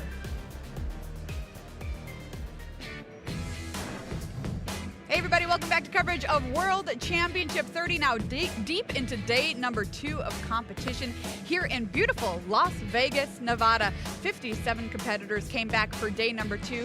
By the time we're done today, there will only be 8 really exciting stuff here from the Convention Center with thousands upon thousands of Magic fans here to celebrate the world's greatest game. Well, it is spooky season here in the Convention Center, but somebody who doesn't have to be afraid anymore is Seth Manfield, who has locked up a spot in our top 8 and talked to Cedric after his huge win last round. I am here with Seth Manfield once again in the feature match area of World Championship 30, a place that he knows all too well. Seth and I are just going to be best buds in this area, I think, all weekend long. Look, bud, the accomplishments, I think we know them by now, but what we don't know is about this Golgari deck that you're playing here this weekend. Give us a quick rundown. Yeah, so I was the first one to kind of put the deck together. I was tasked with working on domain, but I didn't really think that the domain deck was consistent enough. And I really like the black removal spells. Plus, I like the green Overlord with up the Beanstalk. So I wanted to have the cheap spot removal and the really powerful late game. And I feel like this deck combines both of those angles. So yeah, I'm really happy with the deck. It's hard not to be happy with all the wins that have been coming your way. 5-0 in constructed, 5-1 in draft. He said, I'm getting this over with early. Seth is into the top 8 with black cards. We saw what he did with those in Chicago. We're excited to see what you do with them on Sunday here in Vegas. Your 2015 world champ has a chance to do it again. Hey everybody, welcome back to the news desk. Maria Bartholdi, Monty Devuti. Good enough tournament for you here, Monty? Been pretty great so far, but we still have so much to figure out, Maria. I know, very excited. Let's take a look at our leaderboard and find out where we're at in this awesome tournament here. Right now, Seth Manfield has locked up his spot as the first member of our top 8 with that magic number of 10 wins in that win column. Remember, once you get to 10 before the final round of today, you are locked up for a spot in our top 8. Tons of other players, including Pham, there's 9-2, 9-2. Tons of players on 8-3 doing extremely well too. Simon Nielsen, Marcio Carvalho, Eli Kassis, we've been following them all weekend long. Jean-Emmanuel Depraz got a win last round, up to 8-3 now. Check that out in spot number 11. Kai Buda, the German juggernaut, one of the greatest players of all time, sitting at 8-3, as is Shota Yasooka, another GOAT at 8-3. Javier Dominguez hanging in there at 8-3 as well. We are also keeping track of the Player of the Year race here in the building, which will be decided before the weekend is out, awarding excellence across an entire season of play. Let's take a look at who was in the running as we came into this tournament. We had Simon Nielsen out in front of the pack. He was leading the way. Seth Manfield hot on his heels. This is how things looked, but Monty didn't stay this way. Definitely not, Maria. As we've watched the matches play out, we are going to bring you an update of what that race looks like now. And the biggest news here is with Seth locking up the top 8. For Simon, if he wants to remain in the race, he needs to reach 10 match points today. This is not to say Seth has Player of the Year locked up, as Javier and Eli are still in top 8 contention as well, both at 8-3. But importantly for Simon Nielsen's bid at Player of the Year specifically, he needs to reach 10 or he's done. All right, so really heating up in our Player of the Year race, could come down to Sunday. Well, we were playing standard here today at this tournament, but how do you choose a deck? It's such a hard decision for all of these players here in the room, so we asked some of the best constructed players this season how exactly they make that choice.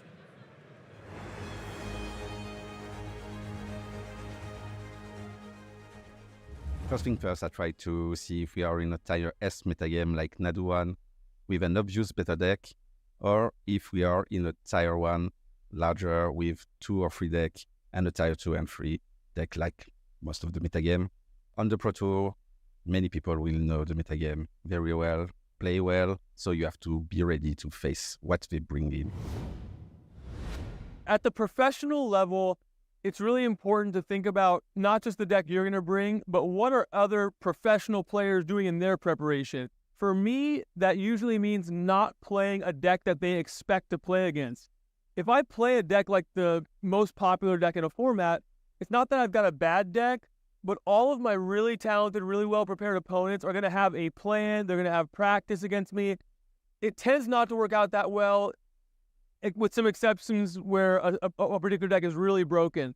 So instead, I'm looking to pick a deck that's a little bit less expected, maybe it's in the abstract a few percentage points worse, but when I'm actually at the table staring at the board, I'm going to feel like I am a little bit more comfortable and I understand what's going on a little bit better than my opponents. And so that's an approach I've taken recently.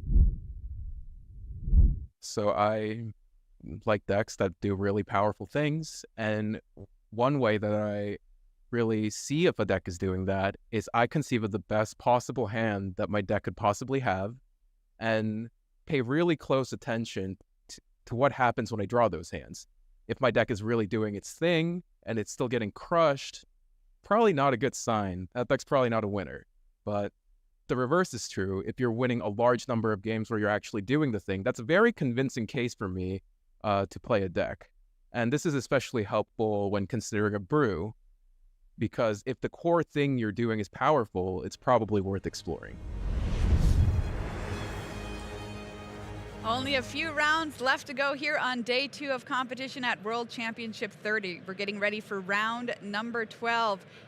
Could be sending someone else into our top 8 with this game here. Pham on Dimir Demons versus Marcio Carvalho on Golgari mid-range. Pham 9-2 currently, so playing for a spot in top 8. This is a win and in for Pham. Describes themselves as a casual player who plays for fun. Well, guess what, buddy? You're doing really well at the World Championship, and I hope you're having fun. Marcio Carvalho, on the other hand, 10 top finishes to his name, twice lost in the finals of a World Championship, hopes to get back to a top 8 today. All right, Monty, tell me about these decks.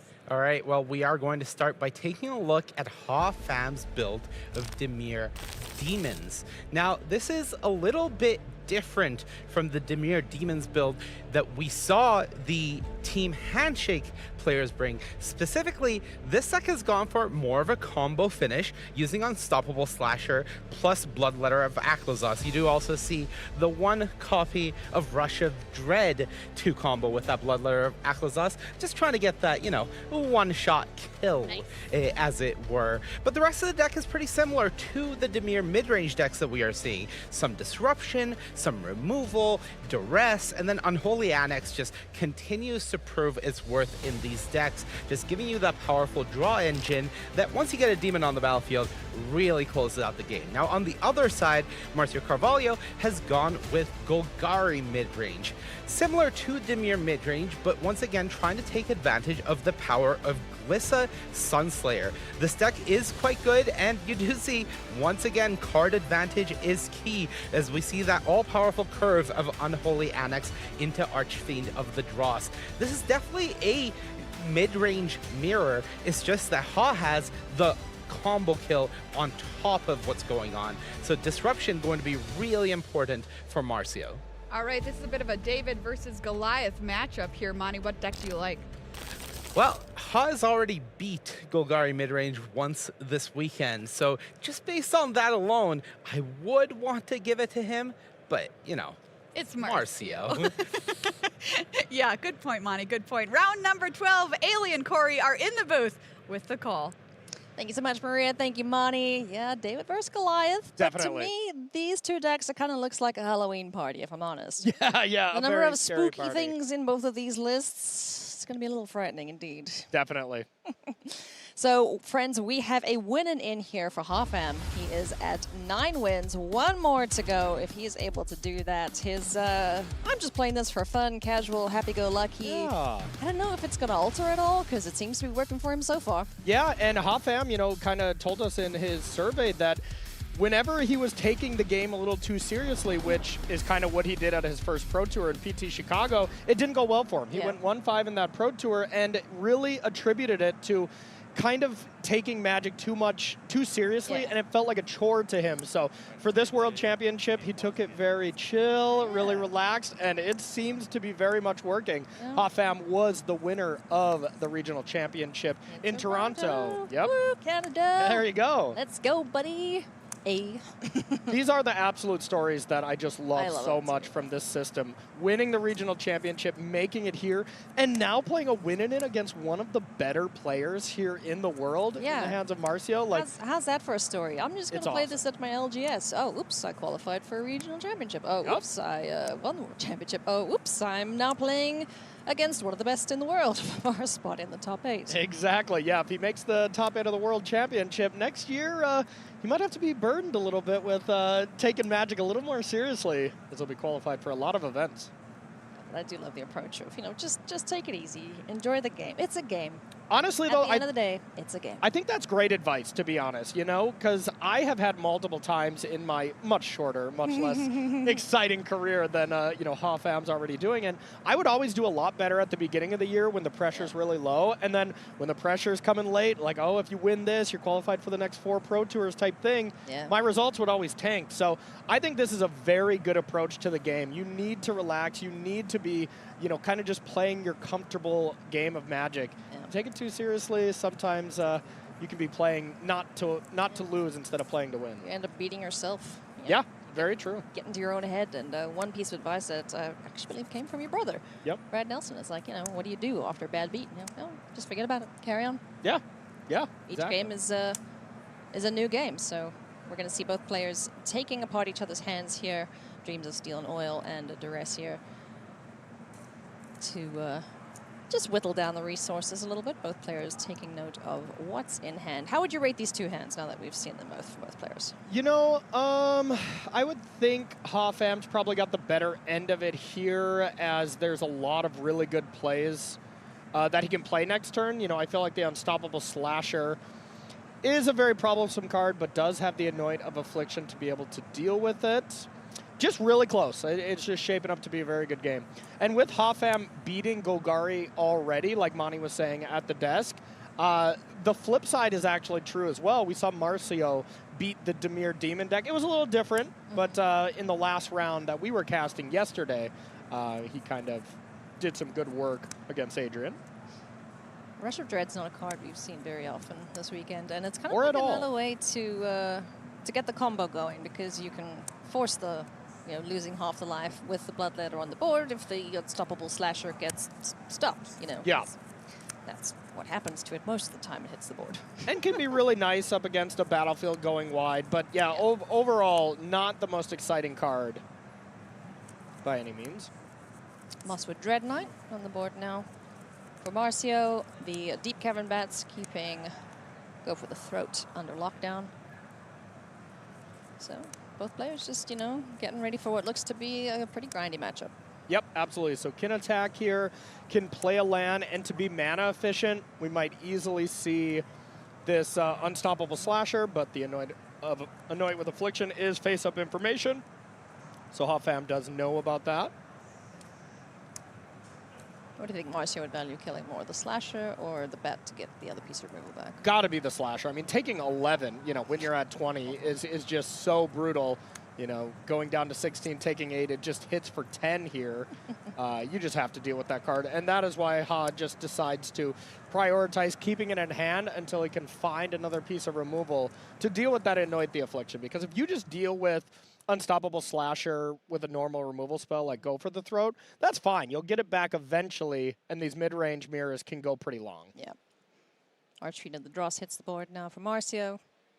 And we'll see Cut Down take care of Mosswood Dread Knight, followed up by Fairy Mastermind on Marcio's end step.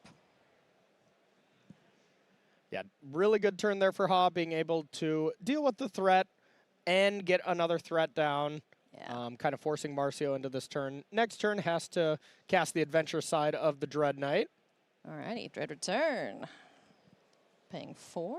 So sacrificing half the creatures rounded up. That is, of course, going to be the only one on the board. So bye-bye Archfiend. And for 3. 4 mana Terminate. Pretty good up against a gigantic 6/6 here. Whatever you got to do to get it dead. What do we got there? Is there a Bronco in hand? Oh, yeah. Yeah. Bronco, Annex, Anoint, and Tranquil Frillback in hand. And this is the turn that Dread Knight, you have to cast Dread Whisper, otherwise it just goes to the graveyard. So that will definitely be something Marcio will be considering, and it'll just be if he values keeping that around and keeping the value engine going, or if he wants to do this. So killing the Mastermind leads me to believe he's going to put that Dread Knight on an adventure, just so Ha does not get an extra card out of it. Lovely recursive threat there in the Dread Knight. Passes the turn back, just the Deep Cavern Bat. Unstoppable Slasher and another Deep Cavern Bat in hand here for Ha. Ooh, Unholy Annex Ritual Chamber. That's a lovely draw. That's probably what we're going to be playing. Ha has a lot more life to play with here, so a lot more resources. So we're going to start this value engine going here to be able to draw a card. And if Ha ever finds land 5, being able to go Bat into Slasher to be able to kind of clear the way a little bit. Or, of course, just play a Demon. That's good, too. Yeah. And gone. Oh, boo. Frillback ain't digging that Unholy Annex. Get that out of here. So, a little 3-3. All right, but if we did find land 5, like you said you saw. Yep. And wow, another one. So now it'll be interesting. It'll be interesting. There's a lot of options. I think you either cast a Demon off the Ritual Chamber, or you do this, Bat plus Slasher. Yeah. Or at least Bat, and then if you find that your Slasher is under a lot of duress, which it does look a little brutal here. Yeah, go for the throat. Then you could play Annex. I mean, you just take over the throat here, right? Or You usually take the removal spell when you play a Bat. That makes the most sense. Yeah, especially if we're trying to clear the way for the Slasher. Yeah, I think I would take Go for the Throat and play Slasher would be my play here, but we'll see what Ha wants to do. Just taking note of all the cards in Marcio's hand. Eeny, meeny, miny, mo. Which is the one that's going to go? Because, yeah, I mean, if you don't take that, then you just open up the other Bat to getting dead, so yeah. Exactly, and then you get that Go for the Throw back and then everything. It's just everything goes spiraling downwards. Yeah, it's a house of cards. Yeah, literally. So in for another one, gaining some extra life. And then, what is the follow-up here? Has the Swamp. Excellent Swamp choice, by the way, huh? Yep, Unholy my favorite. Annex and Slasher. So is being patient with the Slasher. I kind of like that because it's kind of diminishing returns with a Slasher now. It's like, oh, yeah, sure, I hit you. You're going to lose a little extra life. But at this rate, the Bats are just going to get it done, and then there's a Demon next turn. Yeah, basically just saying that the Slasher is not good enough here to win. I still would have liked to play the Slasher there. I think it is close, of course, but looked like a good time to deploy it. Yeah, ooh, an Order of Affliction. Your removal spell in hand here for Marcio. No 5th land, though, so can't double spell, but does get Glissa Sunslayer down on the board, and that is a good answer for the Broom.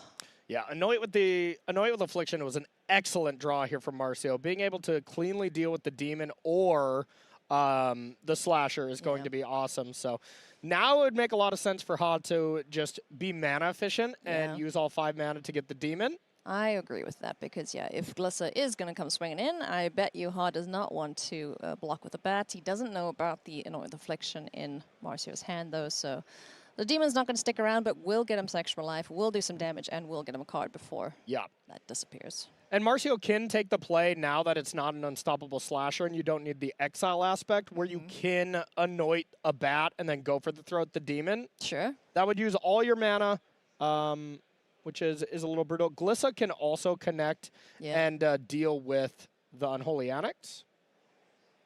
Yeah, I do like that idea. Yeah, that feels like what you're going to be doing. It's just, is Marcio going to try to kill some Bats here? With picking up another Go for the Throat, you can easily just go for the Throat the Demon, attack, make your other decisions later if he so chooses. Could even play Bronco instead of trying to kill Bats and try to race. But these life linkers are doing some damage. They're doing damage, yeah, but he's not immediately dead to them, which I think is the cause for the pause here for Marcio. There are plenty of options, as you mentioned, and a couple extra flyers giving him some grief there alongside the Bats. But yes, we're going to see Go for the Throat, take care of the Demon, so get out of here, big guy, and in for 6. That's a big chunk of damage. And I've got to think that that Unholy Annex is going die-die. Yeah. makes sense to me, just in case the worst case scenario of Ha being able to play a demon and get another drain out of it. Yeah, so as it stands, Marcio has the more powerful board. He does have another removal spell for the bat, can get another removal spell for the other bat, and then another removal spell for whatever Ha has to deploy. So I'm thinking Marcio's looking pretty good to win this one. Definitely looking good. It's just if he wants to prioritize another threat, could even be the Dread Knight. Yeah, just more creatures to try to close the game out here. Just not too threatened by the bats, thinking he can win the race, and he definitely can. Yeah. What do we get here? Dark Slick Shores. That's a bit of a poopy draw here for Ha. Yeah. Fairy Mastermind, Swamp, Dark Slick Shores, and Unstoppable Slasher. They're good cards. They're not going to help him out here too much, though. Yeah, so what Ha gets to do is put himself up to 14, Marcio down to 6, play the 2 threats. The Anoint's going to deal with the Slasher. Marcio's going to attack for 9. Put Ha down to 5, because this Fairy Mastermind is not going to do a good block. And then Marcio can use some of these other spells to just gain a good amount of advantage here. And it looks like at some point, these flyers are going to have to start doing some blocking. Yeah. And then it's just all over from that point. So it's no lethal on the crackback here.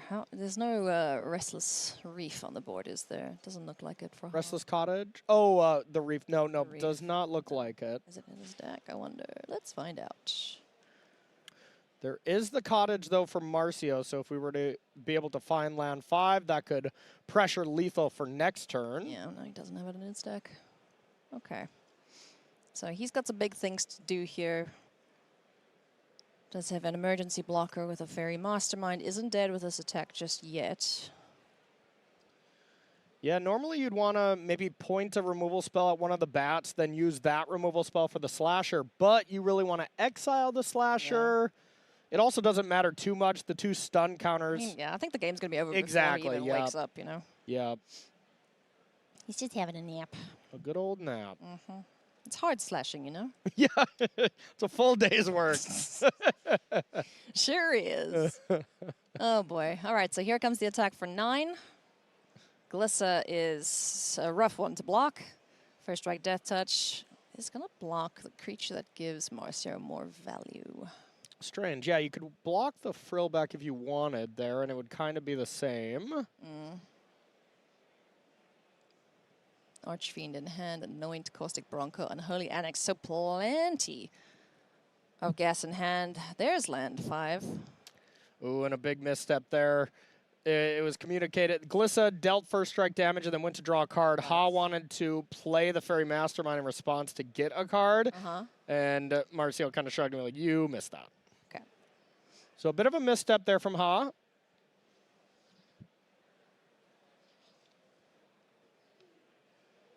So Mosswood Dread Knight is available to Marcio. Where do you go from here? Do you just get another Archfiend down to make sure this game is one and done, or? Yeah, you don't have to cast a removal spell now. So that's very tempting.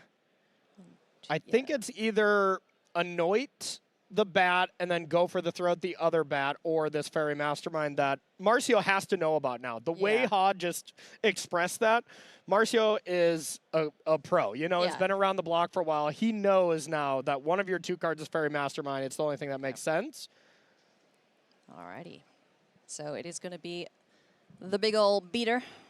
And there's the Fairy Mastermind during the fray. And I like that because, you know, if Marcio were to go for the line you described where he's just killing bats and getting removal spells, like, that's not the proactive play. That's the, oh crap, help, I'm in danger. No, he's very much in the driver's seat at this point. Okay. All right. Archfiend is a very interesting draw. I don't know if it's going to be enough.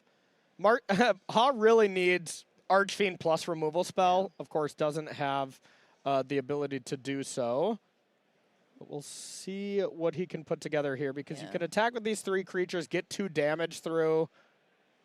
That's probably not enough. So it looks like Ha just has to say go, which is not great. Because also there's the other line of text on the Archfiend, which hasn't been really showcased that much. Whenever a creature your opponent controls dies, you lose 2 life. Exactly.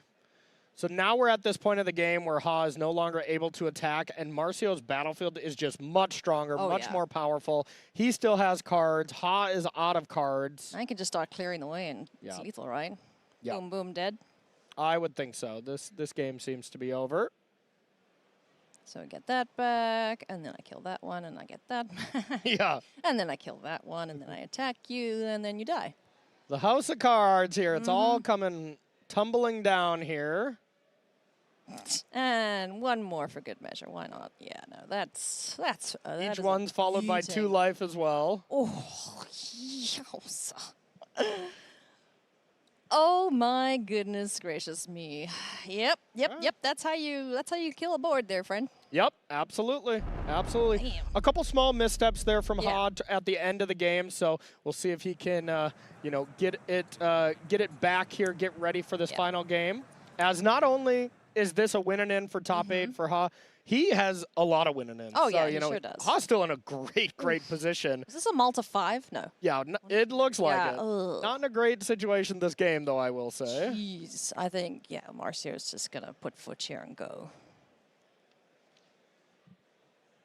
But you also mentioned like a couple missteps, but that also just comes down to experience. I mean, how many years has Marcio been playing as opposed to how many years Ha has been playing? So you're going to see that. I think if we read Marcio's bio, it wouldn't say I prefer to be playing casual Magic. That's for sure. No. Marcio is definitely one of the most competitive players and has been around the Pro Tour for years. Marcio wants to be world champion. For sure. For more than anything. You know, I mean, he's gotten so close so many times that, this is the tournament that he tests a little bit hard for. He's gunning for it. He thinks about a little bit more while he's at the table. Marcio's just been dialed in every time we've seen him on coverage. Got 2 unholy annex. What's the plural? Annexes? Yeah, there you go. Annexes. I don't know. Chat can tell me. So both players keeping up with the card draw and hitting themselves in the face.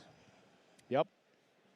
Until one of them gets a demon down. Shieldred, not a demon, so...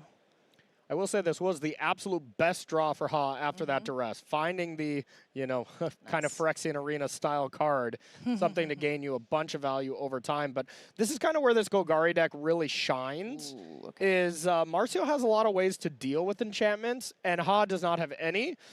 That being said, Marcio is missing green without this tapped Restless Cottage. Yeah. Liliana hits the board. It's going to start making a mess with discards and sacrifices and all the other lovely things that she does. So there is the Restless Cottage you mentioned, Caustic Bronco, Anoint, Archfiend, and Tear Sunder in hand. And here comes Fairy Mastermind for Pham. Yep, and with the draw off Annex, the Fairy Mastermind gets that free draw, so good exchange here from Ha. There you go. Didn't miss it that time. Yep. Good job. And now has some Double Shieldreds to go. Like, this Yowza. is looking pretty solid here. Ooh, Bloodletter. Haven't seen you in a hot minute, friend. Yeah, it was kind of the new hotness and even something that's been doing extremely great in Pioneer, this kind of combo, but not really the type of Magic that these standard Dimir players have been trying to do was playing Bloodletter and Slasher, but it is quite the combo. I mean, the Japanese RC, the finals was a Dimir, or no, it was Mono Black. I think it was Mono Black, yep. So definitely pretty popular in Pioneer. Now we're going to see Shieldred hit the board, so extra cards means extra life, and extra cards from Marcio means double damage. Yep. Untap. Need to kill Shieldred. Wondering if he declared the gaining of life from Shieldred as well. Sunder would get rid of her before the damage is dealt. So has the ability to go for the throat, the Shieldred to deal with that, and then Liliana can deal with the other creature on surface value to just be able to deal with it straight away. But that's kind of putting Marcio on the back foot here, where, with this Multi 5, it didn't look like that was going to be possible at all. Yeah. This game is definitely still a game. He's drawn already, right? Yes. Okay. Yeah, so now considering what he wants to do here, up against 2 threats on the board, Liliana taking 2 there from the Fairy. I'm going to get Shelly off the board here, Marcio. Yeah, I think the big choice is, does Marcio want to keep Liliana around, or does he want to negative it? If he wants to keep it around, he would have to use all 4 mana, both removal spells. But this seems a little bit better, and Marcio just takes everything from Ha. That's just like cleansing Nova. Yep. Or whatever other thing gets rid of all permanence. That was painful for Ha. Farewell, permanence. Yeah, there you go. That's the one I was thinking of. I got you. Thank you, friend. Land plenty here. Going to surveil another land into the bin. And Shieldred, the Apocalypse. Once again. How are there 2 Apocalypses? Come on. Well, not for long. Not for long. She's dead. Before the draw step, go for the throat here is excellent. Now, if we drew an untapped land, we can duress plus Bronco. Marcio has a really nice line. It looks like a tap land. Yeah. I was going to say he had a really great line of being able to go duress Bronco, and then next turn, put a demon into play, saddle it up, attack. So just anoint the only valid option here. Knows about the Bloodletter and the land. So has to be feeling pretty good about that. Yep. Knows that whatever he wants to deploy next turn is probably safe. Yeah, Marcio's got to be feeling excellent now. The dust is kind of settled. All the big threats are gone. All of Ha's permanents are gone. And he has the Anoint, the Affliction ready to go. Oh, yeah. Sorry. Does need to find an answer for this Bloodletter, as Anoint does not hit the 4-drop. Anoint would hit the bat, though. Cranky. I mean, you got to take that, right? With the bat? More than likely, yeah. You're definitely not taking duress. You don't really care about the creatures too much. And yeah, untap land plus the Bloodletter here. This is still big game. So perfect information now for both players. Duress, Bronco, Archfiend. Duress is a dead card in hand at the moment. What did we find there? Another land?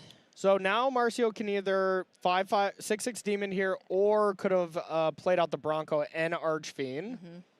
Either way, getting a demon into play that's big enough to block all of Ha's creatures while gaining some life is great. So Ha basically needs a removal spell right now.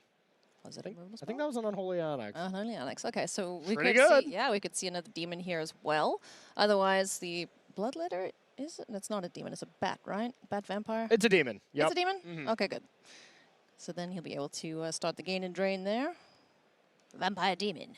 Did decide to Unholy Annex to get the draining going instead. That's okay. Yeah, we could have a removal spell off the top of the library here at the end step. So whoop, let's see. Nope. And now it is the combo. You know, Marcio, instead of losing 2, does lose 4. Thanks to the Bloodletter of Alkalot's combination with that. What a draw. That was an incredible draw from Ha. That's what you want to be seeing. That's a very powerful mythic. Yeah. Good grief. So now this Annex battle, Marcio's gaining 2, but losing 4 on the other side. So this is not a sustainable thing for Marcio. So he does have to find a way to get rid of that Bloodletter to be able to really take over again. Why is he losing 4? Bloodletter, whenever opponent would lose life, they lose double. So during your turn, though, right? Yeah, but when you draw a card from the Annex. Right. Yeah. But if you have a demon out, which, he doesn't have a demon out yet, does he? Yeah, it's a 6/6, so he won't be losing life.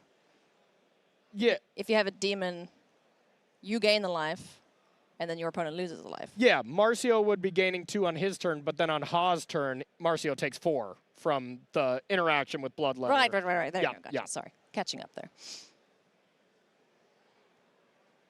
Anoint with Affliction, Underground Mortuary, Glissa, Sunslayer, Lanor Wastes, Duress, Caustic Bronco. Good grief. How do you draw so many cards? Yeah, no kidding. This Golgari deck does just have all these creatures that just say draw a card attached to them. Marcio's deck just really never runs out of steam, but he does need to find specific answers to this powerful demon. And can you imagine if he top decks the go for the throat or something Rush here of would be Dread? great. What if he Rushes of Dread? Isn't that just GG? Yeah, that would be good. No, it's Duress. I wanted to see something cool. Curse you, library. So he can still duress to get rid of that Anoint and then put a 6/6 demon into play. Jeez. What's that? Does it shoot the sheriff? Oh, no, that's not with Affliction. Yeah. Duress, Bronco. So yeah, otherwise Marcio's hand is not very good. I mean, if you get rid of Anoint, then at least the 6/6 survives? Yeah, that's I think what you're 100% going to do. You're not going to take duress. 6/6 Demon comes into play. Ha can attack here essentially for 4. Yeah. The Annex deals 4 more to Marcio, so Marcio would be at 2. Marcio's going to sack the food to go to 5. This is close, man. Yeah. Jeez. And Ha's going to go up to 9. And this is only game 2. Yeah. We could see a game 3 here between these players, and that would be awesome. Wow. And this was Ha's mulligan to 5, where it didn't look like he was going to be in this game at all. Unbelievable stuff. So certainly keeping up with Marcio Carvalho. Yeah. One of the greatest players. I would have liked to see Ha play the land there, since it's not a untapped land. And another land off the top for Marcio. Marcio had it set up pretty nicely where he could have anointed the demon, untapped, animated the Restless Cottage, and won the game here. He really did craft this beautifully, but that duress off the top really made this play not as good, and now he has to go back to the drawing board. Good grief. Can he animate the cottage and eat the food? He could, right? Yeah, he's got enough. Yes. Yep, that is definitely an option. Because Glissa and Bronco don't do all that much against flyers. No, yeah, you really don't want to be playing those. But the problem is if you just attack with just the cottage, it's just going to get eaten by the demon. Yeah. It's just literally trying to get some food and exiling things, which Yeah. isn't really relevant in this matchup. So Marcio might just be priced in to just play the 2 creatures, leave the demon back on blocking duty. Or do we try and get lucky with the top of the deck? Yeah, maybe leave 2 mana Holy open Annex? to just find something, because even just leaving the demon back might not be enough. Yeah. Because the demon would block the other demon, take 4, Marcio would go down to 1, and then, yeah, the Annex. Marcio would go down to 1, he's going to gain 2 at end step up to 3, and the Annex would put him to -1. So I think Ha has this if Marcio doesn't draw something off the Annex. Yeah. All right, big draw step here. Let's see. It needs to be some good. I think it's a land. I think if Ha goes for this. He's got it. But the thing is, it's not an easy attack, because if Marcio does have any removal spell and Ha attacks with both, you could kill the 6/6 demon and just eat the bloodletter. Yeah. But with Ha drawing another bad card, I think he's priced into trying. I think I think you got to go for it, because if he just sits and waits, like, he's going to be dead. Yeah. Because, yeah, otherwise the demon could eat the bloodletter. Then you still take a ton of damage. There's no blocks to get him out of this. So if Ha goes for it, we're going to advance to game 3 after his mulligan to 5. Jeez, like, unbelievable stuff. All right, Ha, let's see if he senses it. I'm sending him Canadian energy. There you go. All right. Here it comes. Big swing. Both. Block. Take 4. End step. Die. Yeah. Yeah. 4 damage down to 3. He can play the slasher, play a land, and then go to end step. Yeah. Oh, man, he must be sweating so hard right now. Good grief. Wow. That was an incredible game. And that was only game 2. We get a game 3, Corey. Yes, Ha played that really well. He realized that, if Marcio got more time, he was going to come back from that game, and just said, if you got it, you win the game on the spot, but if not, I win the game on the spot. Well played game from Ha. Excellent stuff. Duress, taking a look in hand here. That's a lot of lands he's got. But there is that Rush of Dread that I mentioned. Maybe we'll see it this time. Who knows? Probably not, but Fairy Mastermind as well to get things going there. Could easily see Duress for Duress here. The one problem with Ha's hand is there's 2 tap lands, so he doesn't really want to cast Duress on turn 1 anyways, as his turn 2 play would not allow to just play a bat. Yeah. So unless Ha top decks a untapped land, we're probably just going to see a Sewer Pass. Yeah. Sewer Pass. Ha is very good at drawing Unholy Annexes after Duress. Very nice from Ha. I mean, that's huge. It's the best card in the matchup for sure. Yeah. Marcio's hand is go for the Throat, Archfiend of the Dross, Glissa, Sunslayer, and Fountain Port. Yeah, I think Marcio might have mulliganed this game as well. I think so, yeah. Oh, and Marcio having a tap land there is not great. So normally you just always take the go for the throat, but you kind of want to take this exactly. You want to take the Glissa here so that that can't be played next turn. Yeah. So Ha has the ability to play Unholy Annex when Marcio has to take the turn off to go for the throat it. Ah, that's so smart. You're basically just setting Marcio back a turn. Exactly. I love this jockeying for position. It's so fun. Mid-range matchups are so cool. Oh, man. Competitive mid-range magic here is just what it's all about. Goodbye, little birdie. Glissa comes back, but that's okay because we get to land an Annex. Incoming shrug here from Marcio as he duress to try to take this Unholy Annex out. Yeah. I mean, it's just so brutal here. Now Marcio is a couple of turns away from playing Glissa. Hopefully it lives and then attack to destroy it. A lot has to go right here for Marcio to be gaining an advantage here while Ha is just drawing a bunch of turns. That being said, Ha doesn't have a removal spell right now. Yeah.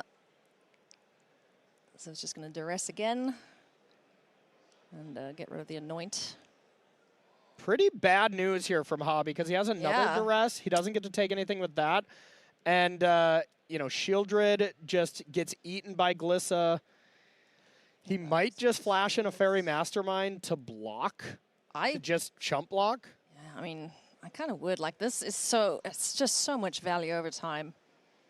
And if he gets to 5 mana, then he gets the demon. So, yeah, I think he left a land on top there, too.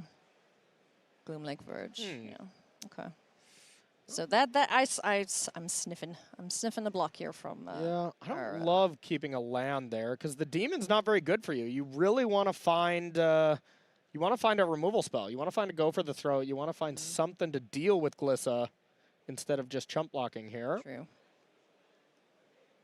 See, he would have drawn Anoint there. Yeah, he would have. If he just would have been the Verge, he would have been able to Anoint Glissa instead of chump block it here. Yeah, I think he realized that. Oh, man. That would have been devastating for Marcio. Yeah, that would have.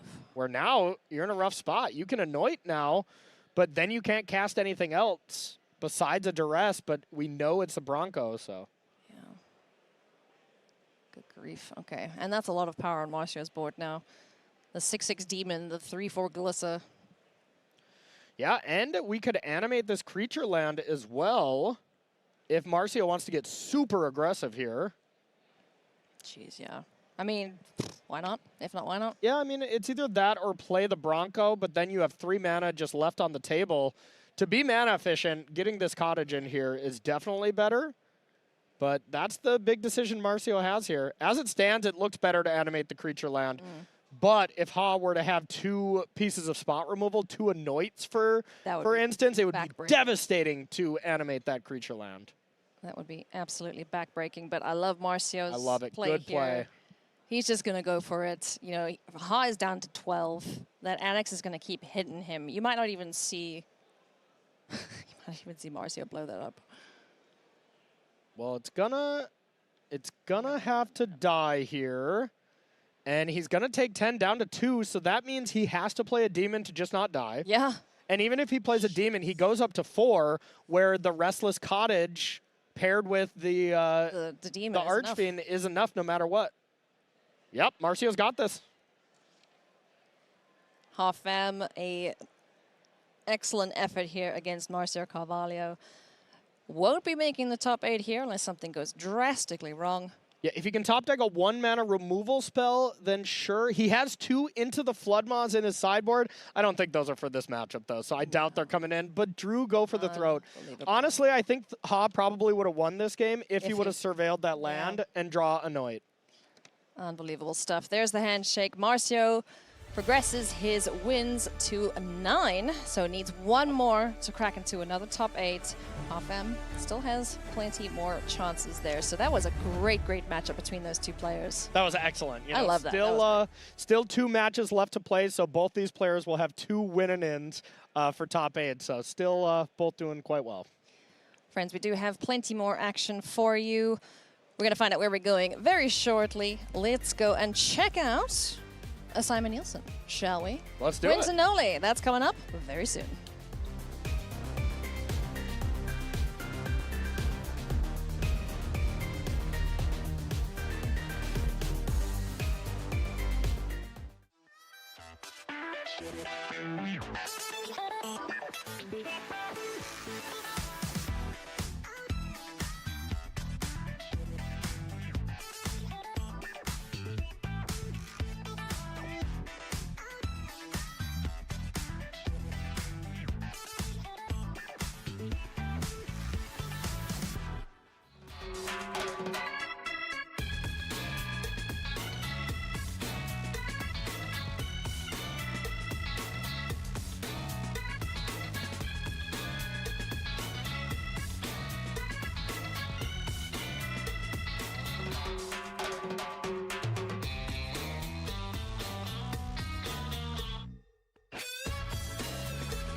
Welcome back to coverage of World Championship 30 here in Las Vegas, where almost anything is possible, including guests driving tiny cars up and down the aisles. When do we get to go in that? Wait, did she steal my ride? I think that might be yours, honestly. I drove that into the convention.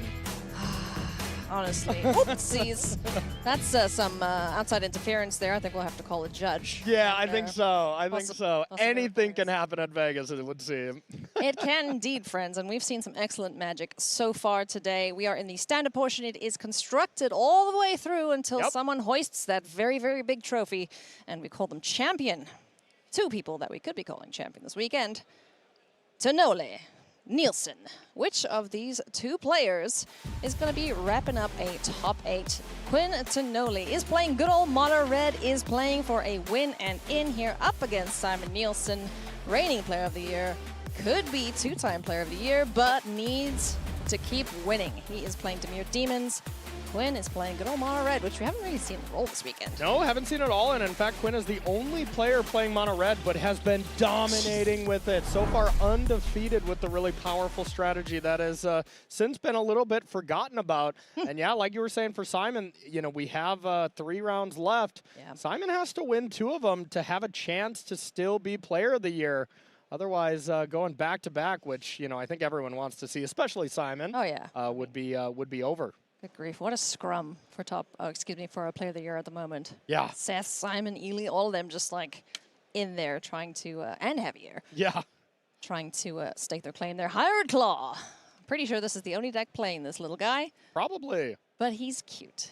Very cute, yeah. You needed a little cute Bloomborough stuff to mix out all this horror Duskmourn stuff. Just a little palate cleanser, you know? Yep. A treat.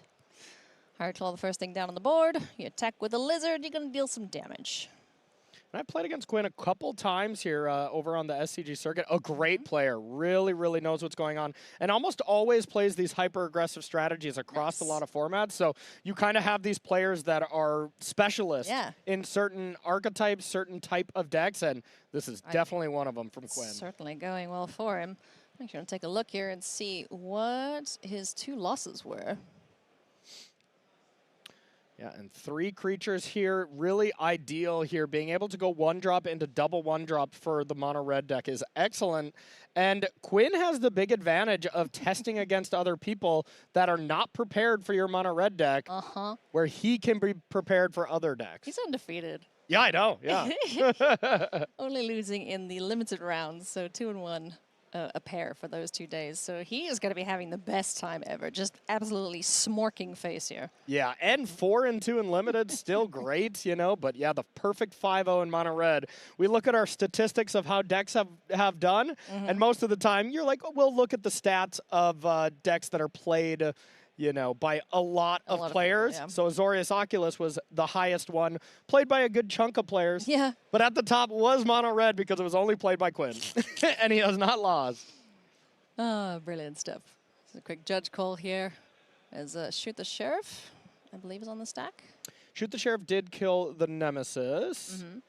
All right. Looks like they're figuring out life totals, maybe. Okie dokie.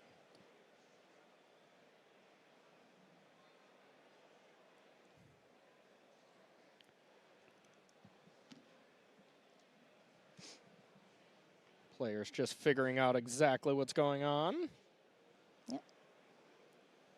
Maybe missed a ping. Yeah, perhaps. From the hired claw. Some Doomsday Excruciator in hand there for Simon. Yeah, and this is a very different And Dimir Jace. Demons deck than we saw previously in our last round from Ha. Yeah, this is the wombo combo finish. You know, Jace into the Doomsday Excruciator. Oops, I win, essentially.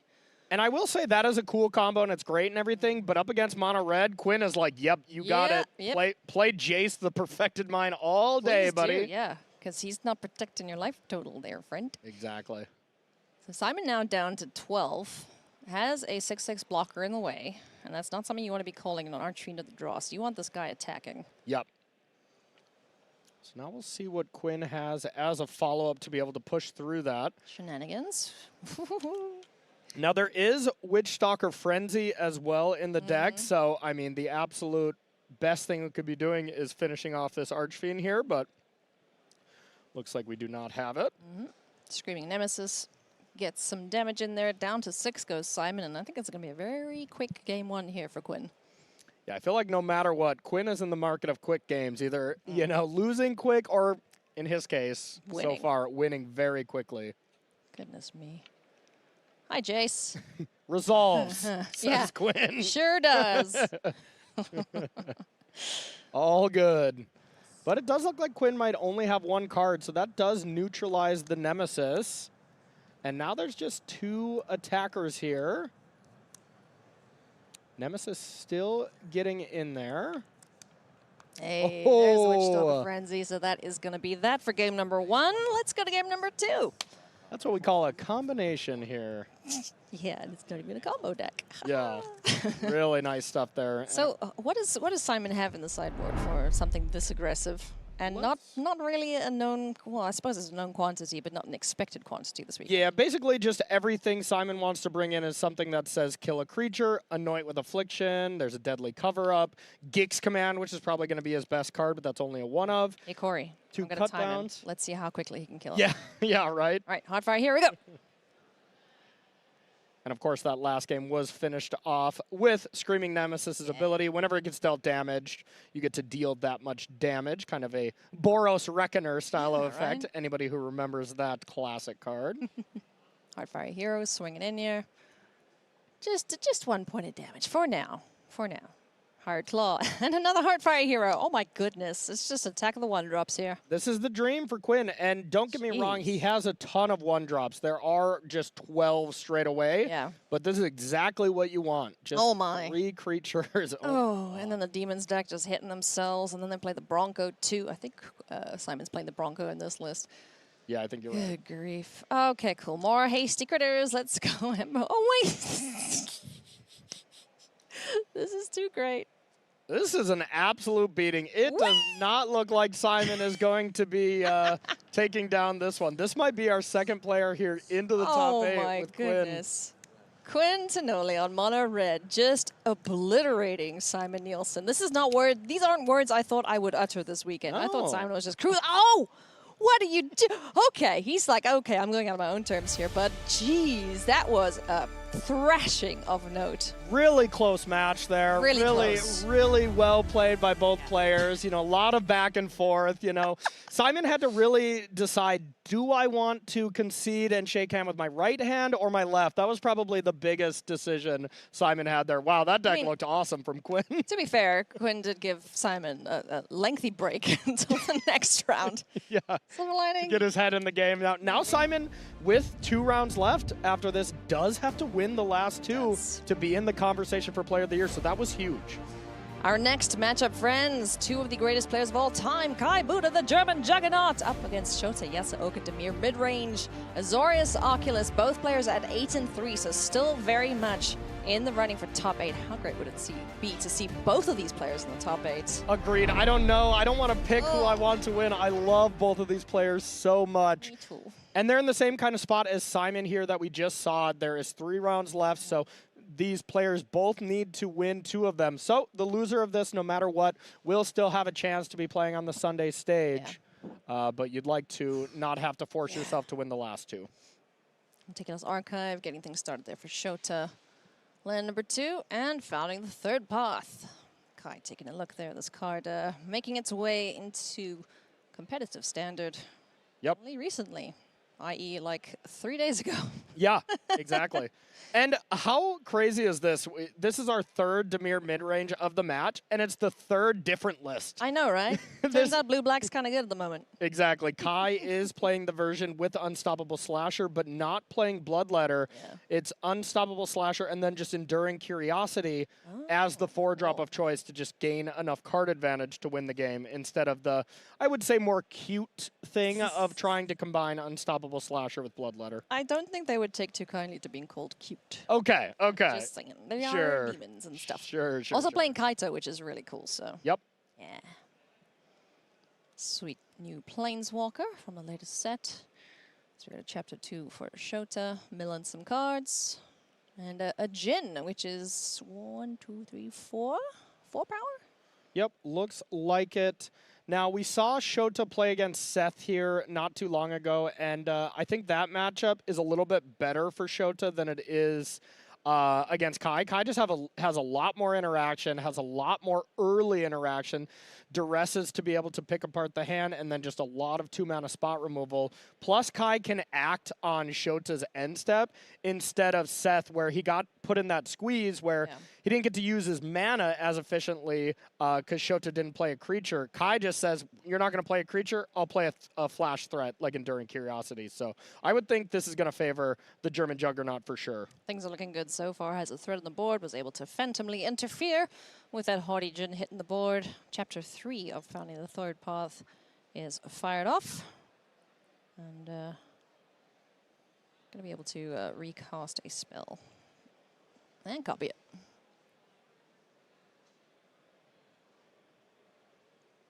Let's see what he has as far as a follow-up. This is just the moment of truth here resolving. Another Meticulous Archive. And no play. Let's see if the curiosity's there. Boom.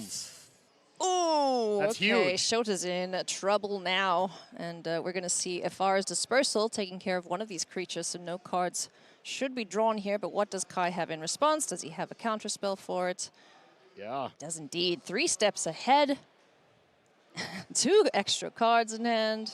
So now Kai basically never has to play another proactive threat if he doesn't want to. He can just hang out. Exactly. Hold back and go from there. Yeah, we're going to get the... nice. We're going to get a map token. We're exploring. The Spyglass Siren is now 2 power, courtesy of that Explorer. And I think we're going to get game 2 pretty swiftly here, Corey. Yeah, and this is the turn where we can play one of these 3-drops. It looks like Shota is just threat flooded here. So there's a Huarijin plus the removal spell. Yeah. The Soul Partition, so has that available, but... With the discount, thanks, Jin. If Kai has any follow-up here, this is pretty much like lights out for Shota. Yeah. Ooh, looks like it. Another That'll do. Affliction, Soul Partition, while it's cheap. Pretty It's strong. 4 power coming through. Yeah, pretty strong, unless Kai has a counterspell, which he does. Take 8. Now just 3 lethal threats, plus Kai just cast Ancestral Recall for free. Oh, man. Makes it look easy, doesn't he? Yes, he sure does. It's always a delight to watch Kai play Magic. Absolutely. Top 8, top 8, top 8. Won't make it this round. Next round, though, if he wins this matchup here with Shota, and the next round. Oopsies. No information. I don't think it's going to matter, though, as Kai does have 3 lethal attackers, as you mentioned. Shota needs some form of interaction to prevent Kai just winning here on the spot. Yep. And you notice that Fairy Mastermind has a signature on it. That was from Utah. Utah shared on Twitter. He's like, what an honor to have Kai sign my cards, and you just got to love it. Absolutely. Alrighty, so pretty swift game 1 there. Shota just not finding the answers he needed or the threats he needed at the right times. And Kai putting his foot on the gas. Both players opening hand of 7 cards. Love to see it. Let's play some Magic. Yep, absolutely. So this is the game, of course, Shota really has to win and should be slightly favored unless this matchup is just a train wreck. Yeah. As being on the play, looks like he has the powerful enchantment of founding the 3rd path. And is able to put the reanimation spell in the graveyard for the chapter 3 of it. But the duress to be able to eat it is going to be huge here. Oh, no. Oh, yeah, his hand is not great That's afterwards. not good at all. Those are 4 lands in hand. Yeah. Yowza. Yeah. Oh, yeah, that 3rd path is going bye-bye, and then Kai just gets to play around the gate. Yeah, this was a bit of a loose keep. As, you know, having the lands is important, but that's just how powerful founding the 3rd path is. And this is a card that was, you know, not stock in any lists. And Shota just kept a 5-land, 2-spell hand on the power of that alone. That just shows how good it is. So now it's just going to be draw go, play the lands, and wait until Kai finds the perfect opportunity to strike here. Yeah. Moment of truth. Okay. That's a pretty good pick up there for Shota. Looks like Kai doesn't have the type of hand that can punish him. Fairy Mastermind would have been huge. Yeah, that would have been sweet. But another duress. Going to take a look. Negate says, no thank you. Is there a second duress to follow up? Not this time around. So no land drop from Kai. That means he just has all spells in hand. And Shota did find something to do. Plus there's a helping hand. Alrighty. No, says Kai Buddha. 2 helping hands in hand for Shota. So look at that kind of aggressive negate dealing with the moment of truth. But oh, this is the slasher about to deal 11 to Shota. Forest Dispersal. Oh, no. Oh, man, that is a terrible hand for Shota. Oh, and this is a lot of damage now coming through with the slasher. Owie. 3 mana, attack for 11, no big deal. NBD, friends, don't worry. Oh, man, I'm not drawing any gas at all. Like, what is he going to do here? Fairy Mastermind on the end step. Oh, what was that in hand? I'm not sure, but I'm not sure it's going to matter. I don't think so, yeah. This is so much damage coming through now. Here's the creature and the coming reef. in. Gonna mill. That's just lethal. So Shota has to have something, or this is just over. There is the Soul Partition, so is able to deal with one of these threats, but that is non-land as well. So a really smart attack by Kai, forcing the hand here. And here comes 7 damage. And we know Shota only has a helping hand, so this might be the German juggernaut, one step closer to a top 8 appearance here at the World Championship. That would be amazing. And that is going to do it. 2-0 against Shota Yasooka. What an incredible matchup between these 2 players. One step closer to another top 8. Yeah. Hi, Buddha. I love saying those words because Same. ooh, it's excited. There's nothing better than watching Kai play Magic. I just absolutely love it. And him having 2 pretty much win-and-ends to be able to do it again with this really cool, innovative take here on Dimir midrange just makes me really excited. That is really awesome to watch. Oh, man. Friends, please do not go anywhere. The next few rounds are going to be absolutely incredible. We're going to take a quick break. When we come back, we are going to see how pretty our hair and makeup Christy guy has made our lovely, lovely desk.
Welcome back to coverage of World Championship 30. We're here in day 2, but you do not want to miss our top 8 tomorrow. Tune in starting at 1 p.m. Eastern time. That's an hour earlier than we started our broadcast today. I want to see you all back here for our top 8 tomorrow.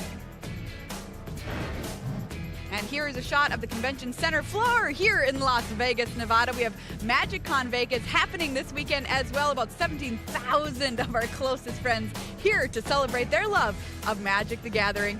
You'll love to see it.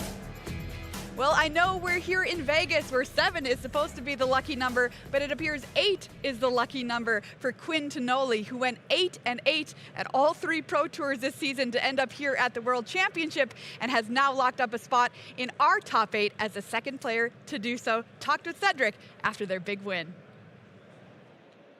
Quinn Tonoli in the house, a mono red mage through and through. We're going to learn more about that in just a second. Quinn, first and foremost, congratulations. You've just made the top 8 of World Championship 30. Thank you so much. It's been a long journey. So you have been slow and steady, 8-8 all the way through. This is your big breakout finish, and you're doing it with a deck that almost nobody expected here in mono red. So tell us why you chose this deck, what's different about it, and why it's good. So it kind of has the same core as the green-red mice deck that a lot of people are playing, but I'm not a big fan of the green cards, and I'm a really big fan of Screaming Nemesis. I think that card's really strong, so I really wanted to play 4 of those, and that's kind of what got me to mono red. And I like the Shock and Lightning Strike are pretty good ways to finish the game, so like even if they kill all my creatures, I can still burn them out, so that's pretty nice. 6-0 in Constructed, 4-2 in Draft. And now you know there's all these mid-range decks. There's a bunch of different decks in the format, right? Very healthy standard metagame. But you just said mountains, and we're going to bulldoze through this thing on day 1 and day 2 and maybe day 3? Yeah, hopefully. I think going into the tournament, I was thinking that the worst matchups were going to be the black mid-range decks because they have a bunch of cheap removal. But a lot of them shifted to kind of the Demons package with the Annex. And that, obviously, sometimes they just lose 2 life a turn from that, and that's not very good against me. So I think I can really, punish these new black mid-range builds. Well, you've done a fantastic job of that so far. 6-0 in Constructed. For you Mountain fans out there, Quinn's your guy. Top 8 here in Las Vegas. Congratulations. That's Quinn Tonoli, Magic Online Grinder, into our top 8. Let's take a look at our leaderboard, everybody, and find out where we're at here at World Championship 30. 2 players have locked up a spot in our top 8 so far. Quinn Tonoli, who we just heard from, as well as Seth Manfield. They are done playing. They get to go home and rest before our top 8 tomorrow. But a big sweat here in round number 13, Monty, for a lot of players. Yeah, Maria, as we have been saying all weekend, 10 before the last round is the magic number of wins to make it into our top 8. And for those 6 players from 3rd place to 8th place, that's Marcio Carvalho, Pham, Eli Kassis, Lucas Ducau, Kai Buddha, and Javier Dominguez, they are sitting at 9 going into the penultimate round. So any of them winning this round, and I can tell you they are all paired against each other. Any of them winning this round do lock up a spot in the top 8, the last round to automatically do so. Wow, very exciting winning in Magic coming up for you this round. Hey, if you're at home and you're thinking Standard looks pretty sweet, because it really does here at the World Championship, we've got some ideas about what decks you can play at home with our first Deck Bites.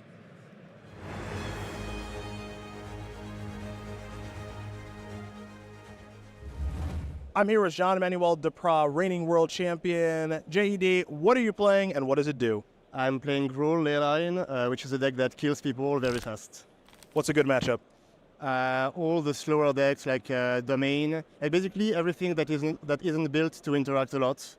So Domain, even Blue-White Oculus is a great matchup. And what's a bad matchup?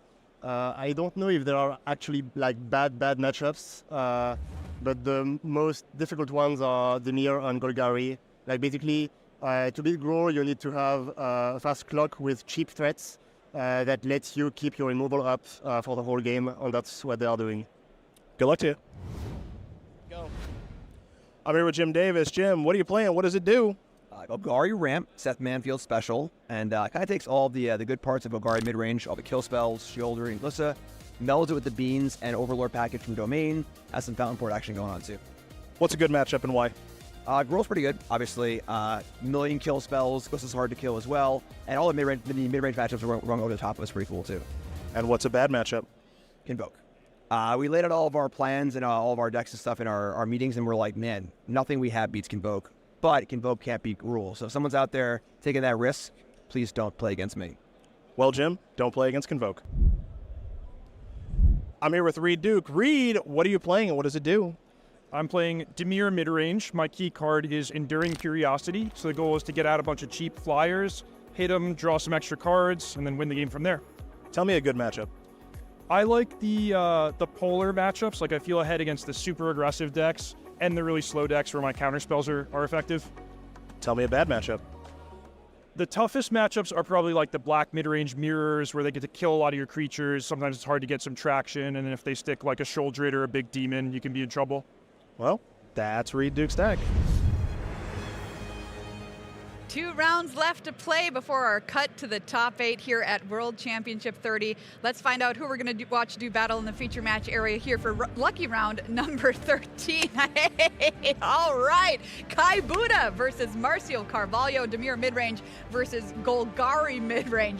Very excited for this. Winning in Kai Buddha, the greatest player to ever play the game of Magic. World champion in 1999. Can he do it again in 2024? So exciting. Marcio Carvalho has come in second at 2 World Championships, so desperately wants that first for once. I cannot wait for this matchup, Monty. This is going to be great. Tell me about their decks and how they play. Maria, we're going to start off by taking a look, and I can't believe I'm saying this. Kai Buddha's deck is 2024. Let's and go. We are watching Kai Buddha play a win and in for the top 8 of the World Championships. He's playing the Dimir midrange that we actually just saw a deck bite from Reed Duke about. This deck is very cool. It feels like a spiritual successor to the Esper midrange of Standard from last year. We do see Enduring Curiosity being the headlining piece of this deck. This card is just incredible. Gives you a lot of card advantage and allows you to play some of these cheaper, more utility creatures like the Dark Cavern Bat, as well as the Siren, the Spyglass Siren, and this deck is really cool. Just get some cheap threats down, and then you can pass mana. You do have this flying creature available to you, but you're also leaving up all of your disruption. On the other side, Marcio Carvalho, this Golgari midrange deck can be really scary, as we've seen in the previous round where he was playing.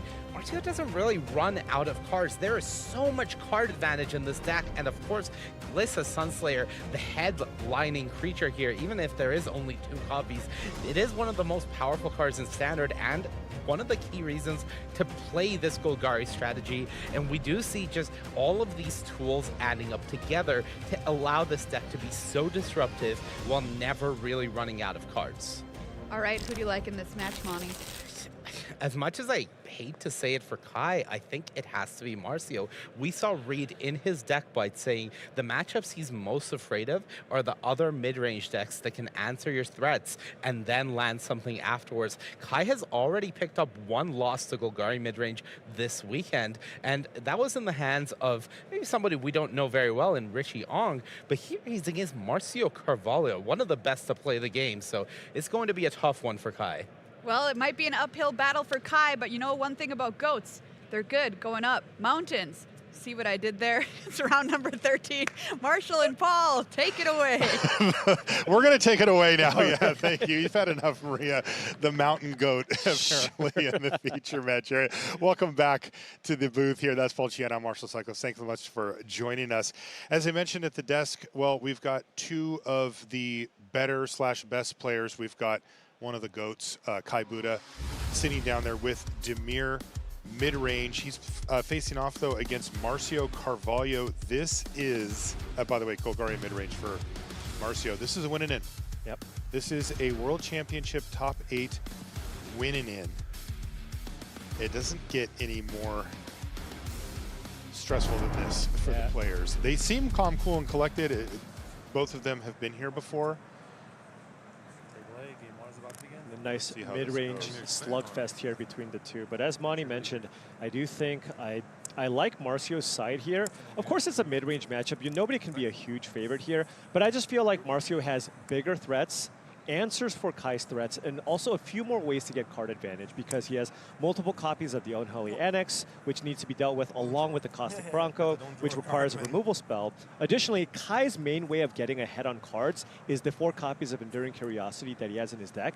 But the Golgari mid-range deck, after sideboard, has access to Terra Sunder, which is a fantastic answer to that creature. You can take a look at the opening hands for our players here. Spyglass Siren was the first play from Kai. He's going to get in there. And he's got Anoint with Affliction. You and I were chatting about that card earlier today, Paul. So many good targets. Yeah. Important targets where that exile effect really comes in. Yeah, the thing is most decks play maybe 4 copies of Go for the Throat, 4 copies of Cut Down, and maybe 1 or 2 Anoints. But Marcio's playing 3 copies of that card. I feel like it's just a really well-positioned card in this metagame.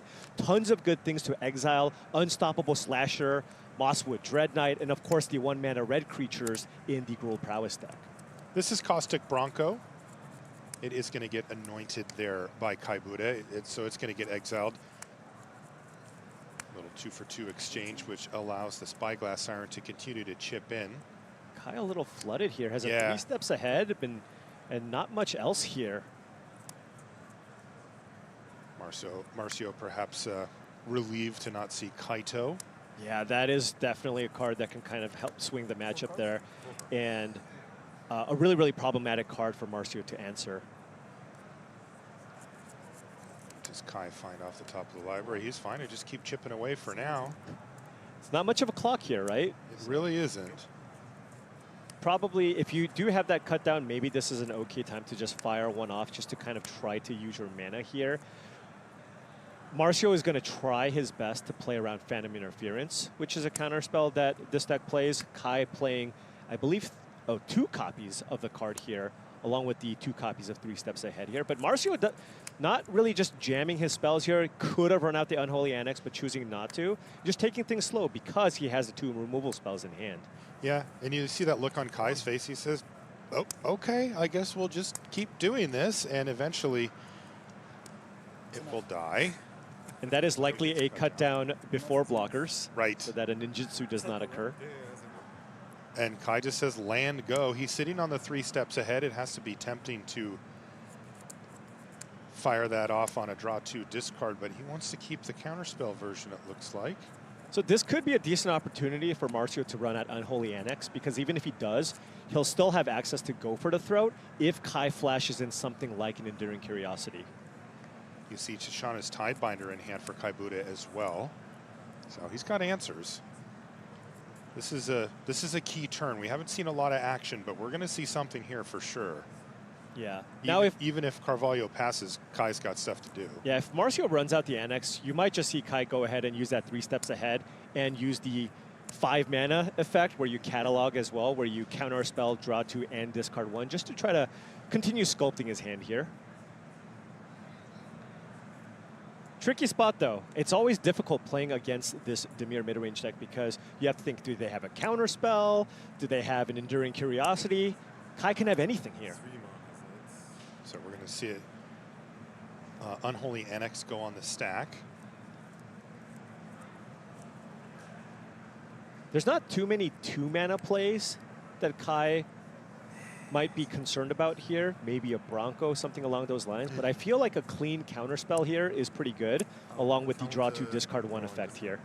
So he's going to go on a little spree.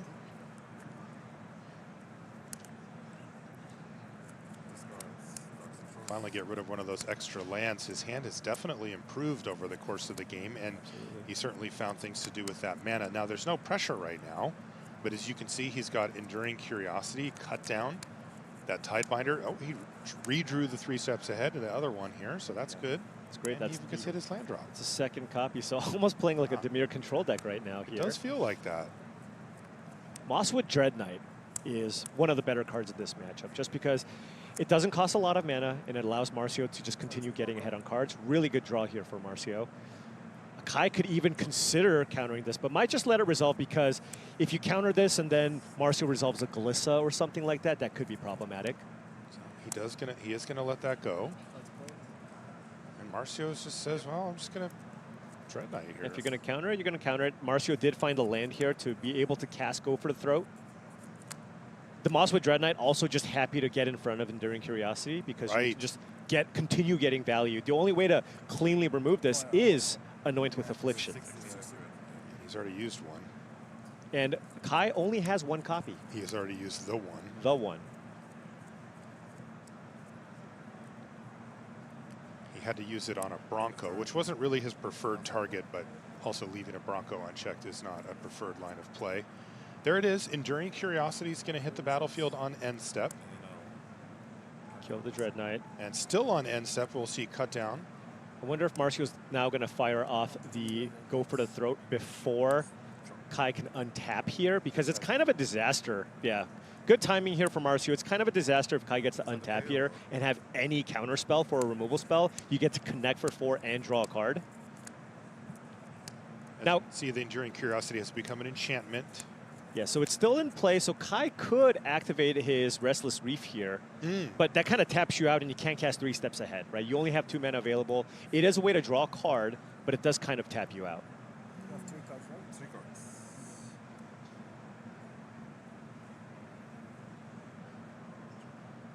If Kai did go for that and just kind of has a shields down moment, how can Marcio respond? And it looks like he's got an Archfiend of the Dross that he can play. Good response. While also drawing a card, because next turn is a turn Marcio does need to at least use the Mosswood Dread Knight to draw a card, or else you will lose it for good.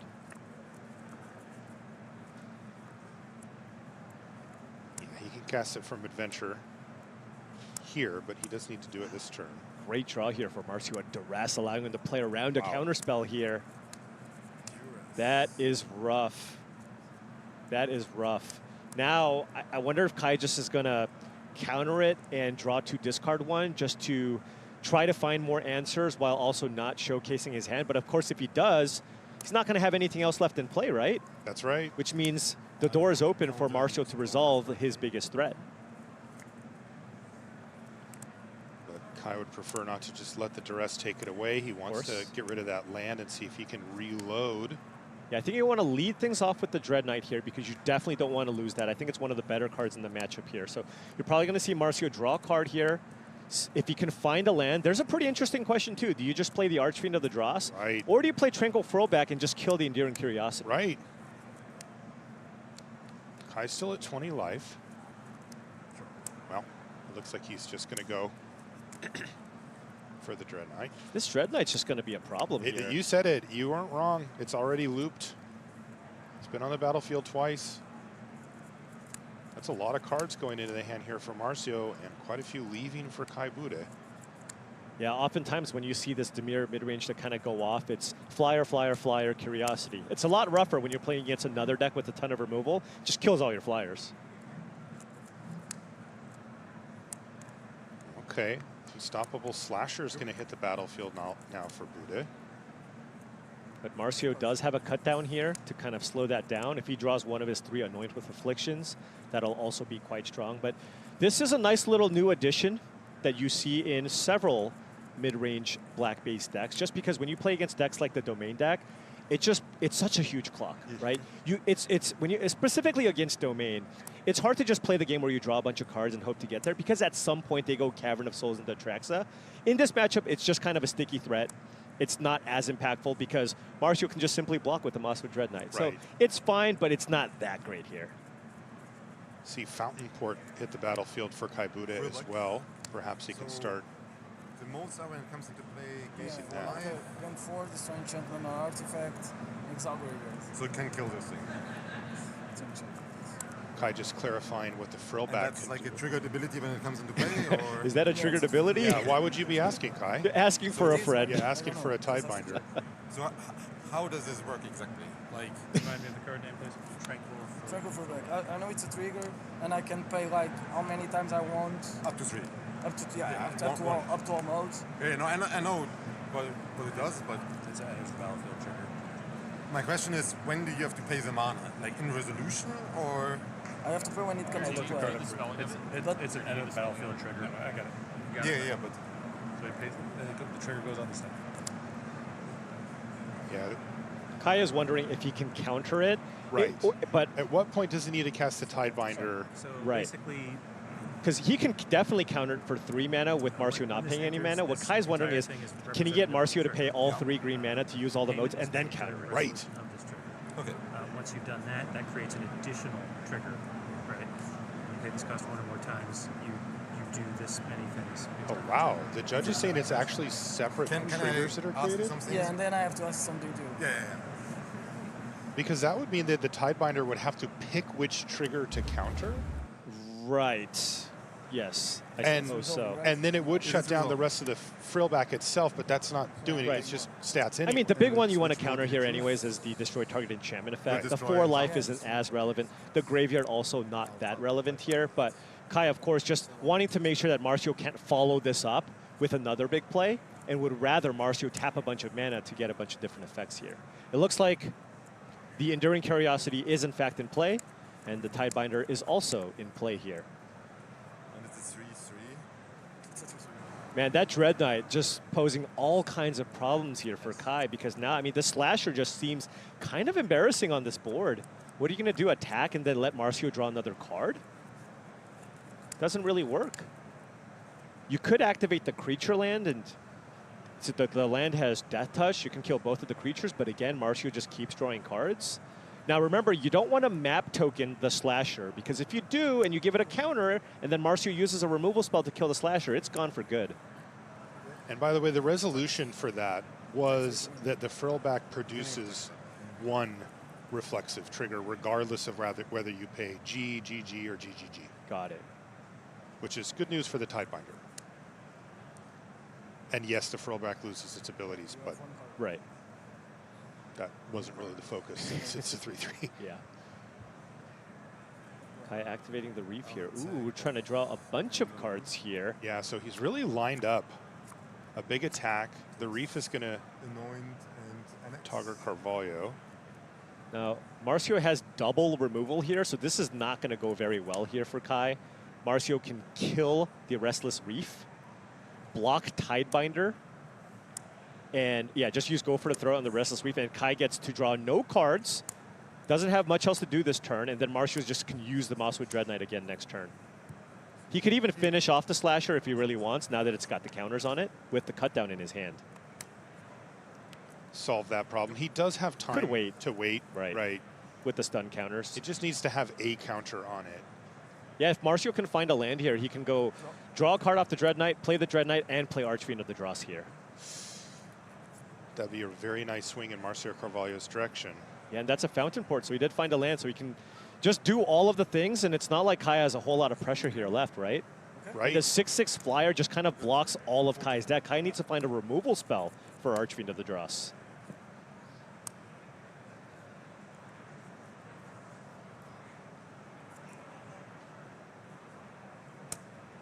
Making sure to play around Phantom Interference if he can. And then afterwards, he's going to follow up. Right. With the Dread Knight. And here's Fountain Port doing its Fountain thing. Port sacrificing a map token to turn it into a clue. Right. Kai needs a Go for the Throat-like effect. That would be great here, just to get things started. Hopefully, I think he probably needs 2 good spells in a row here. And it looks like he just drew all lands. Underground River ×2 in hand for Kai Bude.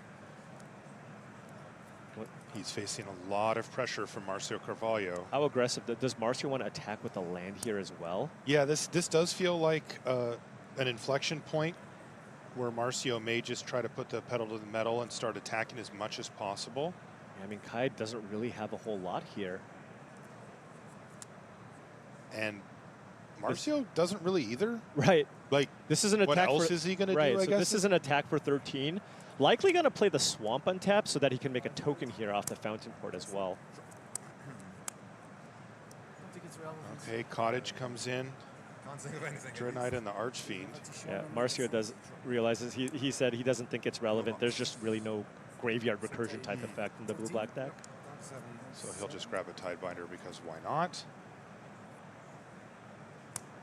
Yeah, I like Swamp. Kai agreed, by the way. He said, yeah, I don't think there's anything that matters there. Yeah.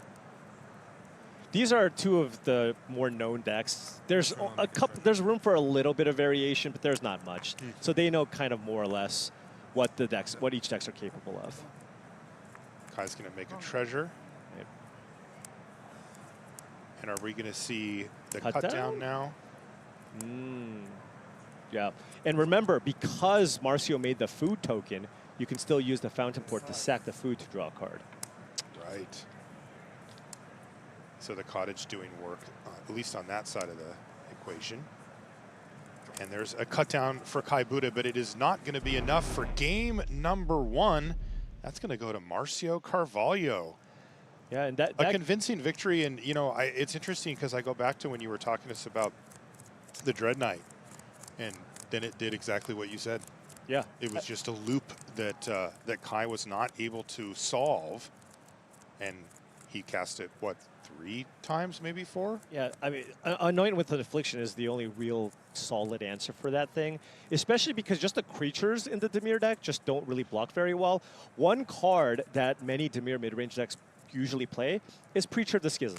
That lines up really well with it, but this deck, they built their deck to not be Golgari mid-range, but everything else. Everything has so to be instead of playing Preacher of the Schism, they're playing Kaidos and Unstoppable Slashers, and that lines up much worse against Golgari specifically and Mosswood Dread Knight, the card.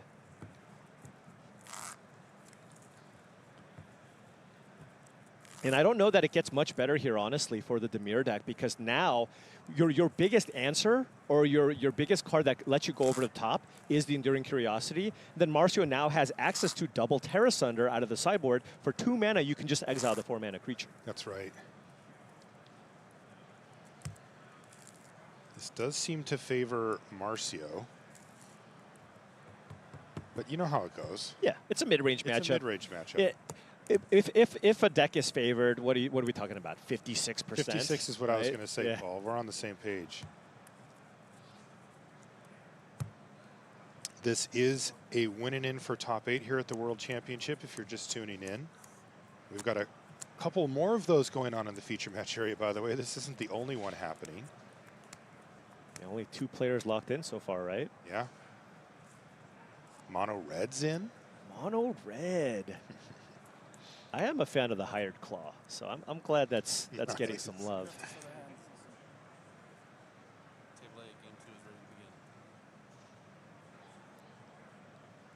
Yeah, we're going to fill out 3 more of those seats this round.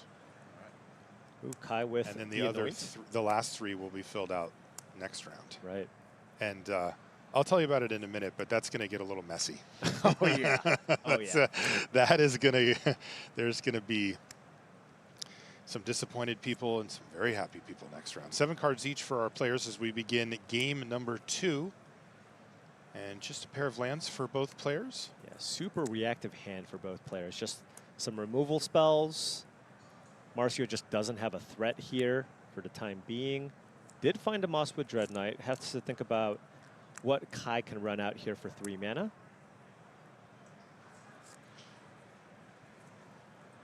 Can you afford to just play around Phantom Interference for 1 turn? Do you just try to draw a card here? What can Kai play at instant speed? Anything Kai can play at instant speed, you can kill with the cut down at this point. So not a big deal. We're not at the 4 mana point where Kai can go end of turn Enduring Curiosity. So if you do want to go for something, this could be a reasonable opportunity to do so. Okay.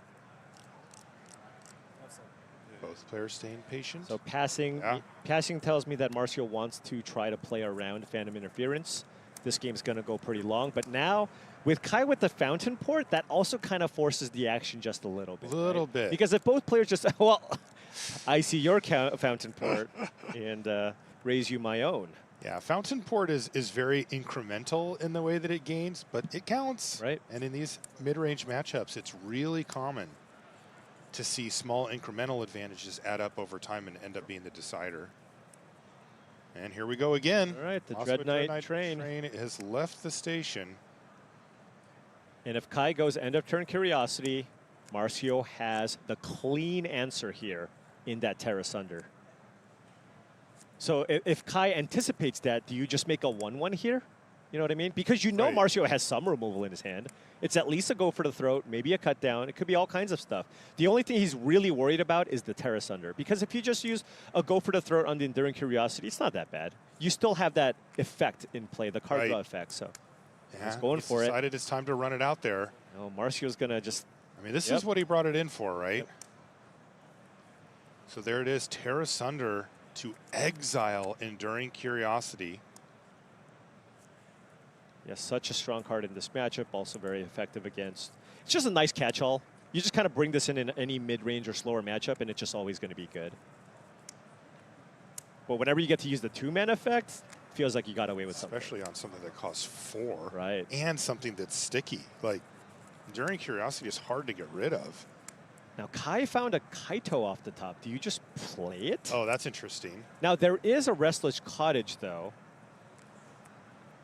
Okay. On Marcio's side, so I wonder how effective this Kaito even will be. But I guess if you would get to keep it, right?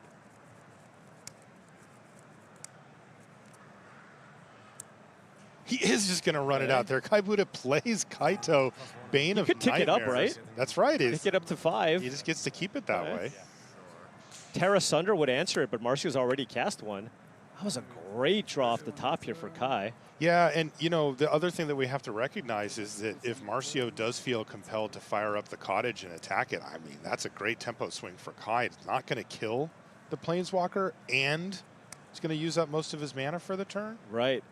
Yeah, that's a tough spot to be. Now, Marcio does have Duress. He's going to hope that Kai only has 1 removal spell, and maybe he can run out the demon, but Kai has 3 removal spells, and all of 2 of them answer the Dread Knight. So this Kaito could potentially help Kai take over this game by itself.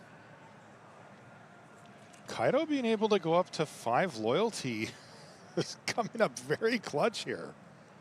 Yeah, take it up to 5 loyalty, and if Marcio just chooses to run out a demon, Kai doesn't even necessarily need to run out a removal spell. Kai can just tap it down. A lot of different options here, depending on what he draws.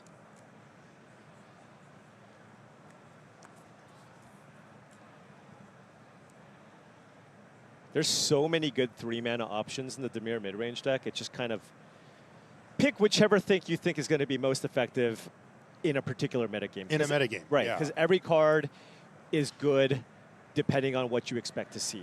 Like we said, Preacher to Schism would have been a lot better here than Unstoppable Slasher, but Kaito also being fantastic here.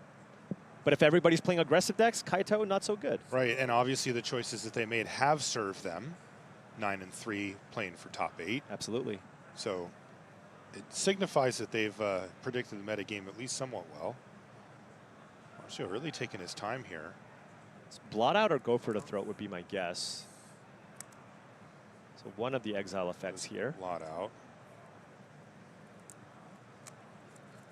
Kai still has Anoint with Affliction.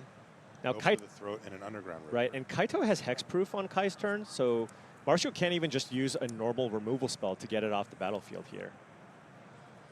Terra Sunder and combat damage are the kind of most effective ways to be able to do this. And with that in mind, Marcio is going to start building out his board with the Mosswood Dread Knight.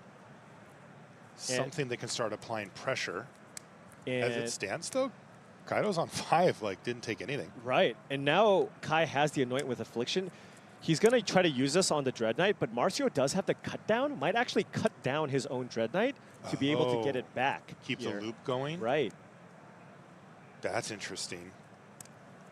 How would Kai feel about that? He's going to do it. There's cut down. I mean, he's fine with this because Kaito still attacks. Right. You still get to surveil, draw cards. This doesn't tap for black. So I'll take 1, I guess. How does that work? Can I just tap this, or? You see there was a little bit of a mistap there by Kai Buddha, so he's asking the judge how best to resolve it. Yeah, no island or swamp in play here for the Gloom Lake Verge, so it only taps for blue mana. Now, So the question is for you. it looks like Underground tracking Sea the did problem get here? tapped by Buddha, but he didn't take the life, so he says, well, I tapped these, can I just take the life, the damage hit? I thought he had black too. Okay, not a problem. So if your opponent did it properly, he's going to be paying life. Does that change your response or no? Well, I would prefer to tap this. So that's honestly the question. No, you can. We're gonna fix this one way. Okay, right? What do you mean? Well, I mean, he taps the river. One way takes a life and one way doesn't, Right. so there's Trying the to understand difference. if your response would have been impacted by what your opponent tapped. Do you understand? I think so. Fair enough. So, Kai, have you received any penalties today for any errors? got a warning for not decide voting in drafts. The only one? Yes. A warning for you as well. That's for a game rules violation. Marcio, I have a warning for you too. So they're both going to get a GRV warning. I wanted you to have pointed this error out before. That's purely on What? Really? Losing life, it's like it's beneficial for me. I just thought he had black. I think I want to call that judge. Yeah, I think this one is no sense. Sit tight, okay, judge. Yeah, so this is kind of an interesting scenario Seems because like I messed up and you did nothing. So, you know, Kai's saying, I'm the one that made the mistake, so I should get the warning. But there is a failure to maintain the game state angle to this that both players are responsible for. And it looks like the judge is saying that both players would receive a warning in this case for failure to maintain the game state. But it really was Kai.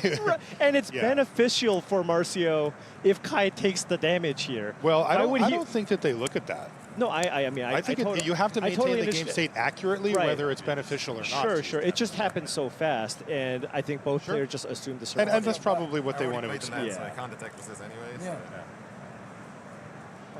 But you know, it is the responsibility of both players, not just for their cards in front of them, but for what their opponents are doing as well at the end of the day. So that's where that logic comes from, and they'll talk to the judge and sort it out. Yeah, the big thing is you don't want to get this warning now, because if you get a repeat violation, then there could be, which is why they asked Kai, have you received any other warnings today? And he said, I did. Yeah. It was a different type though. Right. I don't think that, you know, ultimately we're talking about like tap one land versus another or one life. It is very unlikely to matter in a big way. But they'll get it sorted out again with the judges. What's going to happen now though? So they'll figure it out, and either Kai's going to be at 19 or he's going to tap a different land. He gets to rumble. He gets attack for 4. He's going to surveil, draw a card, and he wants to hit some type of counter spell? Like, what is his goal at this point? Just keep this Kaito It's just to keep the Kaito alive, and right now Marcio just doesn't have great answers. The best way to kill Kaito is with your creatures, and Kai has a go for the throat in hand. Kaito also just does a good job of stopping the first creature that you play. The fact that it's on 5 loyalty also means that the Restless Cottage won't actually kill it. Speed on the situation. We had a incorrect tapping of mana to pay for a spell. We've had a response to that, at which point it was noticed that it was illegally paid for. We're judge CEST. We have a game rule violation. We're going to resolve that. We also have a failure to maintain, which I believe was the reason for the appeal. Yeah, because I mean, it's not I me. messed up. It seems kind of strange that he gets a warning. I shouldn't get a warning when it's beneficial for me if he took damage and I didn't solve. And he didn't solve. Yes.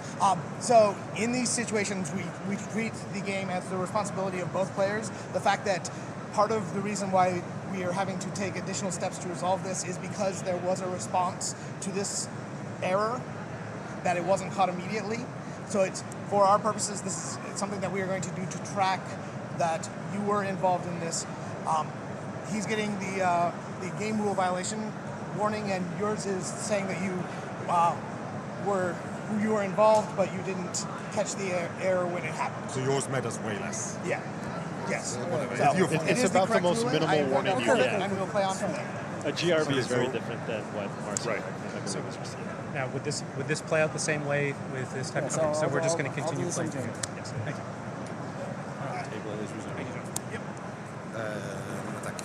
Okay, so now here comes Kaito. That was a good explanation by the judge. That is how it works, you know. Remember also, if you're watching along, this is a World Championship. We're playing it at a very high rules enforcement level. It's different than the rules enforcement level that you would play at home or at your local game store. Yeah.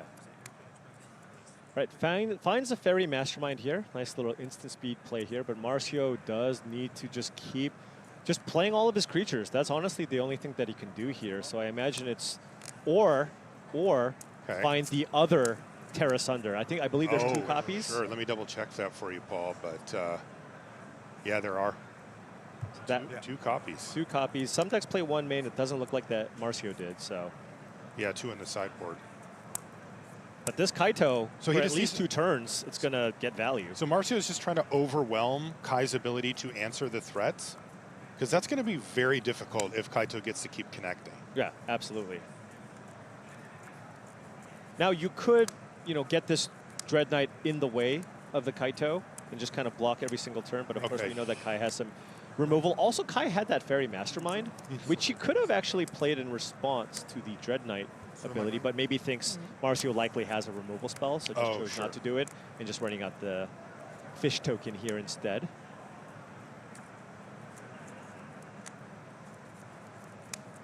Hey, but that cut down on the Dread Knight is going to be super relevant because Kai doesn't have a good answer to get rid of it anymore. Here's a duress from Kai, and he's going to see only 2 choices, and they're the same card.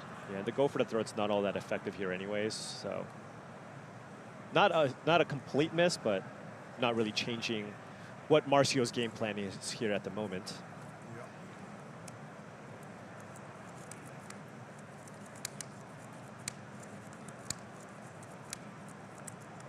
I wonder if this is just maybe a turn where you try to tempo out Marcio. Maybe you stun the Dread Knight and attack for 5. Play a Fairy Mastermind, make a token as well with your land, right? Just try to beat down Marcio. You do have the go for the throat for the Archfiend that Marcio can follow up with, which he's extremely likely to play next turn. Right. But looks like Kai going for the value plan here instead.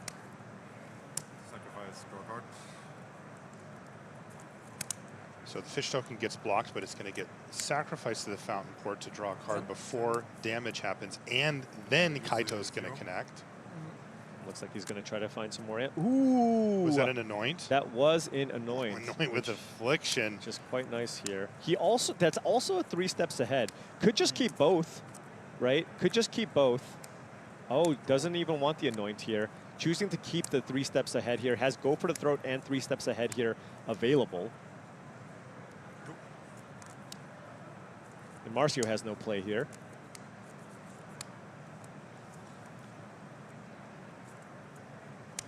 Kaito just winning all the games. Yeah, that we're doing at least. This is a reflection of what we saw this morning in Limited. The ability for Kaito to carry a game until dealt with is really impressive. Absolutely. You can see why Kai has decided to play 2 of these.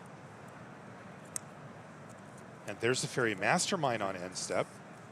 Yeah, and that gives Kai an even greater chance of being able to connect, deal damage, and then activate Kaito for more value. It's going to soak up a go for the throat. Still on end step there for Marcio, so now we go to Kai's turn. But no more go for the throats that Kai knows about at least. Does have Restless Reef as well as something that can potentially attack, but looks like it's just going to be Kaito here.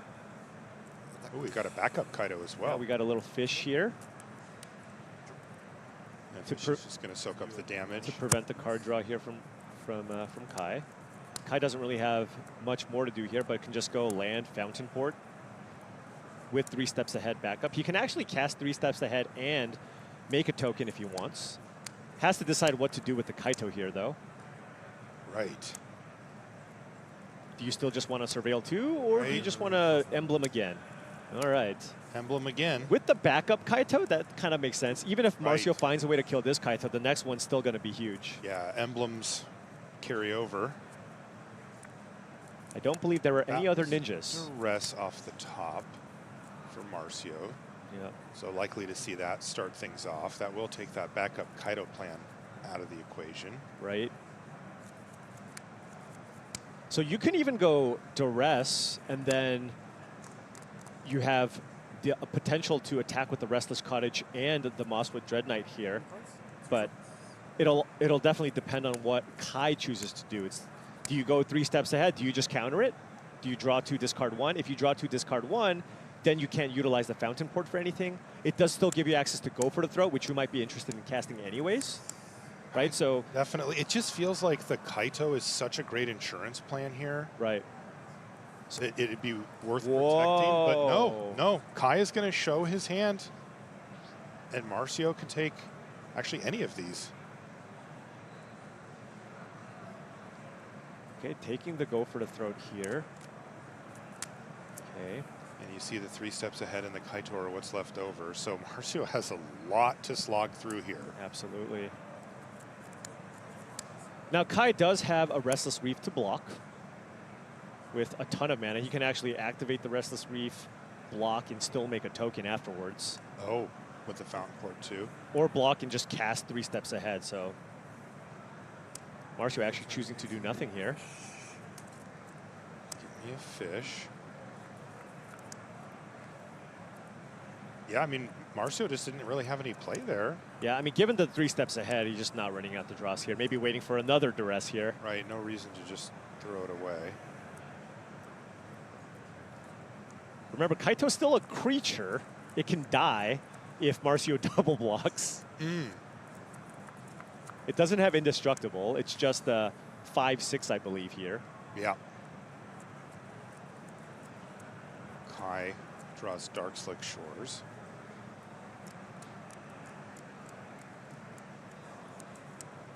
Can you tick it up? How big does that become? So it's right now 5/6. It becomes a 6/7. Still not big enough to attack through a 4/4 Restless Cottage plus a Dread Knight, right? You can kill both of them off, but you would lose your Kaito in the process. Which maybe could be worth if you want to follow it up with the other Kaito with the 3 steps ahead here. Turn your Kaito into a removal spell.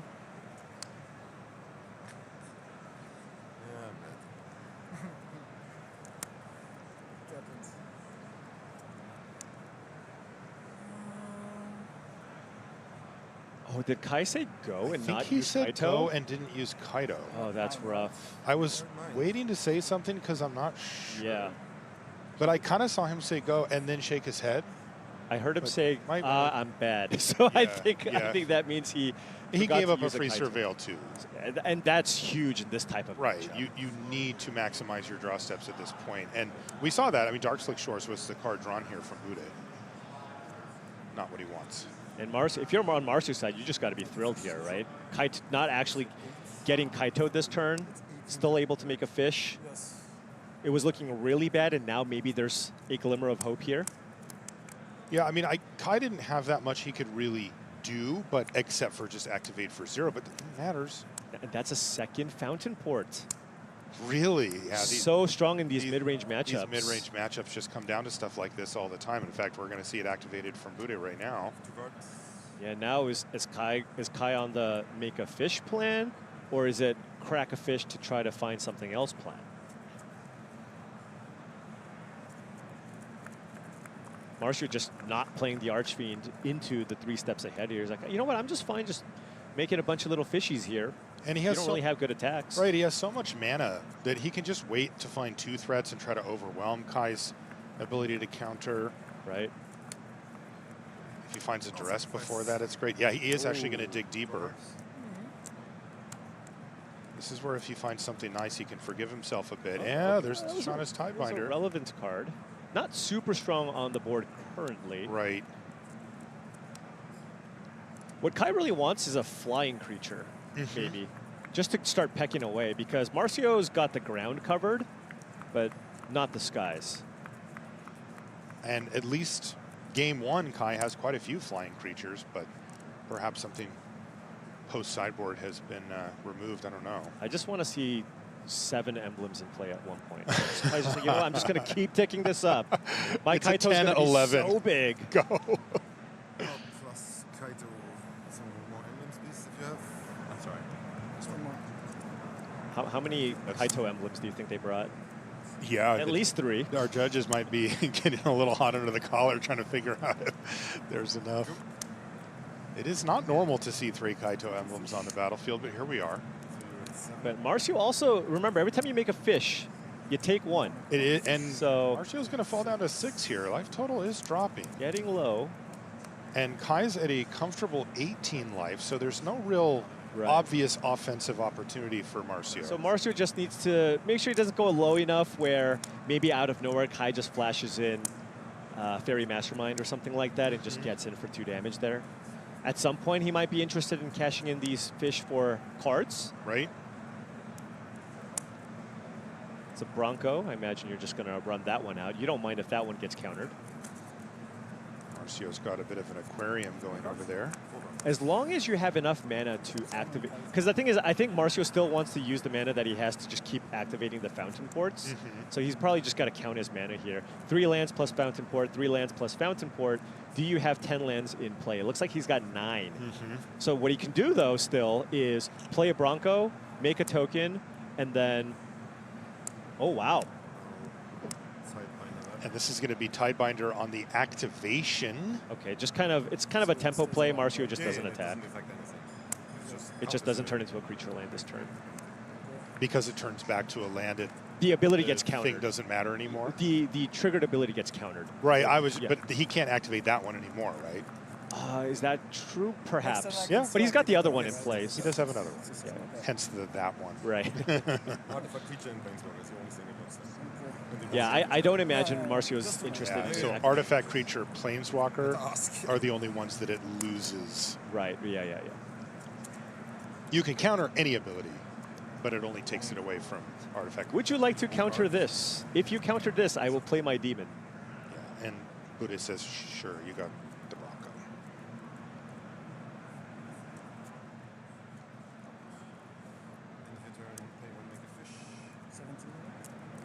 These fountain ports doing some serious work on both sides here. Nice new addition. Now we're living in a world where nobody's playing Esper midrange anymore, right? We just see these 2-color decks, so you have enough lands where you can kind of squeeze 2 copies of fountain port into your deck, and it's not much of a cost.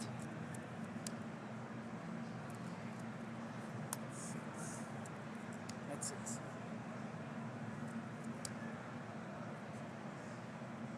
It's like a Dark Slick Shores here for Kai. Yeah. What do you think? Is it emblem time? How does one player or another break this stalemate is what I want to know. Yeah, so on Kai's the side... flyer thing you said makes sense. Yeah, so on Kai's side, it seems to... there's flyers. He also has 2 copies of Shieldred in the sideboard. Ooh. I don't know if he would bring it in, but... Look at this attack. He actually minus Kaito to freeze up the Mosswood Dread Knight for a few turns. Right. Marcio is at 6. Yeah. Kaito's just lethal. Right. So that must be. So that's going to get blocked by a fish, and then Marcio likely is going to sack that fish to draw a card.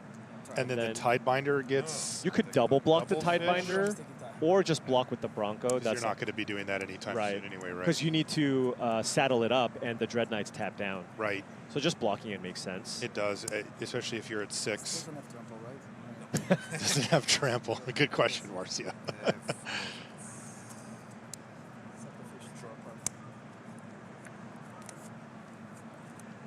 Did Marcio finally find another duress? That Archfiend's still just sitting in hand. Yeah, but not that much was accomplished off that attack. No, not really. The thing is, the Kaito still lived. You got to tap down the Dread Knight, but yeah, it looks probably like not really adding too much more here. Was not an duress. It's just another Archfiend. Well, one of them gets countered, the other one doesn't, right? True. No, 6, 8, 6, 7. But now, but Kai found a go for the throat here. Yeah. So now he can counter one and kill the other one. Yeah. So we're still playing the Fountain Port game, it seems. Yeah, both players, in fact.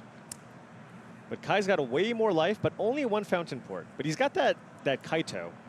But for the time being, because there are 2 fish tokens in play on Marcio's side, he can simply just choose to block sack for a little bit here. And now Kai's starting to draw some action. Another 3 steps ahead here. Ooh, that's looking good. And Kai... Whoa. Oh. He's getting in with both fish and the Kaito. So the reason for this is that if one of them doesn't get blocked, Kai can pick up one of the fish tokens and attack for a lethal Kaito that has... Oh, he's just trying to get through Marcio's at 6. for ninjutsu because the emblems are there. Right. And Kai has a go for the throat. Is this just game? It depends on if Marcio activates that cottage. The other one, right? If you so Kai's probably going to go for the throat this one. Before blockers. And then Marcio needs to activate the other cottage here. Yes. Or he just loses, I think. He loses on the spot. He's got to be mindful of it. Marcio knows too. He's like, this is really aggressive. You have to have another Kaito here. Right. Remember, he actually knows about it. Oh, okay, through the duress, sure, Yeah. sure. Yeah, so, and if that's the case, then he doesn't die. Because we'll have 3 blockers. Because Kai's got 3 steps ahead, but that doesn't really affect anything here. No, there's 3 blockers there. And then you block. Yeah, you use that. You want to block with that and you fish, just right? trade the other fish. Yeah. Wait, he didn't do it. He didn't do it. Oh, he must have forgotten. No, he knew about it. Did he? Yeah, he duressed him, right? I don't know. I think he might have drawn that one. I'm not sure. He may have drawn that. I feel like okay. if he knew about it, he definitely blocks. Yeah, for sure. That does seem to be the case. Wow, Kai Buddha evens things up against Marcio Carvalho.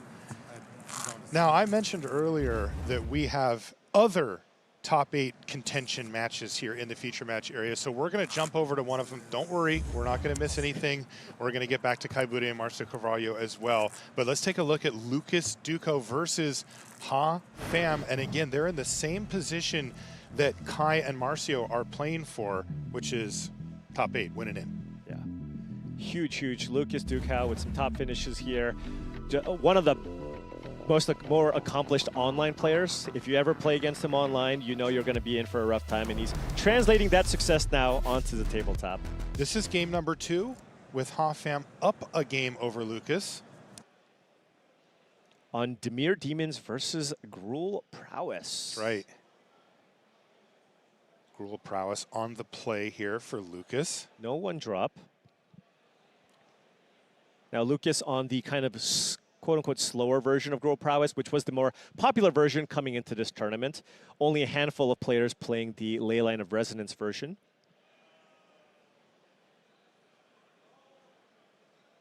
Ooh, Deep Cavern Bat. That's going to be pretty rough because there's only one creature in Lucas's hand in the Manifold Mouse, right? There's a Snakeskin Veil and a Might of the Meek, so if you just bat away the creature, Lucas just doesn't have anything to play. Bunch of pump spells and nowhere to go. Innkeeper's Talent doesn't look so hot with no creatures either. Just take the creature. Lucas needs a nice creature off the top. Emberheart Challenger would be probably the best draw here. Find any threat here for Lucas? Oh, found something. There you go, 3-3 with the Snakeskin Veil and Might of the Meek available. Hey, great draw for Lucas. That will work. Wow, Lucas really needed to find a threat there, and he did. I mentioned before that these players are playing for top 8. You can see the 9-3 record. If the loser of this match will drop down to 9-4, and there are going to be a lot of people on 9-4 next round. Yeah. And they're going to be playing for top 8. I think I was told 10. Potentially there. Yeah, 10 of them. And there's going to be 3 slots. So you can do the math there. Not quite enough to go around. Might of the Meek here. Just to get a card going plus the +1/+1 counter. But that touch is kind of problematic here, right? The Unstoppable Splasher just kind of gets in the way pretty well. What can you... Oh, wow. Jeez, now you can give Double Strike and Trample to the Heartfire hero, and it's going to get 2 counters here, one from the Innkeeper's Talent and one from the target. So now we're looking at a 6/6 double striking trampling haster. 2 turns ago, Lucas had no creatures in hand. This is incredible couple of draw steps there for Lucas, trying to even things up against Pham. Take 12? I was like, sure, I guess I go to 9 somehow? Like, this looked good 2 turns ago. I have a Death Toucher out against your pump spell deck, and somehow I'm at 9. Yeah, Ha would love, I don't know, maybe an Anoint with Affliction, some kind of removal spell. Just at this point, even just a spot removal spell is kind of brutal, right? You take 6 damage if you kill the Heartfire hero right now. And that's approaching lethal with Ha at 9. Can get up to 10 here. The bat never blocks. So I imagine that one's getting in. The Slasher, you kind of want to attack with it as well. Ooh, maybe the bat will stay back here, and Ha's going to just try to win the game here with the Slasher. So now the question for Lucas is, do I just take this here, or do I chump with one of my mouse tokens? Yeah, I mean, it's a big hit. Huge hit. The Unstoppable Slasher is a fantastic clock. It somehow plays both sides of the court very well, right? It's a Death Touch blocker with a decent amount of toughness. And when it actually connects, well, you can see what happened right here. Down to 8 goes Lucas off of 1 attack. I mean, Ha has to have some interaction here. Oh, that's one of the best ones. Into the Flood Moth for the bounce. That means that all those counters disappear. All that hard work. All that hard work. I mean, Lucas has made this a game, but Into the Flood Maw was a great answer to that situation. You also saw Pham main phase that. Yeah, so now Lucas can give both of his tokens double strike to attack through the bat, and then also put a counter on one of his creatures, or you can play the Hardfire hero and try to put some counters on, target that and put some counters on that. So let's see what Lucas wants to do. Counter and target the attackers. Okay, so they both have double strike would be my guess here. If you block there, then Lucas gets another Manifold Mouse here. Right. This Takes is adding up. Takes 2. I wonder if Ha has any sweepers in the sideboard. A mass -2/-2 effect would be really nice here. Now remember, Lucas still has a Snakeskin Veil in hand, which makes removal very, very tough. Ha would need multiple removal spells here to deal with Lucas's board. 2 Malicious Eclipse. That would be very strong here. Although Lucas could use the Snakeskin Veil and target the Hardfire hero, and that one would survive. Save that. Yeah. And now Innkeeper's Talent is on the 2nd level here. So now anything with a counter costs 1 more to target. At this point, Lucas has so much mana, could even go up to level 3, right? Yeah. Then you can start doubling counters on things, which is very strong with the Hardfire hero. Oh, boy, look at this. Pham's tacking again. This will connect for 2 and then 3, which would put Lucas down to 2. Yeah, that makes the slasher lethal. Must block after that if he takes it. And he takes it down to 2. Could have blocked with the hero. If it dies, you go down to 6. Oh, and that's a Shieldred and that's lethal. Shieldred. That's lethal on the draw step. Yep. And that's going to do it. Pham secures the top 8 seat. Oh, my. Wow. That was a great finish there. It almost looked like Lucas was going to come back, but instead he ends up extending the hand, and Pham claims our 3rd top 8 seat here. And look at that fist pump. That is how you do it. Without removal, right? Just unstoppable slasher. Yeah. Connect twice and just jam the Shieldred. Yeah, Dimir aggro, as it turns out. I was just like, I don't know how I just did that. I mean, Lucas did a crazy job coming back in that game. He didn't have any creatures and was able to find back-to-back creatures there to put himself in position. But, I mean, that unstoppable slasher, it's just been so impressive over the course of this weekend. Yeah, it really looked like Lucas might be able to come back and seal the deal, but it was not to be. So he's going to drop down to 9-4 and enter that fray. We've got unfinished business here. We've got Kai Bude and Marcio Carvalho, game number 3 to show you. As we mentioned, Dimir midrange versus Golgari midrange. It's kind of like, what's your favorite flavor? You know, these are similar archetypes as in terms of how they approach the game, but they do it in a little bit of a different way. Kai Bude finally, after having really had to grind it out, game 2, gets across the finish line and picks it up, and that's going to force this game 3 decider between Marcio and Kai.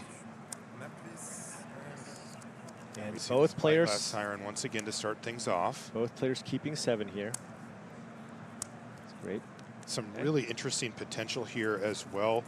Paul, Kai Bude, with a win here, would secure the top 8 and potentially throw a bit of a wrench in the works for the Player of the Year, which is really interesting because it's named after him,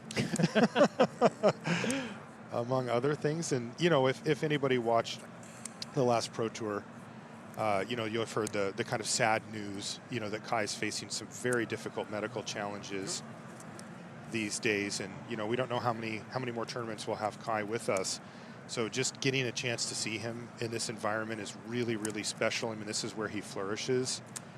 And I would not be happy if I was in the top 8 and Kai said, hey guys, I made it. Because he does extraordinarily well. He's a closer. He's an absolute closer. He's not even remotely close to the best closer in the history of Magic. But he's got a lot to fight through here. That's Yeah. that's a Bronco into Sentinel, and you got to connect with it here. And that's the thing. The creatures in the Golgari deck are simply just bigger, so it's just really hard to race with your flyers. Now, Kai does have the Kaito, but in this instance, Marcio has a couple of creatures here. Will the Kaito be enough this time? I think so. Based on last game, I mean, that was kind of all Kai had for like a really long time, and it actually worked. Oh, he's going to take a defensive stance here. And Marcio actually the slasher actually doesn't have a removal spell here. Not yet. Oh, he's got a cut down. Never mind. Does have a cut down, so that's really a great answer for the slasher. Yeah, and he can play. Yeah, can play so many different spells here, right? You can go cut down, play duress even, or Dreams of Steel and Oil, and play the Mosswood Dread Knight to saddle the Bronco and get in for 5. Wow, Dreams of Steel and Oil plus cut down this turn. Those are 2 very big steps towards a top 8 here for Carvalho. Oh, found a land and here. He even hit a land off the map. Kalissa Sunslayer's in hand too. That's also. This hand is incredible for Marcio. Cut down, okay. It's going to come back with a little sleepier. Right. Yeah, an attack. He's going to go Dread Attack Knight. for 5. What does this reveal? Saddle. Take another one. It's just a duress though. That 6 was damage. Wow, Carvalho's looking in really good shape for this top 8 here, Paul. Now, Kai does have Enduring Curiosity. Doesn't have the second blue source to be able to run it out next turn. Even if he did, what do? You attack with the flyers and you still just have a 4/3 back to block? It's just going to chump a Sentinel here. Right. This has been such a fast start for Marcio Carvalho. That is a second cut down. Does have the ability to kill the Bronco and slow down the Dread Knight. Oh, Kai perhaps digging for a land there with the map, but he doesn't see it. Has a Fountain Port still in hand to play, but definitely wants a second blue source at some point.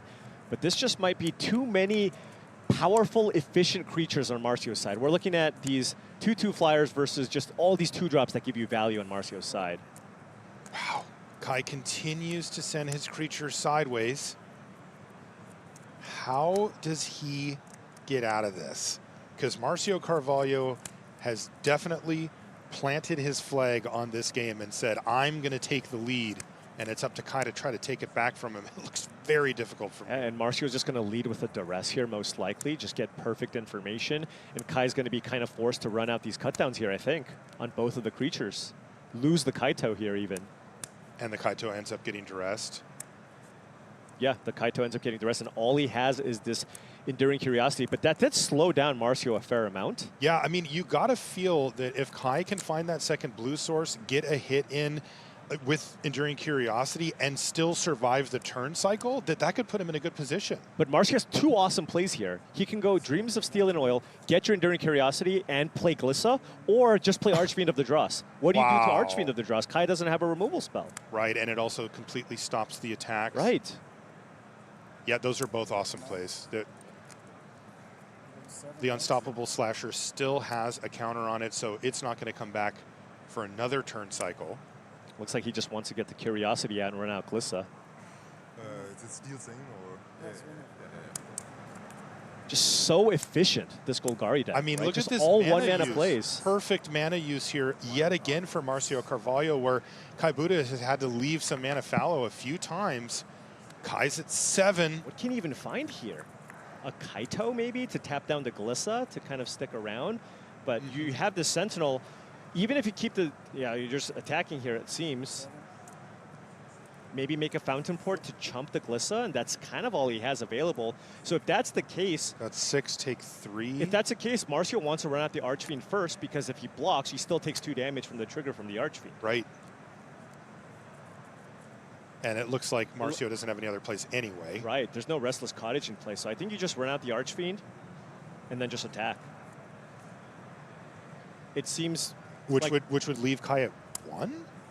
He would take 3 and then another 2. And then one from one the off of the yes, Fountain that would put him down to 1. And you have to deal with Glissa, Archfiend of the Dross, with one draw step. That's just not possible. Marcio Carvalho looks like he's going to be able to secure a top 8 seed. Yet another one for Marcio. Remember, Marcio has made the top 8 of the World Championship multiple times. In fact, he's made the finals twice. For all the accomplishments that Marcio has, and it's a ton, never won a national event. Yep. So this could be another opportunity here. And if you're going to win one, the World Championship? World Championship's Yeah, a good place. that's the one. Good place to start, let's just say. Oh boy. Yep. And there's the Archfiend pre-combat. Also, the land coming in was a cottage as well. This is getting overwhelming, and you can Everything's see, lethal. Yeah, you can see on Kai Buddha's face. Yeah, that's a lot. Down to 3. Oh, didn't attack, actually, it seems, right? He perhaps just saying, I just need to make sure that the slasher doesn't hit me, and then I'll kill you. Right, because next turn? Marcio is at 7 life here. Okay. Okay. I mean, he has such a good attack force next turn. Right. And Glissa does a great job of blocking the slasher. Right.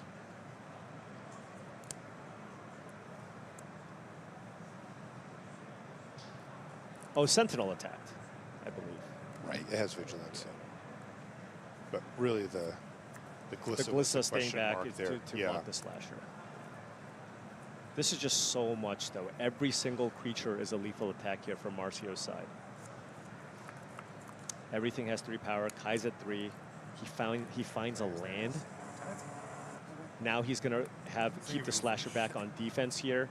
The Archfiend of the Dross just attacks, and Kai just has to chump block with the Siren, go down to 1. Can't even use the Fountain Port. You can only use the Fountain Port to crack that fish, maybe. Right. And that's not going to get you anywhere. Oh, that's exactly what's happening, though. Not ideal. And the down trigger. to 1. Oh. Nowhere to go for Kai Buddha, and Marcio Carvalho secures yet another top 8 at the World Championship level. And he's going to have another run at it. Huge celebration there for Marcio. Now, for Kai Buddha fans, that drops him down to that 9-4. We're thinking there's 10 of them.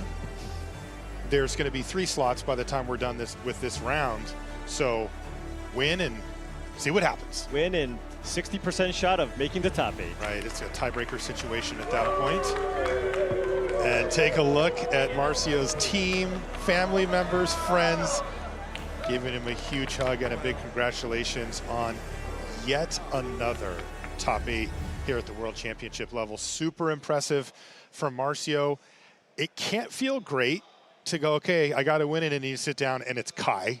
Of course, of course. He was able to get through. But we've got, oh, go ahead. Oh, but you know, at the very least, I know you're playing against one of the best, but it was a favorable matchup, right? That's the matchup you want to play against. Yep. And I'm sure when he got paired against Kai, he's like, you know what, at least I know that if I play my best, I'm going to have a really great chance here. That's right. Speaking of, we got a little more action to bring you here from our feature match. I mentioned that there were 3 win-and-ins happening. We've got Javier Dominguez and Eli Kassis facing off against each other. That's Demir Demons versus Azorius Oculus in the hands of Eli.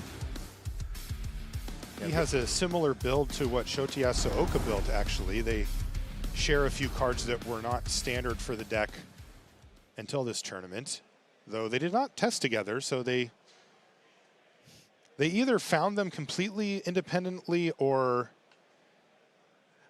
you know, sometimes there's a little grapevine, sometimes there's a little, hey, this deck won a league, what's this guy doing? Right, right. Yeah, founding the third path was kind of the innovation for both sides, which gives you way more consistency at being able to find the combo or get an Oculus into play as early as turn number 3. So this is a really interesting matchup because the Demir Demons deck plays a lot like the Demir midrange deck, maybe slightly more on the controlling end of the spectrum here, so can find lots of ways to kill the Oculus.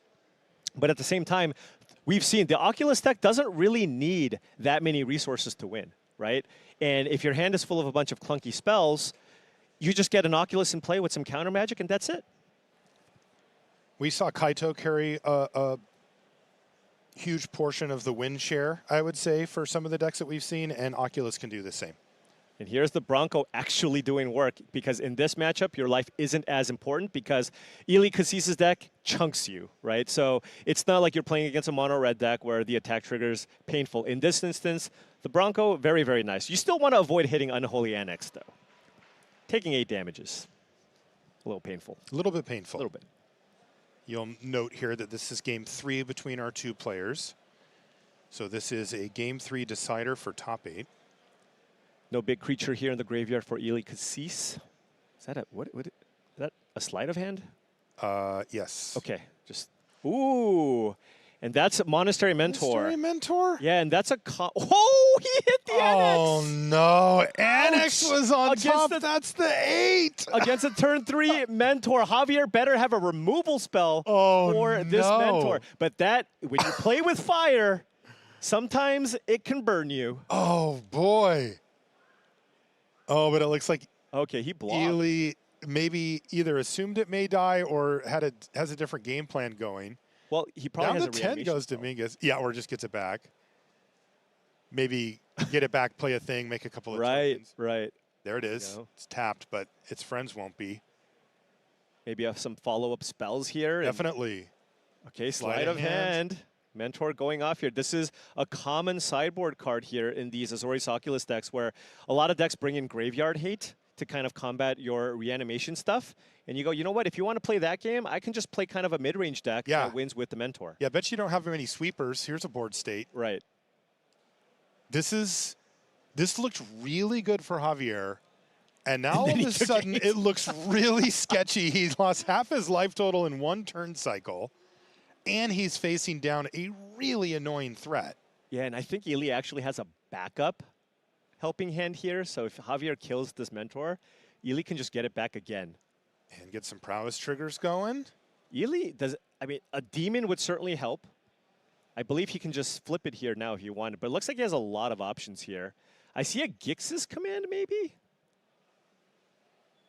which would be pretty interesting, although it's kind of risky if you just use the, I imagine you're going to go kill all creatures with power 2 or greater, or 2 or less, and then kill the highest power creature so that Eli can't respond and cast some kind of spell here to pump the Mentor. To grow it up enough. This is probably the most important turn here. What Javier does here to try to combat this Monastery Mentor that's in play on Eli's side.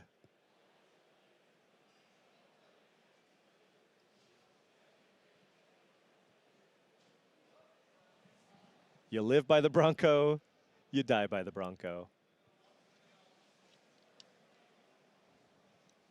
Deadly Cover-Up is a card that's in Javier's sideboard. Yeah, it's just going to be go for the throat, but this is exactly what Eli Kassis wants to see. Because as long as the Monastery Mentor is just going to the graveyard, he can keep just buying it back. Oh, it's going to get negated here. There is a prowess trigger. There is, so that's a hit for maybe I spoke too soon about being able to just keep buying it back. I guess negate takes care of it. And Eli doesn't have a counterspell, it looks like? Does he have a just another Monastery Mentor for days. I was right. It does keep coming back, although this is a slightly different one. But Javier's at 6 now. He has to make a demon here, I'm pretty sure. Eli's tapped out? He has to make a demon just to try to not die to his own Annex here. Oh, that is a Gix's command. It is Gix's command. Okay. And because he's tapped out, doesn't have to worry about a spell. Okay, how many times has Javier killed the Mentor here? Now he's down to 4, though. 3. Yeah, four of them have gone.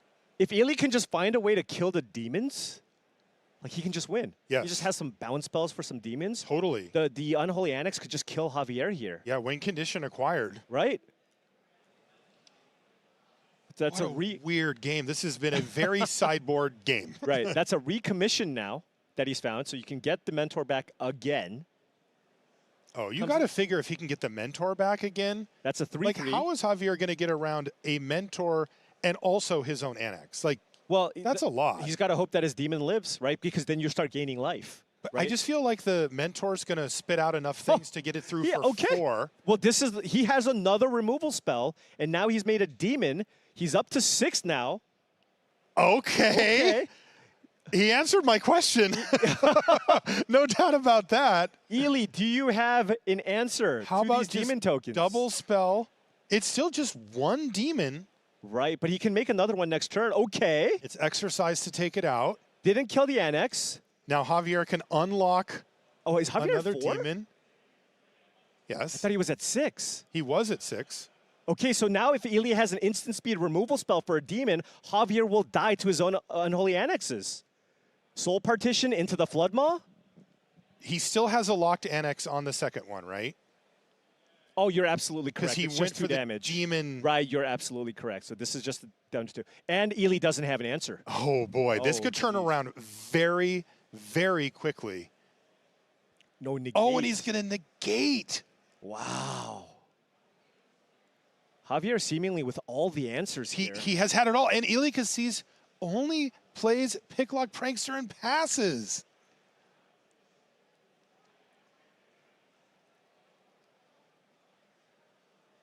I think Javier is on the verge of just turning this around completely. I wonder, there's a good chance Ely just boarded out a lot of interaction here just because there's not that many creatures on in Javier's deck. How has Javier answered He's all of these attacking threats? 2-turn clock. Okay, target himself. That's an attack for 10. I mean, he must assume that Ely Kassis has nothing. Right. He would have done it while he was tapped out. Would have killed a demon? For sure. So he's going to go double Bronco, set up my. lethal. Go back up to 10, you go to 9. Can Kassis find an answer? At this point, would it even be enough? No, it's Javier Dominguez again into the top 8 here at the World Championship. Ely Kassis is going to have to live to fight another day. That was absurd. Insane game to finish on, too. Javier, what a season here for Javier. And now I'm going to let Monty break it down later in the break, but I'm wondering now, is Player of the Year? Oh, it's on the table tomorrow now. It's on Yeah. the table tomorrow now. Yeah, Javier was one of the few people. Another one was Seth Manfield. He's also in the top 8, by the way, who have a chance to steal that from Simon. So these are big storylines coming together, you know, as we near the end of the day here at the World Championship. But what a game. I cannot believe that Javier was able to answer every single one of those things that Ely put out. It was Monastery Mentor like 4 times. More, I think it was 5? at least 5, right? And he somehow found the answer every single time. Right, and Ely wasn't able to get the Mentor in play and play multiple spells, right? Every time it was a Mentor and maybe 1 token. If he was able to get multiple tokens in play, the spot removal spells would be a lot less effective, but he wasn't able to do that. Javier had the answer, and hey, you know, we talk about how he took 8 damage there from the Unholy Annex, but guess what? Also drew a bunch of cards, allowed him to find more interactive spells, and get him there right as he was super close to dying. And near the end of the game, the Annex gave him 4 life back, right? Exactly. It giveth and it taketh away. But ultimately, it was Javier Dominguez who was able to get the job done. We're going to take a short break here from Las Vegas. When we come back, though, we'll be back at the news desk setting the next round of action up. Don't go anywhere.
The Magic Spotlight Series kicks off with Magic Spotlight Foundations at SCGCon in Atlanta, January 3rd through the 5th.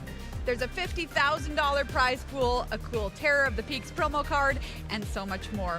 The top 8 players will earn invitations to the Pro Tour, and the winner of the event will receive Standard for a year, 1 play booster case of every Standard legal release in 2025. Register today. This is the Magic Spotlight Series. Play for fun. Play to win. Hey, welcome back to coverage of World Championship 30 here in Las Vegas, Nevada. As the sun begins to set over the mountains, we edge ever closer to our top 8 here and finding out who's going to come back to play here at World Championship Sunday. 1 round left to go. Maria Bartholdi and Monty DeVoody here with you at the news desk, and it has been so exciting. Monty, that last round! I'm still... I know. Me too. 3 players are also so as well because they have spots in our top 8, and Cedric talked to each one of them after their huge wins. Pham qualified for this tournament at a regional championship, and now you are here, World Championship 30. I bet this is going to sound good. Top 8 competitor. How are you feeling? It's pretty crazy. I never thought I would even make it here. My goal with Magic was just to get to the PT, and I did that, 6 years ago? So everything else was gravy. I was just playing for fun. Somehow I ended up winning the RC from Canada last year. And so coming up to Worlds, it was never even in my imagination to go to Worlds. Not only I went to Worlds, I'm going to be in the top 8. So I can't describe how that feeling is because I never even thought about it. So it's going to sink in tonight, and we'll see tomorrow. Well, we are going to be seeing you tomorrow. There are some great players that are in the top 8, some great players that are playing for the top 8. You are amongst those 8 players. What are your expectations for tomorrow? Honestly, like when I won my RC, I chose a deck that looked like fun. It was Dimir Phoenix, complete out of them, like nobody else was playing it. I had fun playing it. Went into the tournament with no expectations other than having fun. And it worked out. I won the whole thing. So coming in today, try to do the same thing. I have a playmat with me where I get each of my opponent to sign the playmats and to also add their country so that I can keep a souvenir. Because I didn't even think I would come back to Worlds. Like this is okay, I made it to Worlds, I'm not coming back, so I'm gonna, make the best of it, have a souvenir, and and just have fun. So coming into tomorrow, I'll probably try to do the same thing. Get my opponents to sign my mats, try to have a fun game of Magic, not stress too much on camera, because, this is new to me. So yeah, just try to have fun, because that's what Magic is for. We play to have fun, so. Well, you're having a blast. What you're doing is working. We're having a blast watching you play. If you're having that much fun tomorrow, I think we might be seeing you deep into Sunday. Congratulations, my friend. You all know this guy. This is Javier Dominguez, everybody. Another top 8 on the resume. Javi, you're back in the top 8 of Worlds. Sunday stage. How are we feeling? I'm absolutely very happy.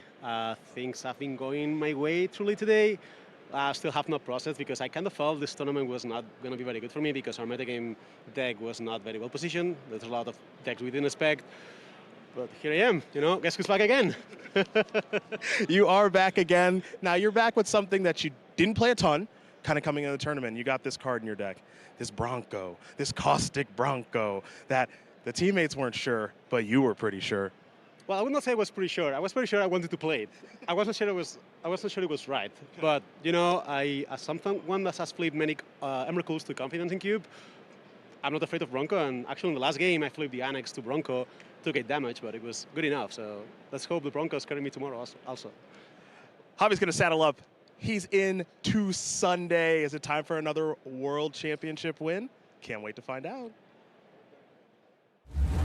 Marcio Carvalho with a 4th World Championship top 8. Marcio, people just want to play in one of these. This is another top 8. How are you feeling after a huge win over Kai?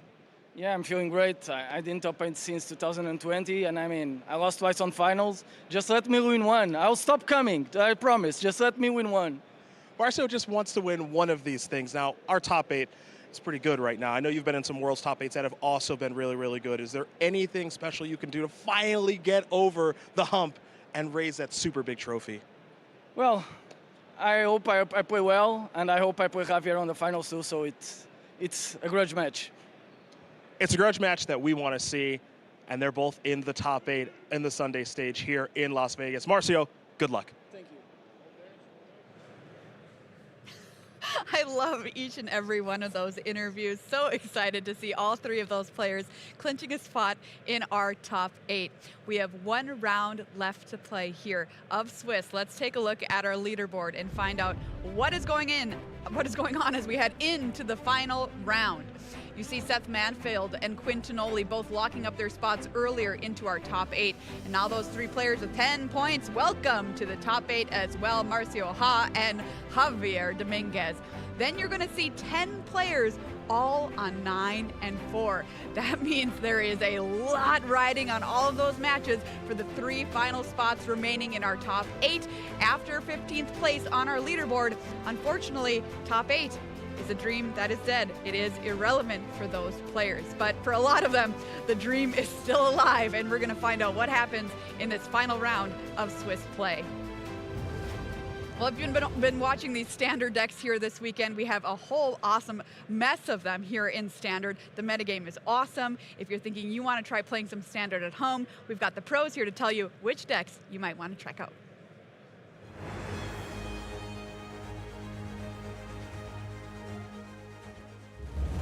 I'm with Ely Kassis. Ely, what are you playing and what does it do? Blue-white Oculus, and it's kind of like Phoenix and Pioneer. It just mills through the deck really quick and then puts out a lot of power onto the board state.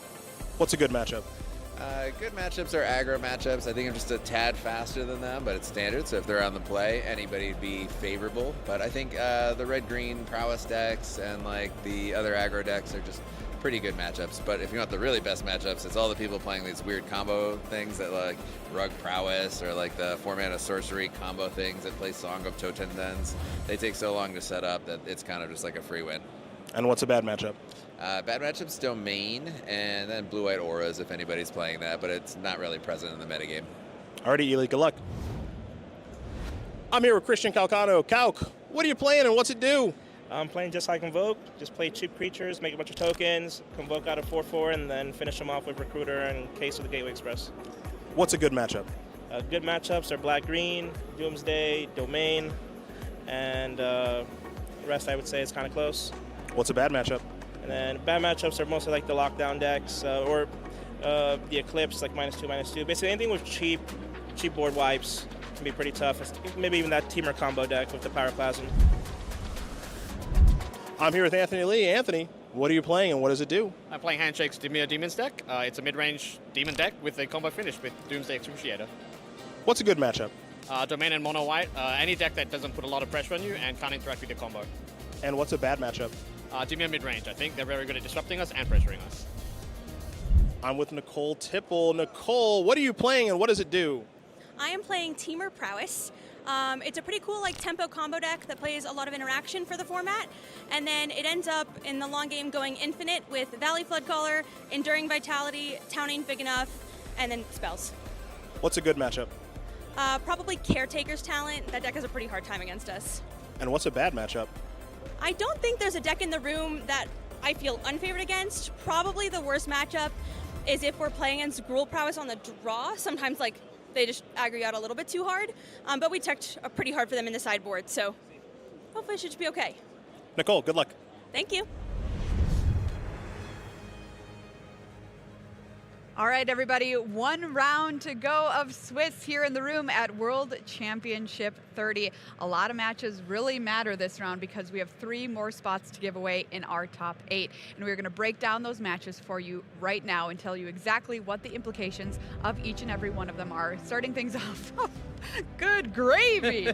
Kai Buddha versus Jean-Emmanuel Depraz. Jean-Emmanuel Depraz, your current reigning world champion, came in undefeated overnight. has had a bit of a rough day too. Kai Buddha, on the other hand, has had a fantastic day too, coming in at 4-3, has just been crushing it here today. Demir mid-range versus Gruul Prowess. Talk to me about this matchup, Monty. Well, Maria, for those keeping track at home, 5 people are already in our top 8, which means we have 3 spots left. We have 10 players at 9-4, all playing against each other. So that's 5 matches being played for 3 spots. And as we go through these, it's going to get more and more unlikely. For this specific matchup between Kai and Jean-Emmanuel, it looks like it is pretty safe that the winner is going to be straight into our top 8 guaranteed. Ooh, so this one, everyone, you do not want to miss. Let's take a look at our next matchup that we have our eyes on here at 9-4. We're going to take a peek at Shota Yasooka versus Lucas Ducao. Oh, excuse me. Ili Kassis and Yoshihiko Ikawa are up next. Gave you a little preview there. Azorius Oculus versus Gruul Prowess. This is looking to be a good one too here, Monty. Yeah, Yoshihiko and Ili, they are at the top of the 9-4s, so almost certainly the winner of this match has the best chance of making it into our top 8 as one of those 3 remaining slots. Chances are really good for both of these guys. Yeah, Ili Kassis came in second at 2022 World Championship, so looking to get back into the top 8. A lot of redemption arcs happening here. We a lot of second do. places that we're hearing about as the math goes on. And here's the one I previewed for you. Shota Yasooka versus Lucas Ducao. Oculus versus Gruul Prowess. Shota loves this deck too. Frank Carson said it was the best in the room, Monty. It's my favorite deck in the room, but I will say this is where things start to get a little sketchy. Both of these guys still leading the rest of the pack in tiebreakers, but they are at the point where they could potentially get skipped. So step 1 is win. Step 2, well, let's see how the rest of the tiebreakers break down. All right, well, let's check in on our next one here. Max Rappaport versus Stefan Schutz. Demir midrange versus Domain ramp. What about this one, Monty? Okay, this one is a really close one. Unfortunately for Stefan, he is lower on tiebreakers than everybody in the previous match that we talked about, as well as Max. So for Stefan, step 1 is win, and then he needs to hope a lot of tiebreakers shift around between Shota and Lucas's winner, as well as for him in order to jump. Max has a much better chance, but still for this match, odds are worse than what we've seen up to this point. All right, so let's look at that matchup. What about Kenta Harana versus Jose Hilario? All right, Kenta Harane versus Jose. This is our last match of the 9-4s, and these two players are the one match that is happening off camera. So unfortunately, we won't be seeing this match play out. But what I can tell you is they are both at the bottom of the tiebreakers, and it would take quite a few statistical anomalies for either of them to make the top 8 with a win, though of course it's the World Championship, so you're going to give it the try and then pray that maybe things work out in that statistical anomaly. So a very exciting final round, is it fair to say, Monty? The fact that we have 3 slots up for grabs, 5 matches being played for them, and so many Hall of Famers, so many world's runner-ups in the past. This is incredible. And former world champion. I'm so excited. More than one? I'm so excited. Let's take a look at who are we watching first in our feature match area here for the final round on day 2. Kai Buddha versus Jean-Emmanuel Depraz. Demir midrange versus Gruul Prowess. Kai Buddha, the best to ever play the game. That's why we call him the GOAT. Heck, we named the Player of the Year trophy after him because he won it 4 times, 12 top finishes, 7 major titles. I could go on. Jean-Emmanuel Depraz, 7 top finishes for Jean-Emmanuel. Won the World Championship last year. Could go back to back. Our undefeated overnight tournament leader has had a rough day too, but could pull it out here. All right, those are the players. Talk to me about the matchup, Monty. Okay, we are going to start by taking a look at Kai Buddha's deck. We've seen it quite a bit already. We've talked about it, but this deck is nice. Team Channel Fireball Ultimate Guard brought this deck, at least some of their members did, and it is a true mid-range deck. We see some creatures, we see a lot of disruption, but what I really love about this deck is its ability to get on the board early and then start leaving up a multitude of answers and threats at the same time. Enduring Curiosity is the big headlining piece of this deck. This is the card that brings it all together, and I think if Kai can just cobble together some removal spells, of which he has many, he might just be okay. On the other side, Jean-Emmanuel Depraz, he is one of 3 players that brought the Leyline of Resonance version of Gruul Prowess. A lot of people thought this was going to be the deck to be afraid of earlier on in the tournament. Earlier on in the format, but coming into the tournament, most people opted to move away from the Leyline of Resonance version. Jean-Emmanuel Depraz, well, he thinks they're all wrong. He says Leyline of Resonance is the most broken card in Standard. And to his credit, he has not lost that much in Standard. We see the 9-4 record for Jean-Emmanuel Depraz, but that's partly because he started 0-3 in draft today. In Standard, he's lost a grand total of 1 match. And that Leyline does a lot of work to go with all of these cheap pump spells to create really explosive wins as early as turn 2. Wow, great look at the decks there, Monty. Who do you think is going to take this one? I think the name of the game here is removal. Kai has a lot of it, and I think they built this deck partially with Gruul in mind. So I'm going to give the edge to Kai. I think that Reed was talking about how he loves the extremes for this deck. The aggros and the hard controls. He doesn't want to play against mid-range. Well, this is as aggro as it gets. All right, everyone. Jean-Emmanuel Depraz, your 2023 world champion. Are we going to stay in 2023 and go back-to-back, or are we going to party like it's 1999, because that's when Kai Buddha was world champion? We'll find out. Take it away, Alien Corey. Thank you so much, Maria. We are sitting here sweating and stressing for both of these players because, I mean, how do you pick one of them to make it through?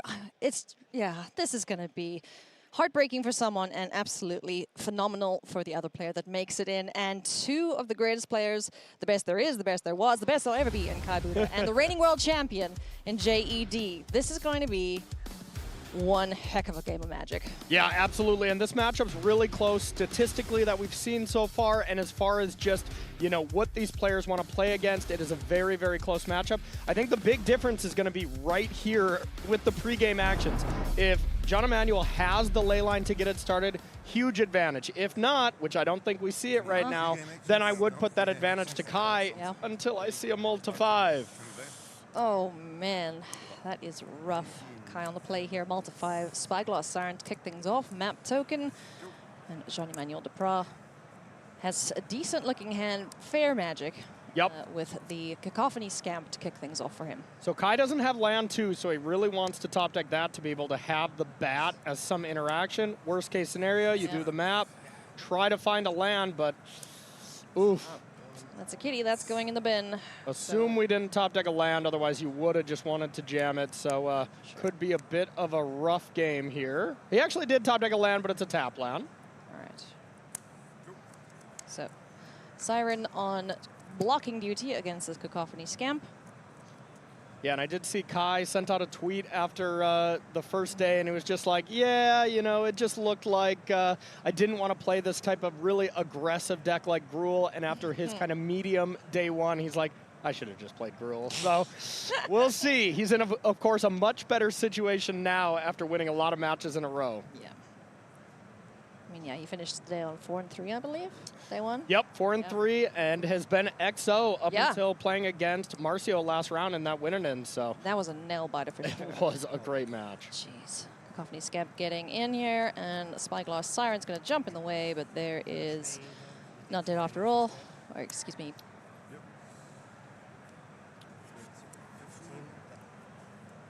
Turn inside out. That's the one. There you go, there you go. And Jean-Emmanuel Depraz did just draw the ley line, so kind of the, you know, the cost to playing these ley lines. They're amazing in your opening hand, but when it's the 8th card, it looks a lot worse, as most of the time you just can't cast it. If you're casting that in a game of Magic, then something's gone a little awry. Yeah, then he's probably flooding out, because they don't play that many lands. So there is another Cacophony Scamp to join the Manifest creature, and there's a Deep Cavern Bats to take a look in the hand there. It sees the Monstrous Rage, a land, a ley line, and a Heartfire Hero. A little bit of a shrug. You'd be like, Jean-Emmanuel, did you forget to put that ley line into play, or did you get a little unlucky and just top deck it? Yeah. It's always rough when you draw, you know, sometimes back-to-back ley lines, and you're just like, this is not what I need right now. Oh, of course, yeah, that's kind of the train wreck scenario. I will be very interested. Something that we have seen from JED earlier is up against these matchups that have a ton of interaction. He actually sides the ley lines out, and I think this deck that Kai is playing definitely meets the requirements for that. So it will be interesting to see if he does that post-board. Kaibuda needs land 3 here pretty desperately. The only playable in hand at the moment would be a Ninjutsu'd Kaito. Bane of Nightmares if he is able to find that. But for now, it's just a swing in here. And we're going to see the Cacophony Scamp exploded upon combat damage and taking care of that Deep Cavern Bat. Yep, deals damage to any target. Kai's like, oh, that's how it works, huh? That's too bad. As just means no matter what, the bat is going to die. Yeah. And now, no matter what, Kai does not have a great play. Nothing to do here on turn 3. Do we find a land? Drew a cut down, so has something to play. But now Monstrous Rage is face up, which can just negate anything. He will have the opportunity to do it right now, and he will have to. Yeah. Which is the bigger threat here? You got to think it's the mouse, right? I don't know. It's tough. I think I would probably kill the slick shot, but I'm with you. You know, I mean, there'll be a 7-2 flying in or 7-3 flying in with the Monstrous Rage. Yeah. 6 and power coming in. Whatever else, he top decks. No matter what, he has to do it now, as any pump spell negates this. Yeah. Too hard to not kill that. The mouse would be 1, 2, 5. Yeah, gets the Valiant trigger plus 3, so yeah, would have 5 power as well. Now Overprotect is a great addition. Is that just lethal? That's plus 3. No. No, not yet. But he does have the option to play a land and just play the ley line and then start comboing off next turn. But then you are shields down. Yeah, keep the Overprotect, just make this little guy a little bigger, gets a monster roll, gets the trample, and swings in here for 5 damage. So down to 7 goes Kai. And next turn, we need a piece of removal here for Kai. There's a Deep Cavern Bat. So that's one of the few things that can actually keep Kai alive, as he's going to see the news that Leyline and Overprotect are here. So you don't really want to fire off Overprotect or anything. So I would imagine we're just going to see this resolve, but we'll see what JED does. It's an extra counter on the mouse. That's true. That is true. And then you get the Leyline taken. Yeah, and the Leyline's not really doing anything all that much It does make it a 2-turn clock. And JD doesn't have a lot of ways to actually remove the bat, so you're right, this is closer than it seems. JD's doing math once again, so it looks like he's going to fire off the Overprotect here, target the mouse, get the counter. All right, +1/+1, there you go. +1/+1, there you go, says Kai. 2 mana, +1/+1, that card's busted, man. Has other uses too, but going to swing in there. Down to 3 goes Kai. Yep, and the bat will gain 1 life, but that's not enough. But if he top decks a land and he can stun it down with Kaito, this would be huge. I think that was a land, but was it an untapped land? That is the question. It's a restless reef. It's a tapped land. You silly library, how dare you? The Kaito would have been unbelievable there. But yeah, another haste creature. That's going to do it for game 1. Kai on a multi 5. You know, there's not much you can do in that situation, especially if the cool deck just draws cards, you know. Very interesting. We do see the ley lines left in, and John Emanuel will have the ability to put it into play this turn. Nice. Okay, so now we're going to see some fireworks. Yeah, so you do start with 1 less card, so it's kind of like a double mulligan, but of course you get caught up so quickly. Yeah. And he drew a ley line off the top again. How unlucky. I wonder if we shave any, or if we just like, yeah, keep them all 4 in, so make sure I get it. Yeah, it's a tough card to shave because, you know, of course, you keep 1, you just draw 1 in your opener. That would be the ideal scenario, but your odds of doing so are so low. Duress in hand here for Kai. Also the Spyglass Siren and a cut down, so where do we go from here for the German Juggernaut? Yeah, so I think I would probably like to Duress and then Siren Tamer, just to make sure the hand isn't too great, and they share a chuckle as another ley line was top decked.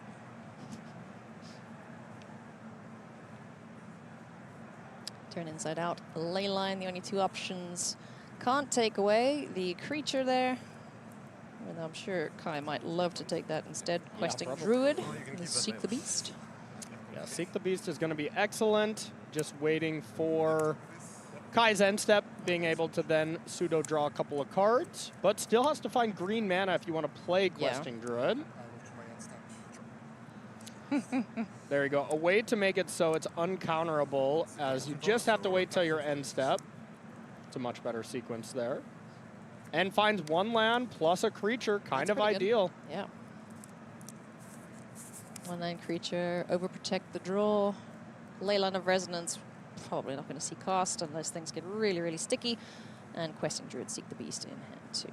And most importantly, Kai has the ability to just do anything this turn, has the bat plus cut down, and then next turn, Shieldred to start really pushing the advantage, have a very quick clock while simultaneously gaining 2 life a turn. Maybe more. If you can combine Shieldred with Enduring Curiosity, if Kai left that in, you get to draw a ton of cards and gain a ton of life. That is brutal. Definitely.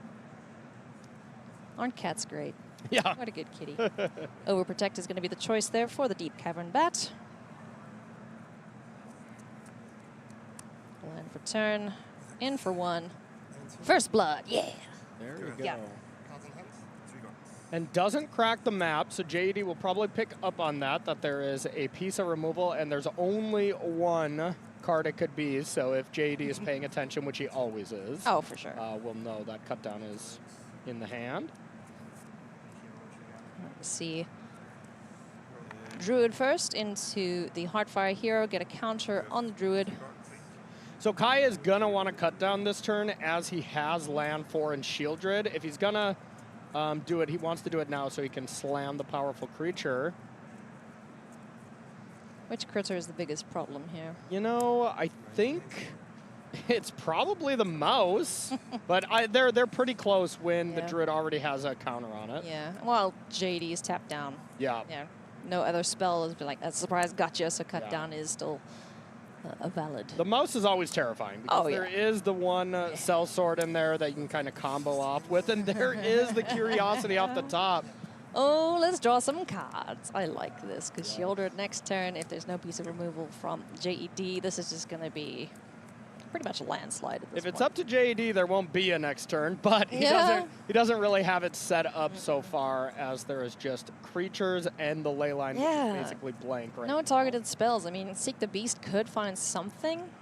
Yeah, it's always brutal to play it on your main phase because you just have the chance. Like if you just hit 2 Questing Druids, for instance, you just pay 2 mana to do nothing. Yeah, it's rough. So if you can help it, you don't want to do that, but it is starting to look like a situation where JD has to find one of the pump spells. Might of the Week, being able to Seek the Beast into Might of the Week would be great, or Monstrous Rage, something to get this party going. Yeah, I want to see some fireworks, man.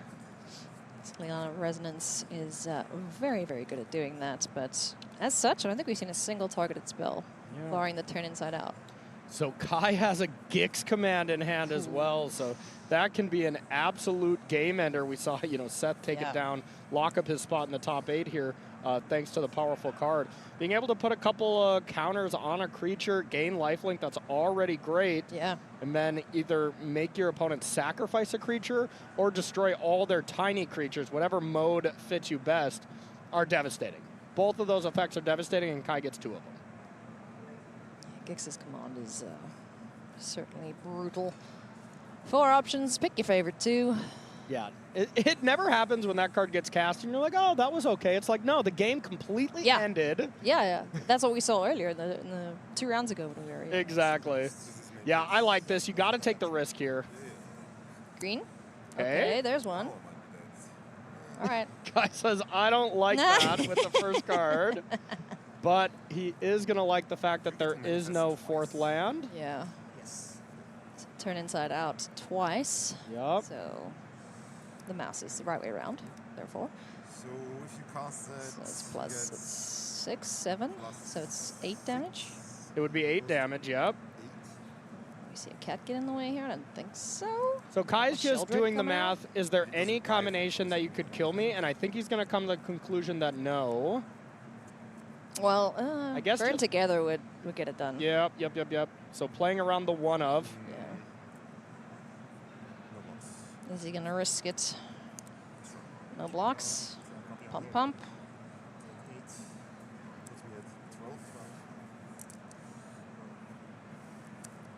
Now this Gix command Oh, yeah, should no. pretty much close the door.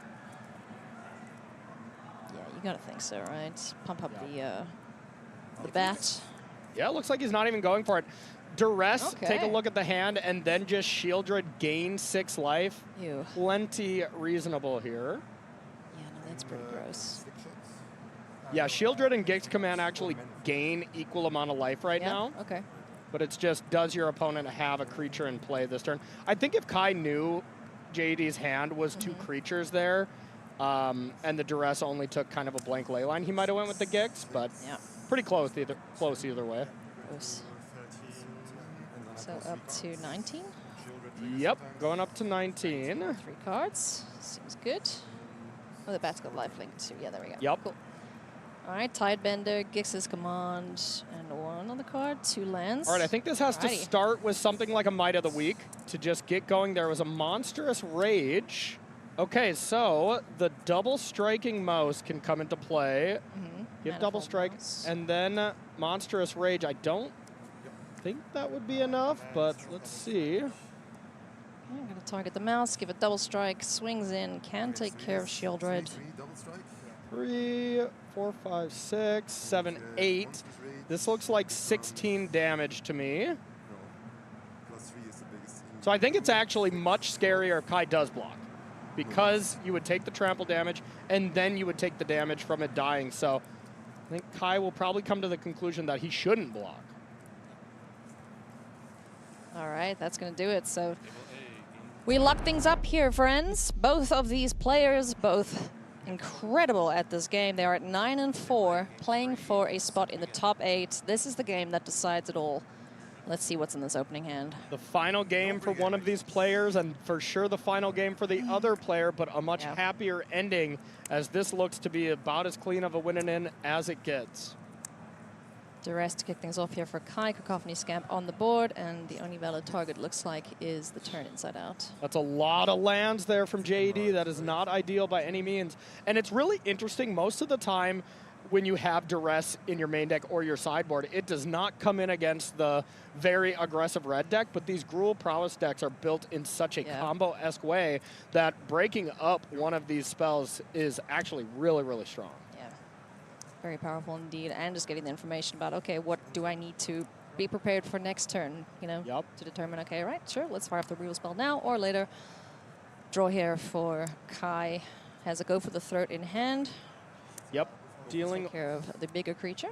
And now Kai's hand is really bad as well, so this is really going to come down to who draws out of this, as Kai has 2, you know, Dimir tap lands there, Dimir guild gates, basically, and then just an Enduring Curiosity. So if Kai can find a play for next turn so he can curve out into this Curiosity, it would be great, but if he just goes land go here with no way to interact, it is very bad. Well, JD proceeds to draw lands as well. Wow, both players are drawing terribly. Ugh. All right. Reef down on the board, pass the turn back. No proactive play here or reactive play for Kai. Next turn, though, we can see the Enduring Curiosity flashed in. Yep. Overprotect and Monstrous Rage. That's very good for JD. Not bad at all. So Monstrous Rage bumps that up to 4 power. Overprotect bumps it up to 7. Explode it. He'd been You down can to sacrifice 2. it. Yeah, wow. He doesn't know that there's not a removal spell, though, and every time we've seen JED on camera, he's played very conservatively in the face of open mana. And since this isn't lethal as well, I wouldn't be surprised if he just goes Monstrous Rage. Yeah.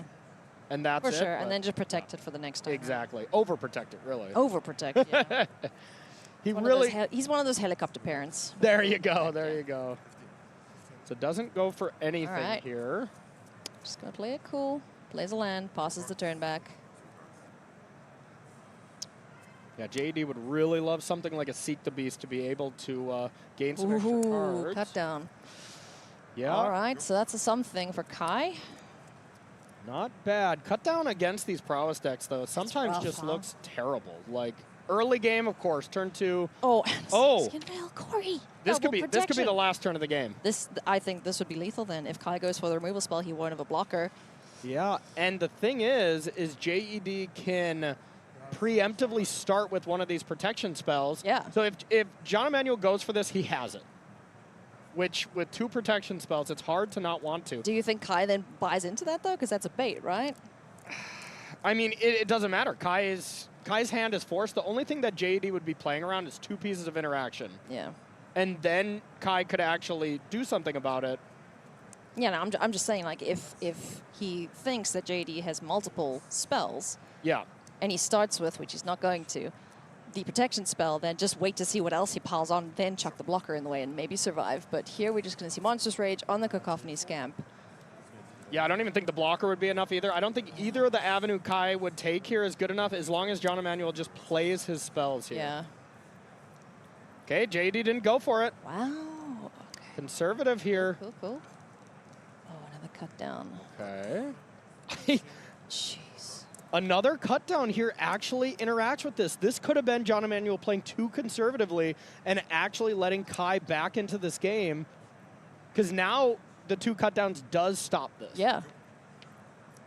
Because respond to the first one, the second one comes out, then boom, boom, cut down, cut down. Exactly. JED has to be the aggressor here in the sense where he has to blink first. Like, he can, of course, just keep saying, hey, take 2, take 2, take 2, and But, that's fine, but... You know, the longer you give Kai, though, he's going to find life gain in the form of Sheldred and just extra cards off of the Enduring Curiosity. So. And he's drawing 2 cards a turn. He has the Fountain Point to make another fish. Yeah. So John Emanuel Depraz' window might have closed there by taking it a little too conservatively. Wow. He was just thinking, there's no way your hand is that bad. And it just was that bad. That is brutal. JED now having a big think about this turn. How does he approach this combat step? How does he kill Kai Buddha here? Play around whatever removal he expects to be in hand. Yep. And now with the Fountain Port to consider as well. Yeah, I mean, if JD has perfect information, he would say attack, take 2, pass. That's all he can do. Yeah. But if Kai blinks first here, JD will win. Blinks first as in casts a cut down. If he like makes a fish to block, yeah, actually he would still end up losing. So if Kai does anything besides says no blocks here, JD's in the top 8. Man. So he needs to do damage to me, and then you can sacrifice him, right? Yes. Combat damage. If it doesn't die, you don't take an extra boom. But he's got trample, right? So. Yeah, it does have trample thanks to the roll from Monstrous Rage. Tense moment. So either way, he'd be able to sacrifice it. Yep, no matter what, it will trample over. Overprotect will give it trample trap, so over trample. Say no blocks, perfect. That's exactly what Kai had to say to stay alive. And now, if John Emanuel blinks first here, he's going to be in a lot of trouble. So this is a really tough spot for both players. Good grief. Overprotect. Kai's going to And now JD has to Snakeskin Veil, and then Kai has the other cut down for it. Jeez. This is not working out for John Emanuel. This is huge for the German Juggernaut. Yeah, because JD has nothing. Yeah. After this. Kai's gonna take 2.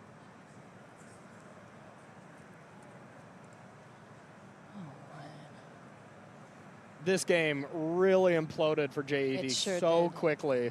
Because look at all the utility lands now that Kai has access to. He's got the Reef to just get in for 4. He's got the Fountain Port to get extra value, make extra blockers. He's going to try again. Yep, and it's not going to work. In response, cut down number 2. And that is going to take care of the Cacophony Scamp. There's nothing else that JED can do. Only has a Mountain in hand, but he's not going to let Kai Buddha know that. Yep. So he's going to take 2, and now, yeah, you're right. It's it's the fact that, yeah, he has the land, he has all this stuff going on, but the main thing is there's no creature for JED, there's no pump spell, so JED doesn't have like one amazing draw. And he's hellbent. Questing Druid is the best possible. Jeez. JED just said, I think I messed up, and yep. You haven't missed a land drop, so you should have a land to play, but it's not there for you. Yeah. Okay. Land for turn, untap with the Enduring Curiosity. We're just going to get some lands in now. 8 damage coming in. Mill. And now that JED went for this, the door is open for the Reef to get in there. Otherwise, you know, Kai could have just never tapped out. He would have always had to represent the thing. So what a wild sequence of events. Unbelievable. JED, of course, our overnight leader at 7-0, our defending world champion. Look at I think he's about to fall to former world champion himself, Kai Buddha. Yep, it's going to be something that JED is going to watch back for sure as a moment where he had it, if he went for it on that Curiosity turn. Yeah. Slick shot show off as a blocker here. Chump blocker. Chump blocker is not what you want to see. And that's it. That's going to do it. That is enough for Kai Buddha, German juggernaut, to lock up another top 8 at a World Championship. Unbelievable stuff there. That game was crazy, Corey. Absolutely crazy. You know, I mean, Kai just definitely did what he had to do. He had to Hollywood it a bit and be like, yeah, my hand's not 5 lands, I swear. And he kind of gave the look to JED at the end when he revealed his hands like, it was quite bad, but huge congrats to the German juggernaut. Always amazing to see him do well, and condolences to JED. Condolences indeed. Just a reminder, friends, and a correction from my part, not locked just yet. Not because locked, there no. are 10 other players still trying to duke it out, and we have to see how those break. So, fingers crossed for the German juggernaut. But looking that good. He does make it, yeah. It's Looking very good indeed. We're going to be right back after the break with Shota Yasooka versus Lucas Dukau.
Welcome back to coverage of World Championship 30 here in the beautiful Las Vegas, Nevada. We got some sparkly things here too, Corey. The trophy that we are ready almost. We're just like itching to give it to somebody. But that's only going to happen tomorrow. We still need to find our other 3 top 8 players. Just a reminder to everyone, we've got Javier, Seth, Marcio, Ha, and Quinn in the top 8. Good top 8 already. It is, and we're just going to put even more cool people in it because the other players that are duking it out currently to make the top 8, you've probably heard about them.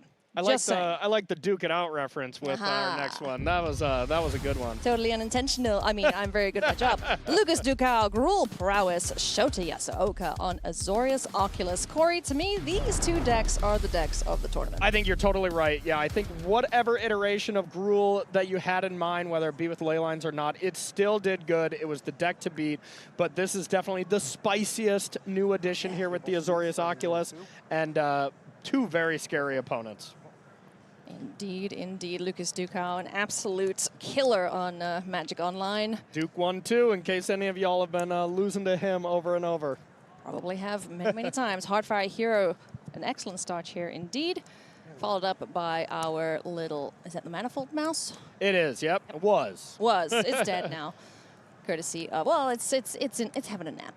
Yeah. Soul Partition, gonna make it a little bit more expensive. Lucas Ducal is up 1-0 currently, so if he can win this, he's in a very, very good spot to be in the top 8 as well. Yep, and we see this Azorius Oculus deck from some of the big names, Shota and Ely. Shota's Game 1 deck against Gruul, so much better than Ely's version, mostly because of these soul partitions and some of the other pump spells, or excuse me, bounce spells that we have here. We have the dispersals. So he's much more ready to deal with these hyper-aggressive cards than some other iterations. Yeah, I really like Afara's Dispersal, and this just with the Surveil as well, being able to get threats into the graveyard while taking care of an attacking creature. Like, that's so sweet. But the Snakeskin Veil protecting this mouse here was huge.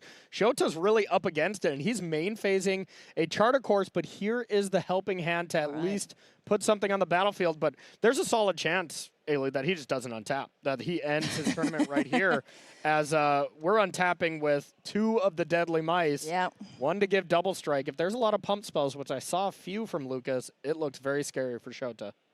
Manifold Mouse going to be able to target the Heartfire Hero, getting a counter on that. 3 open mana. The world is Lucas's oyster right now, so let's see if Shota has an Afara's Dispersal for one of these creatures. That would be great. I think he does. I think I did see one in his hand. Okay, we're going to block there. Let's see what Lucas has here.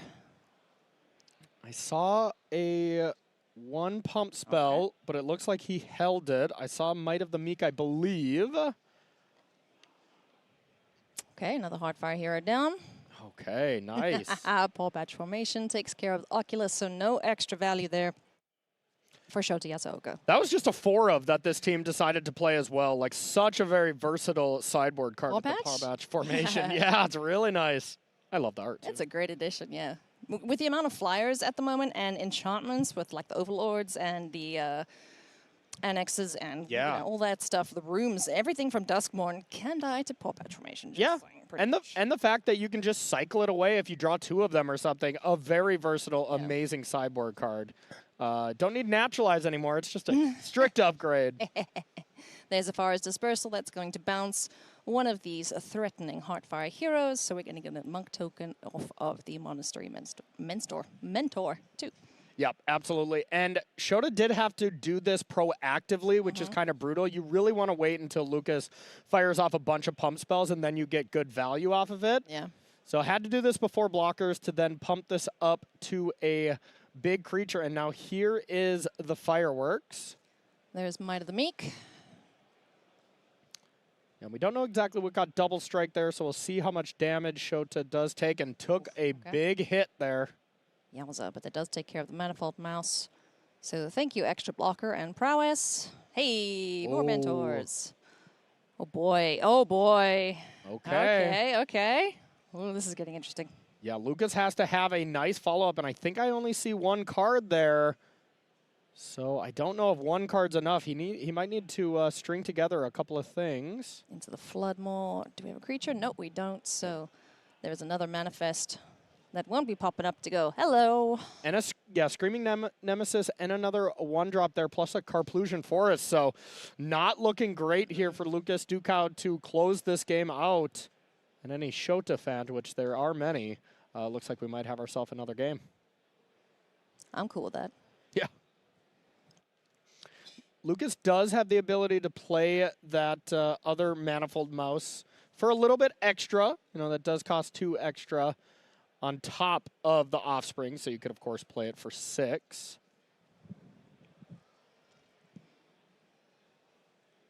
The offspring cards are so great when games go long, you know, just making the decks a little bit more resilient. Yeah. Getting some extra value off of the otherwise, you know, just kind of okay cards. Yep. Give them a bit of a boost.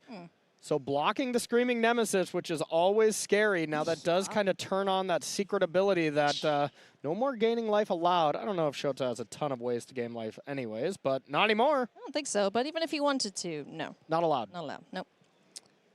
All right, moment of truth. More monks. Founding. There's a helping hand. And chart a course. Is there another big threat for Shota to push his advantage even further? I mean, let's find out. Yeah, the helping hand goes to the yard, so I'm going to guess not. Okie dokie. But still looking great here for Shota regardless. One thing you said to me previously is when this player starts swinging, you know that they are going to win. Yep. Is that something that we're about to see here? It is definitely the case for this one, absolutely. And a reminder, these players are kind of the next bracket as far as the players that have the best chance to make it in. Nothing is going to be certain, but there's still a really solid chance. Each match that we start to watch gets worse and worse for their chances. Yeah, where, you know, even some players at 9 and 4 just don't have a chance at all. Yeah, based on their breakers. But as things stand right now, Shota is in a very good spot. Has blockers in the way, and just has to hope that Lucas doesn't draw the absolute nuts here to win this game. And I mean, Shota did attack with a lot of things here. Only has 2 monks and a 2-2, a vanilla 2-2 here to block. You know, it's not absurd to think that Lucas can't close this out here, as here's a way to give something double strike. Do we get trample or somehow? trample? If there's a monstrous rage, this could be all over here if Lucas top deck that. You give the mouse double strike and then you give it trample with the monstrous rage. That has to be enough. That would definitely hurt. I would be so tempted to just be like, push everything in front of that mouse. Yeah. I don't even think it would be enough. Because what's he, 4 power currently? 4 power 4 right double now, strike. presumably double strike, could be trample. If he doesn't have monstrous rage, I think it would maybe be trample, but I think Shota's just like, I don't think you have it. and at this point for Shota, he can't play around it. So he's got to think, okay, ignore that card. Well, what's the best way I can play around everything else? Yeah, how do I win here? Yeah, because Shota has to close this game out. Eventually, this battlefield will get it done, and he just has it. Oh, he has it. Okay, Lucas Ducau had the monstrous rage. So much damage, double striking damage, getting in there. Lucas could be in another top 8 this year. Unbelievable. He's having. Yeah, he just channeled the Magic Online showcase to a top 8 at OTJ to be able to make it to Worlds, and is now capitalizing that into a World Championship top 8. I just love, exactly. I just love seeing the online grinders that convert it into, real results here at the highest level. Huge congrats to Awesome. Lucas. We still have more Magic though, friends, so we're not done yet. Up next, we're going to take a look at Ely Kassis, Yoshihiko Ikawa, both at 9 and 4. Both going to be sweating it out for tiebreakers. Azorius Oculus, Gruul Prowess. Where have we seen this one before? Yeah, no kidding. Let's see how this one ends and see if there's going to be any Oculus in the top 8 or if Gruul Prowess is just going to be dominating this last round. Jeez. I mean, it may well be. Let's see. Yep. Turn things sideways. Not Gruul. Then die. Or Gruul smash. Whatever the heck it is they say. They're angry. And Ely's version, though, does have a really bad game 1 against these Gruul decks. As we can see. Exactly. It's definitely prioritizing beating the mid-range decks for game 1, and then has a good sideboard for it. So that was kind of the game that was really tough for him to win anyways. Meticulous Archives, surveilling the Verge into the yard to kick things off. Darker Wastes. So no fancy shenanigans, turn 2 Oculus on the board or anything yet for Ely. Yep. There is our Emberheart Challenger. And Yoshihiko Ikawa not playing the Leyline version. It really is just John Emmanuel Depraz at the highest tables that was playing that version. This is the more conservative list. Thierry Rambeau and Brian Boss were the other 2 players? I believe you're right, yep. Yeah. And Brian Boss, of course, that's his style. Always plays the all-in style decks. Love it. with some mastery for sure. Okay, what do we got in hand there? Got a paw patch formation. Excuse me, paw patch formation to deal with the bird. Yep, another player. Oh, nice. He's playing the Hunter's Talent? The talent, yeah. Innkeeper's the Talent. Innkeeper's excuse me, talent. yeah. Yep. Another So- player playing the 4 paw patch formation in the board Yeah. from this rule deck. Into the Floodmaw says no thank you. Please do not put any counters on that, but a follow-up there with another mouse to give it a counter ×2.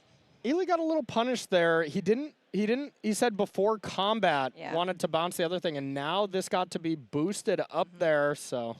It's all right. Doesn't We'll matter if it's going to get wrathed away. We'll just kill it. It's okay. Split up, an excellent addition to the board wipe category, shall we say. Absolutely. And if you're up against a super aggressive deck, just destroy all tap creatures. Especially when you have a bunch of flyers, too, where you can attack with your creatures if you have them and then blow up untapped creatures. A lot of cool things that Ely can do here. Offspring! All right, this is scary That's for cool. Kassis. Manifold Mouse hitting the board with its little baby. It's take your child to work day. All right, so looks like this is just helping hand and pass to get a creature in play. We'll see if Ely has any way to interact because, well, gonna need Yasooka, it. Oof, yeah, gonna scorching need it. As Akawa has a bunch of cards in hand and a really formidable battlefield already. So Ely's gonna need some help, but of course, manifesting, this could be a big creature under there as well. This could be another Oculus. Well, we're gonna find out. So gets both pumped, both trample and double Yeah. strike, plus being pumped. So this is 8 damage coming in already and a near impossible card to block. Yeah. If it was an Oculus, it would kill it, but it would still hurt a bunch. And it It is. is an Oculus, but Paw Patch Formation is going to take care of that. So, damn, Yoshihiko Ikawa has got 0 chill right now. Yeah. Try and take Ely Kassis out. And Ely's sideboard of choice, the kind of card that's an anti-aggro card, is 4 Elspeth's Smite. Deals 3 damage, and 3 is not 4, so really tough to deal with any of the creatures on Akawa's side right now. That is rough. We've got a fancy Oculus on the board here. Yeah, and we'll see if there's a third piece of removal for the powerful flyer, or if it's even needed. Like at this point, Akawa can go trample double strike to the 4/4, pump it up with the Innkeeper's Talent, and it has a 5/5 trample double strike. And Ely's blocks are really bad once you get that thing up to 5 power. Oh, yeah. I mean, you need something like an Forest Dispersal, which I don't think we're running any of. Nope, We he's not got running into that. the Floodmaw. Yeah, yep, but I don't know if he's not running as multiples. spicy of tech as Shota did have. What do you mean? You can gift a fish. That's true. And surface value, Akawa can go to level 3 on the Innkeeper's Talent and put 2 counters on it. Not the most efficient way. You don't see that a ton. But hey, at least it's something to do with your mana. When you're a little hell-bent, but things looking pretty good here so far. Emberheart Challenger is going to get targeted and exile a card there for Yoshihiko. So this is something Ely's going to pick up on. Akawa had the option to make this a 5-power double striker, so you got to think that there's something that Akawa has here. Oh, okay. Elspeth Smite ×2. Double Smite. Jeez. Get out of here. Impressive. Goodness me. Just a really tight play by Akawa with double smite, being able to diversify your threats there a little bit. So still 2 mice on the board. A ticking talent. Oh my goodness. And double Monastery Swift Spears now. Where is he really got another one of those split ups? Yeah, right? Jeez. He's going to need it at this rate because that is brutal. I think he may well have it. Nope. Yeah, it was also interesting because that Innkeeper's Talent was at level... Oh, it wasn't at quite level 2. I was going to Not say, yet, no. you could have had Ward there if we would have did that preemptively to prevent the double smite. Alrighty, another Manifold Mouse along with its little kiddo. Going really this wide on board, Ely. Yeah, this is where he would love to find another one of the split ups. Does he have any others? Doesn't? Yeah, you might have a couple. As it stands right now, this is not looking good here for Ely, Kassis, Yoshihiko, Ikawa. He has one more split up in the 75. Alrighty. Yoshihiko will know about that. Into the Floodmoor is going to bounce that mouse back to hand. Get a creature. Split up could be great, but it's going to be tough for Ely to turn all his creatures sideways to only get a Wrath on Akawa's side. So Yeah. Well, our big ol' Oculus can get in there. For 5. Turn passes back. Jeez, like, this is a mess. yeah, this is a mess. Usually you don't see these kind of battlefields in this matchup. It's usually 1 or 2 creatures with Gruul kind of going the distance, and kind of the same from Ely's Oculus deck. Yeah, all in on one critter, go tall, not wide, but both players doing an excellent job of, as you said, diversifying their threats. Definitely. All right, Mouse, what you got, bud? So many mice. Jeez. It's an infestation. It's a plague. Here we go. Emberheart Challenger once again. Up to level 3. Now we're going to get double counters on things. Yeehaw. Yep, double counters, but that also shows Ely that I'm not sure if Akawa has any cards in hand, but regardless, even if he does, that there's no pump spells really available. And Akawa says, I have to start attacking as this Oculus will finish the game off. And the game could be over next turn if one of those manifests is a Huadijin. We see 3, 4, 5, 6, 7 spells in the yard. So Huadijin plus Oculus next turn is just GG if one of those 3 manifests is the powerful creature. I think we're going to find out on the end step here after blocks. So one of these little monks is going to jump in the way here of a mouse. He's taking a look. He's like, what's behind door number 1, 2, or 3? I can never remember which one's which. Yeah. I mean, that's got to mean that one of them is something, or he's like, man, I wish this was a Jin. I wish this was a Jin. Maybe if I look again, it'll be yeah, next time. maybe they'll change. Wow. Okay, what you got there, Ely? Okay. So this leads me to believe that it is not any of the flyers underneath. Otherwise, you know, you just flip it up, you show them that you got the win. So I would assume those are 3 blanks. Land spell. Let's imagine. Oh, wow. Jeez. Yeah, and we don't exactly know how much double strike and trample. So one of the creatures is going to have double strike and trample, and the other one is going to have either double strike or trample, with 3 activations from the mice. I'm going to assume that the Emberheart Challenger has trample. Yeah. Just based on the number of things that he's chucking in front of it. Because, yeah, no mana open right now, right, for Yoshihiko? Yeah. So, no... So all the manifests died, it looks like. Yeah. Just all those creatures died. Good grief. All right, now is a perfect time for split up number 2, because he could attack with that Oculus. Yes. We're going to get a game 3 here, Ely. All right. This is digging for it. Dig, if he doesn't have it. Recommission helping hand. No. Okay. Okay. Recommission will get a something back, but I don't know if that's going to be enough for this nonsense going on here on Yoshihiko's side of things. I think we'll know. If Ely attacks, he has it. If not, I don't think he can attack. Recommission.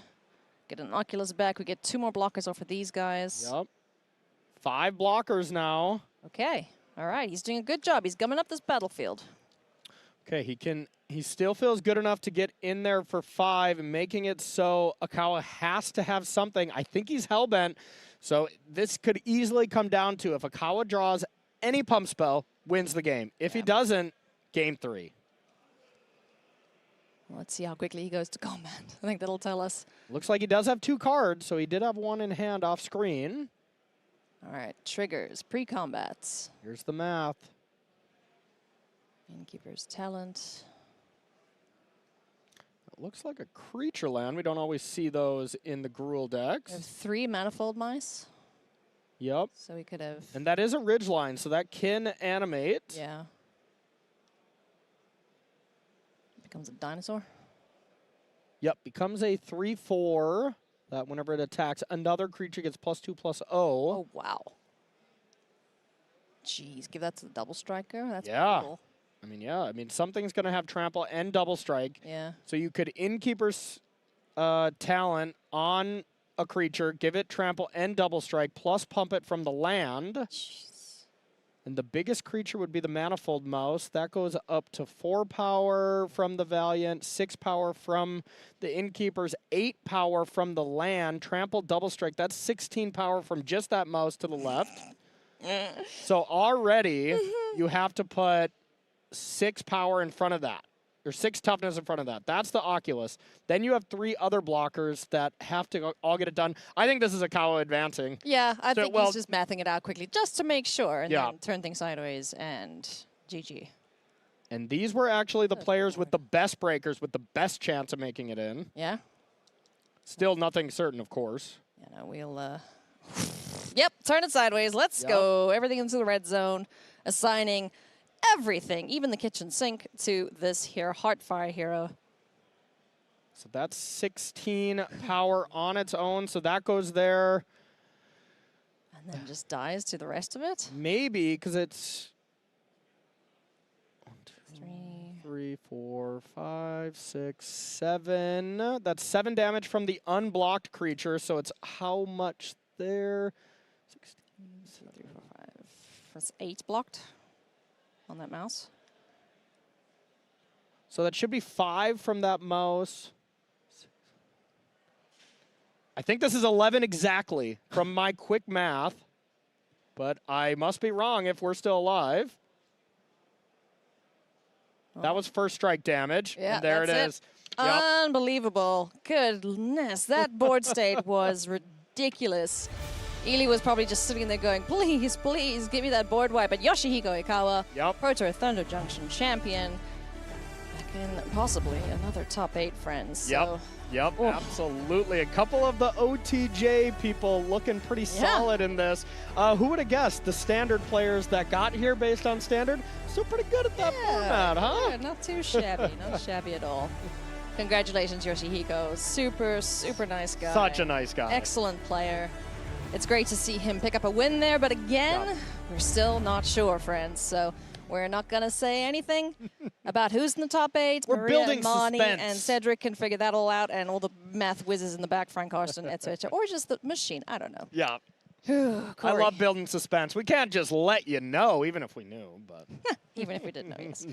But on that note, my friends, we are going to say adios for now, and we're going to send you back over to the news desk to find out shortly who is our top 8. Thank you so much, Alien, Corey, Maria, and Mani here at the news desk. I mean, it feels like every single round today was utterly fantastic, Mani. Just really great games of Magic and, you know, some really big names getting the job done in those rounds. Yeah, and one of those big names getting the job done was none other than Kai Buddha, who talked to Cedric after his big win last round. A German juggernaut is bulldozing all over Las Vegas. Kai Bude is with me here in the feature match area after a huge win. Kai, let's talk prep first. You're obviously with a fantastic team, playing a Dimir mid-range deck in Standard and a fantastic record in Limited. What were your expectations coming in? My expectation was, first of all, to have fun. So I retired early this month on the 1st of October. I played a lot of Magic in the past couple of weeks. The testing house is always great. Got to see a lot of friends. There's tons of people that I haven't met in decades at this MagicCon. So yeah, that was my first expectation. I thought our testing was good. Our constructed deck seemed fine. It didn't perform all that well overall, to be honest. But yeah, I mean, I was hoping for like top 30 maybe. Obviously, if I get lucky, maybe top 8. I mean, who knows? Well, it might require a little more luck. Tiebreakers are a crazy thing. You've been around long enough to know that. But any thought on after the win that you think you're good to go, you're not sure you're good to go? Just where's your head at there? So there's 5 people that are locked into the top 8 due to getting 10 wins earlier in the tournament. And then there's 5 people that won this round, and there's only 3 slots left in the top 8. I had good tiebreakers, and I beat someone like Jean Emmanuel had better tiebreakers than me and was ahead in the standings, and I won. So it seems quite likely. I would say probably 90%-ish area, but it's not a lock.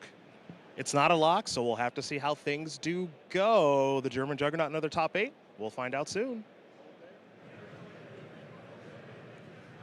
Very, very, very exciting. Down to the wire here at World Championship 30. Monty, as we await the top 8 announcement, I got to ask you what you think. I know the tournament's not over, but what you think so far this weekend, kind of the headline story is of what we've seen so far? I mean, where to begin? Both formats were awesome, but to me, the big thing is just consistency. Seeing a reigning world champion make a really deep run. We saw Simon Nielsen make a really deep run. We saw Seth Manfield, a proto champion and world champion already, make it the first player into our top 8. He was locked. We're not sweating that one. No. We're sweating a lot right now, but we are not sweating that one. No. And as we just keep going, it's Javier Dominguez locks up his spot. He's a world champion. 2018. We've only ever had one repeat world champion. That was a back-to-back, but in general, only one person has won the Magic the Gathering World Championship twice. So Seth and Javier in this top 8, that's already 2 people that have a chance to become the second person. Wow, that is so Now imagine very if Kai exciting. makes it. I know. That makes it 3. It would be 3. Incredible. Everybody, you got to come back tomorrow and see how it plays out, if that's indeed what happens here in our top 8. All right, everyone, it's time for the big announcement. Cedric Phillips here with our top 8. Thank you so much, Maria. We are here at MagicCon Las Vegas for World Championship 30. It's been a heck of an event. We've got 15, 16, 17,000 people playing Magic in this convention center. It's frankly kind of unbelievable, but within this gigantic event, we had a little over 100 players qualify for, one could argue, the most important World Championship of all time, number 30. But now we are down to just 8 that'll be taking the Sunday stage to crown the next Magic the Gathering World Champion. So without any further ado, it is time to announce our top 8. In first place from the United States, Seth Manfield.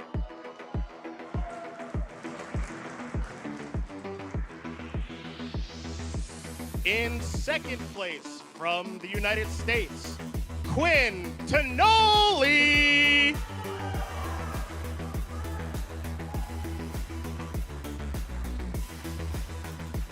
In third place from Portugal, Marcio Carvalho.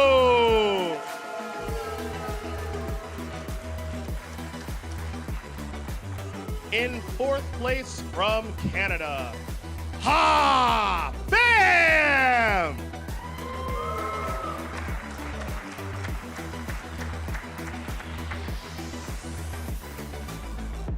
In fifth place from Spain, Javier Dominguez.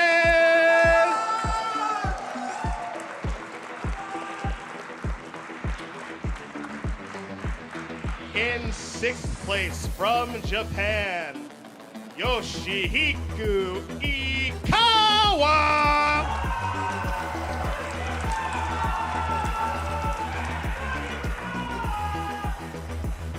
In seventh place from the United States, Max Rappaport.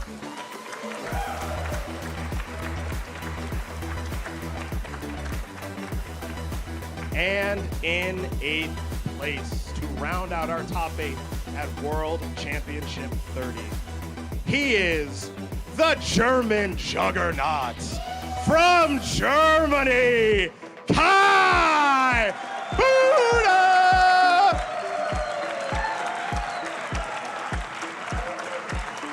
Ladies and gentlemen, your top 8 at World Championship 30!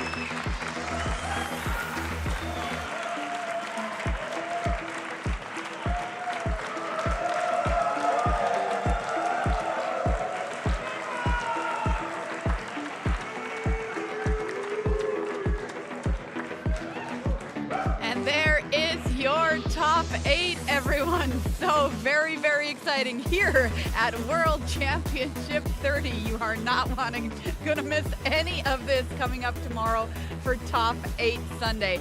Some new up-and-comers, Monty, and some of the greatest to ever play the game. So very exciting. Everyone, your Top 8. There they are with their records here in the tournament. We have former world champions. We have Pro Tour champions.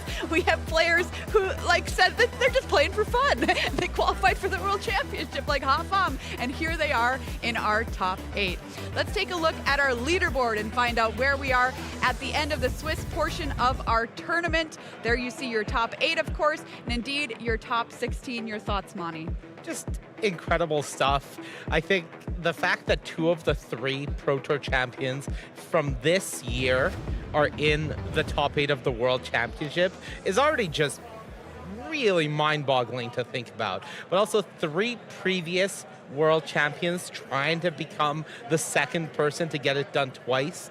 We have people who have finished as runner-up in the World Championship. Yes. Javier, Marcio, twice trying to get it done. It's just the number of storylines in this Top 8 is already just out of this world. And then you add on to it, Kai Buddha. Come on. Come on. Come on. You almost couldn't ask for a better Top 8. This is just incredible. So wonderful to see him here in our Top 8, having an awesome time here this weekend. He was hoping for a Top 30. Well, he's got a Top 8 at least. Our world champion back in 1999, Monty. Can he possibly do it again here in 2024? The whole weekend has been so exciting so far, and we are not done. But we're going to start right now with your card of the day. Okay, card of the day. There's been a lot of excitement, a lot of really sweet cards, but for me, is Glissa Sunslayer. We saw Seth play this card, built his deck really around it. He was the first player into our Top 8. We saw Marcio get the job done with it, and this card just does so much. 3 mana 3/3 with First Strike and Death Touch means that it's basically unblockable in combat. But also those abilities mean you have to block it. You can't let this card hit you. There's just too much value in this little Phyrexian You can't block it, and you can't let it through. You can't win. Yeah. It's rough. Well, that makes it a very good card of the day. What about player of the day, Monty? Who have you chosen? Well, come on. It has to be Seth Manfield. He dominated this event into our Top 8, lost one time, and I was like, okay, that was day 1. Day 2, I'm not going to do that again. I'd like to finish as quickly as possible and just have a nice, relaxed road. Look at this. Day 1, he lost in the 2nd round. He started off 1-1, and then that was it. For the rest of the day, he was in the zone. Seth Manfield, just an absolute beast. Already a world champion, already a Pro Tour champion this year, and he's back as the first seed in our Top 8. Very exciting. Seth Manfield, our player of the day. We had plenty of great matches in the feature match area all day long, but what is your choice for match of the day, Monty? Well, this one felt nearly impossible to choose, but ultimately I had to go with Kai Buddha against Marcio Carvalho. The first winning in for Kai Buddha here against Marcio, and just 2 absolute legends of the game.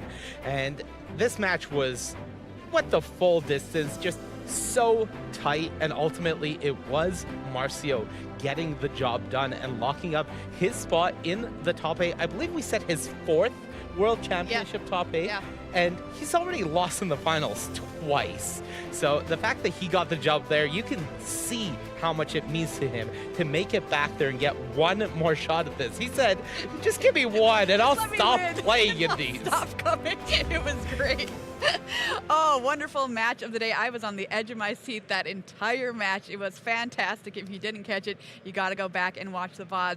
All right, one more time. Let's celebrate our Top 8 here at World Championship 30. There they are on your screen. Congratulations to all of these players here at World Championship 30. They'll be back doing battle in Standard tomorrow. You don't want to miss it, everybody. Come on back. The broadcast is going to start 1 hour earlier, and we're going to play Standard single elimination. Remember that. So edge of your seat viewing all day long.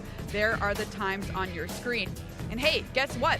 We're not done with more awesome Magic that we are going to bring you. We're going to now be rating the Ultimate Guard stream because if you saw it yesterday, they drafted Vintage Cube in real life and got to keep the cards, and now they're going to play with those cards. And the winner takes home the ones they didn't draft. So it's pretty awesome stuff. So we're going to raid them, so check that out. But for us, the crowd is going wild here at the Las Vegas Convention Center. They are excited for our top 8 tomorrow, and so are we. Check out the players we'll be watching do battle tomorrow. All of the fans here ready to come back and see all of the action here from the Sunday stage at World Championship 30. Well, we opened the doors to the House of Horror here in sunny Las Vegas, Nevada this weekend with 113 of the best players in the world ready to fight their way to victory through the haunted hallways of the murderous mansion that is Duskmourn. 57 brave combatants came back for more on day 2 of competition, but much like a horror movie, by the end of the day, only a few would remain standing. It was an exciting morning of draft as we got to see greats of the game clash over and over again in the feature match area, proving why Limited is such an incredible and thrilling format. Then, of course, it was off to Standard as the feature match area got ever more crowded with big plays and even bigger names. But as dusk fell upon Duskmourn, only 8 survivors were left standing, among them some up-and-comers eager to make their name, and some of the greatest to ever play the game, including Kai Buddha, who won this thing back in 1999. Be sure to come back tomorrow morning for our top 8 as we fight for the right to 2 transformative titles, Best in the World and Player of the Year. World Championship Sunday, where here within the halls of Duskmourn, the Sunday Scaries have a whole new meaning. See you then.